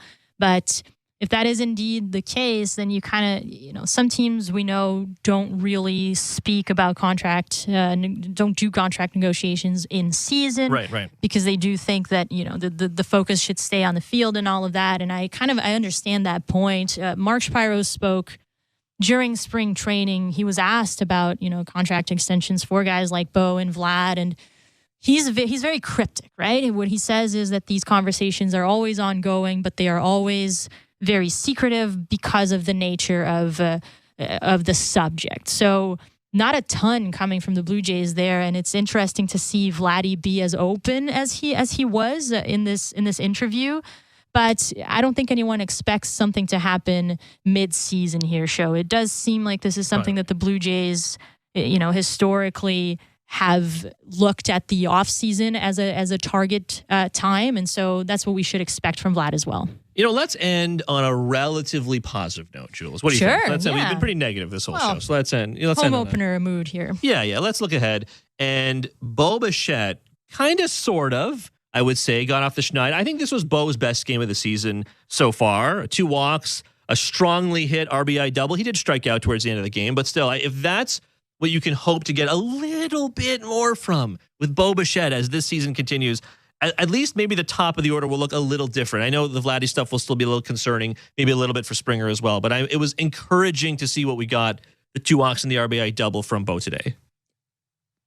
Yeah, this was definitely one of the best performances that we have seen from Bo. We know that, with the neck spasms, that situation, kind of missing a couple of games, maybe he was out of rhythm, and that is why we saw him struggle in his return. But, coming in, this is what Bo does best, is kind of using the whole field. It's hitting those line drives, and it was encouraging, Show, to see him and Vlad sort of combine for that RBI. Vladdy hits his double, which was also scorched, and then Bo comes in and drives him in with a double of his own. Hey, if the Blue Jays can get a little bit more of that, right? If these guys can continue to drive in each other at that top 4, then maybe the conversations will change a little bit coming into this home stretch and into the rest of the month of April. However, consistency is going to be the name of the game here, Show. And yes, it's encouraging. Now, can the Blue Jays turn that into, the norm rather than the outlier? I certainly hope they do, because in the next several weeks, at least certainly in the next week or so, they're going to be playing a lot of games at home, and you do not. I don't want to hear the Boo Birds at the Rogers Center. Let's put it that way. But I think that the tenor of the fan base is growing a little. Patience growing a little thin. So we'll definitely have to see. You and I are back on Jays Talk next weekend, That's right. I guess we'll see if that is true in a week's time when they face the Rockies. Looking forward to it, and I think we're going to be at the ballpark for that too. We will. I can't wait to see it. Can't wait to be there with you. That's Julia Kreutz. I'm Show Ali. Appreciate you being with us on Blue Jays Baseball, brought to you by your local family-owned Crown Rust Control Centers in head of St. Margaret's Bay and Hammonds Plains, Nova Scotia. Protect your vehicle from rust today. Your local family-owned Crown at Crown.com, Canada's #1 rust protection. For Julia Kreutz, Ben Schulman, Chris LaRue, Nick Blackmore, Tom Young, I'm Show Ali. Jays 8-3 losers today this Sunday. That does it for us. Blair and Barker back on the air all week long. The homestand begins tomorrow. The guys have Jays Talk for Seattle and Colorado. Like I said, Julia and I are back next weekend. We'll talk. Baseball play-by-play on SiriusXM and the SiriusXM app. Why do I love calling this game? Calling this game. Why do I love calling this game? It's because I get a chance to bring some joy into people's lives. Anything can happen on a baseball field. It's perfectly unscripted theater. Everybody on their feet. because you never know what you're going to see on a given day. It is bedlam in the bank as Bryce Harper has put the Phillies on top. There's just something about baseball on the radio. Something about the way wood hits leather.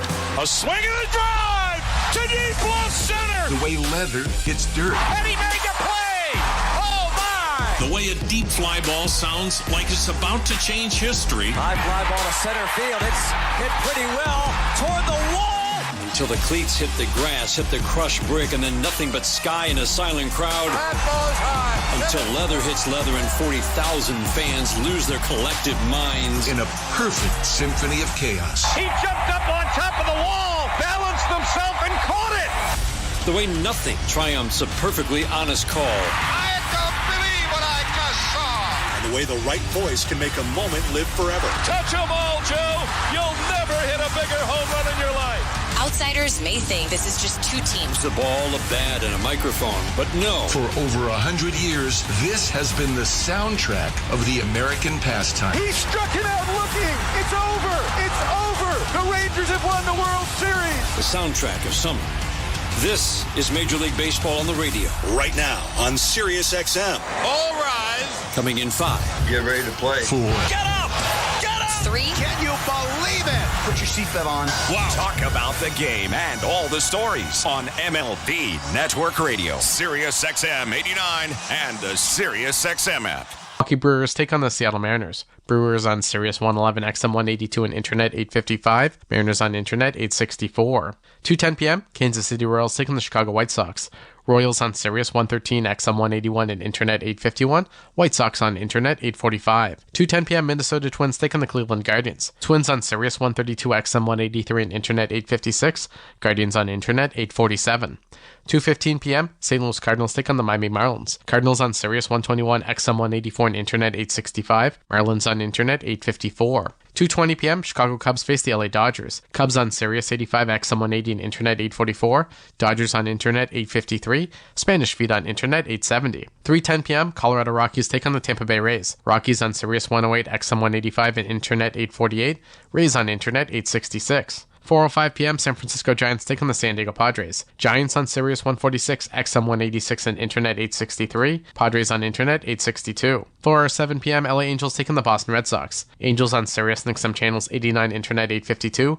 Red Sox on Internet 843. 7:10 p.m., Texas Rangers take on the Houston Astros. Rangers on Sirius 208, XM 175, and Internet 867. Astros on Internet 850. National Feed on Sirius XM and Internet channels 89. Spanish Feed on Sirius 209, XM 176, and Internet 871. I'm Frank Trachtenberg with your Sirius XM MLB schedule for Sunday, April the 7th.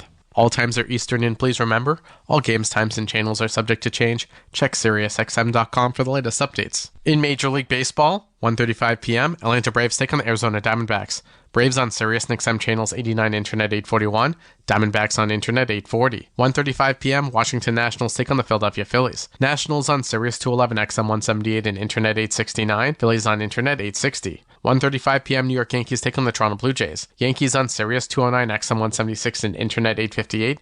Blue Jays on Internet 868. 1:35 p.m., Pittsburgh Pirates face the Baltimore Orioles. Pirates on Sirius 210, XM 177, and Internet 861. Orioles on Internet 842. 1:40 p.m., Cincinnati Reds take on the New York Mets. Reds on Sirius 106, XM 179, and Internet 846. Mets on Internet 857. 1:40 p.m., Detroit Tigers face the Oakland A's. Tigers on Sirius 208, XM 175, and Internet 849. A's on Internet 859.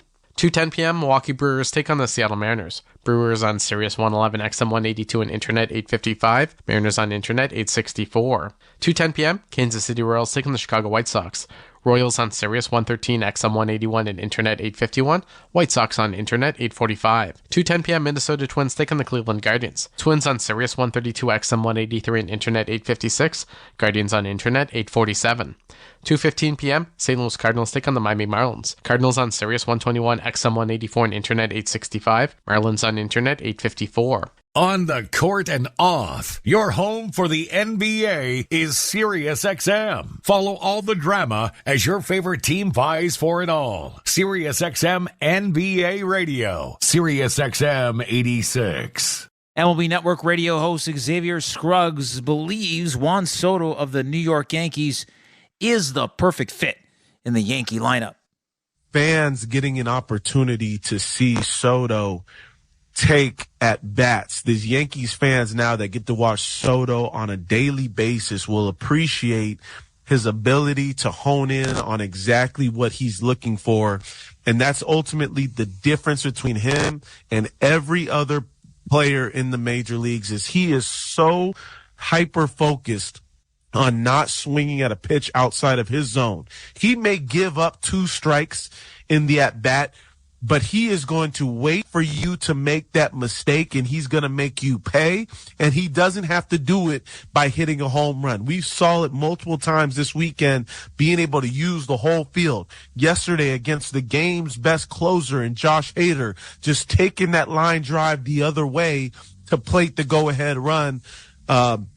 The appreciation for what he's done to already kind of acclimate himself into this lineup. And we saw this in spring training too. Like he was already on his own power stroke, getting it going. He's done an amazing job. You think about how important that is too, with Judge not quite getting himself going yet. If they had this same situation last year with Judge struggling or Judge out of the lineup, you didn't know who was going to step up. SiriusXM NFL Radio Channel 88 brings you expert analysis from former players, coaches, and executives, plus reaction to all the latest news on the only 24/7 station dedicated to the National Football League. I'm Frank Trachtenberg with your SiriusXM MLB schedule for Sunday, April the 7th. All times are Eastern, and please remember, all games, times, and channels are subject to change. Check SiriusXM.com for the latest updates. In Major League Baseball, 1:35 p.m., Atlanta Braves take on the Arizona Diamondbacks. Braves on Sirius and XM channels 89, Internet 841. Diamondbacks on Internet 840. 1:35 p.m., Washington Nationals take on the Philadelphia Phillies. Nationals on Sirius 211, XM 178, and Internet 869. Phillies on Internet 860. 1:35 p.m., New York Yankees take on the Toronto Blue Jays. Yankees on Sirius 209, XM 176, and Internet 858. Blue Jays on Internet 868. 1:35 p.m., Pittsburgh Pirates face the Baltimore Orioles. Pirates on Sirius 210, XM 177, and Internet 861. Orioles on Internet 842. 1:40 p.m., Cincinnati Reds take on the New York Mets. Reds on Sirius 106, XM 179, and Internet 846. Mets on Internet 857. 1:40 p.m., Detroit Tigers face the Oakland A's. Tigers on Sirius 208, XM 175, and Internet 849. A's on Internet 859. 2:10 p.m., Milwaukee Brewers take on the Seattle Mariners. Brewers on Sirius 111, XM 182, and Internet 855. Mariners on Internet 864. 2:10 p.m., Kansas City Royals take on the Chicago White Sox. Royals on Sirius 113, XM 181, and Internet 851. White Sox on Internet 845. 2:10 p.m., Minnesota Twins take on the Cleveland Guardians. Twins on Sirius 132, XM 183, and Internet 856. Guardians on Internet 847. 2:15 p.m., St. Louis Cardinals take on the Miami Marlins. Cardinals on Sirius 121, XM 184, and Internet 865. Marlins on Internet 854. 2:20 p.m., Chicago Cubs face the LA Dodgers. Cubs on Sirius 85, XM 180, and Internet 844. Dodgers on Internet 853. Spanish Feed on Internet 870. 3:10 p.m., Colorado Rockies take on the Tampa Bay Rays. Rockies on Sirius 108, XM 185, and Internet 848. Rays on Internet 866. 4:05 p.m., San Francisco Giants take on the San Diego Padres. Giants on Sirius 146, XM 186, and Internet 863. Padres on Internet 862. 4:07 p.m., LA Angels take on the Boston Red Sox.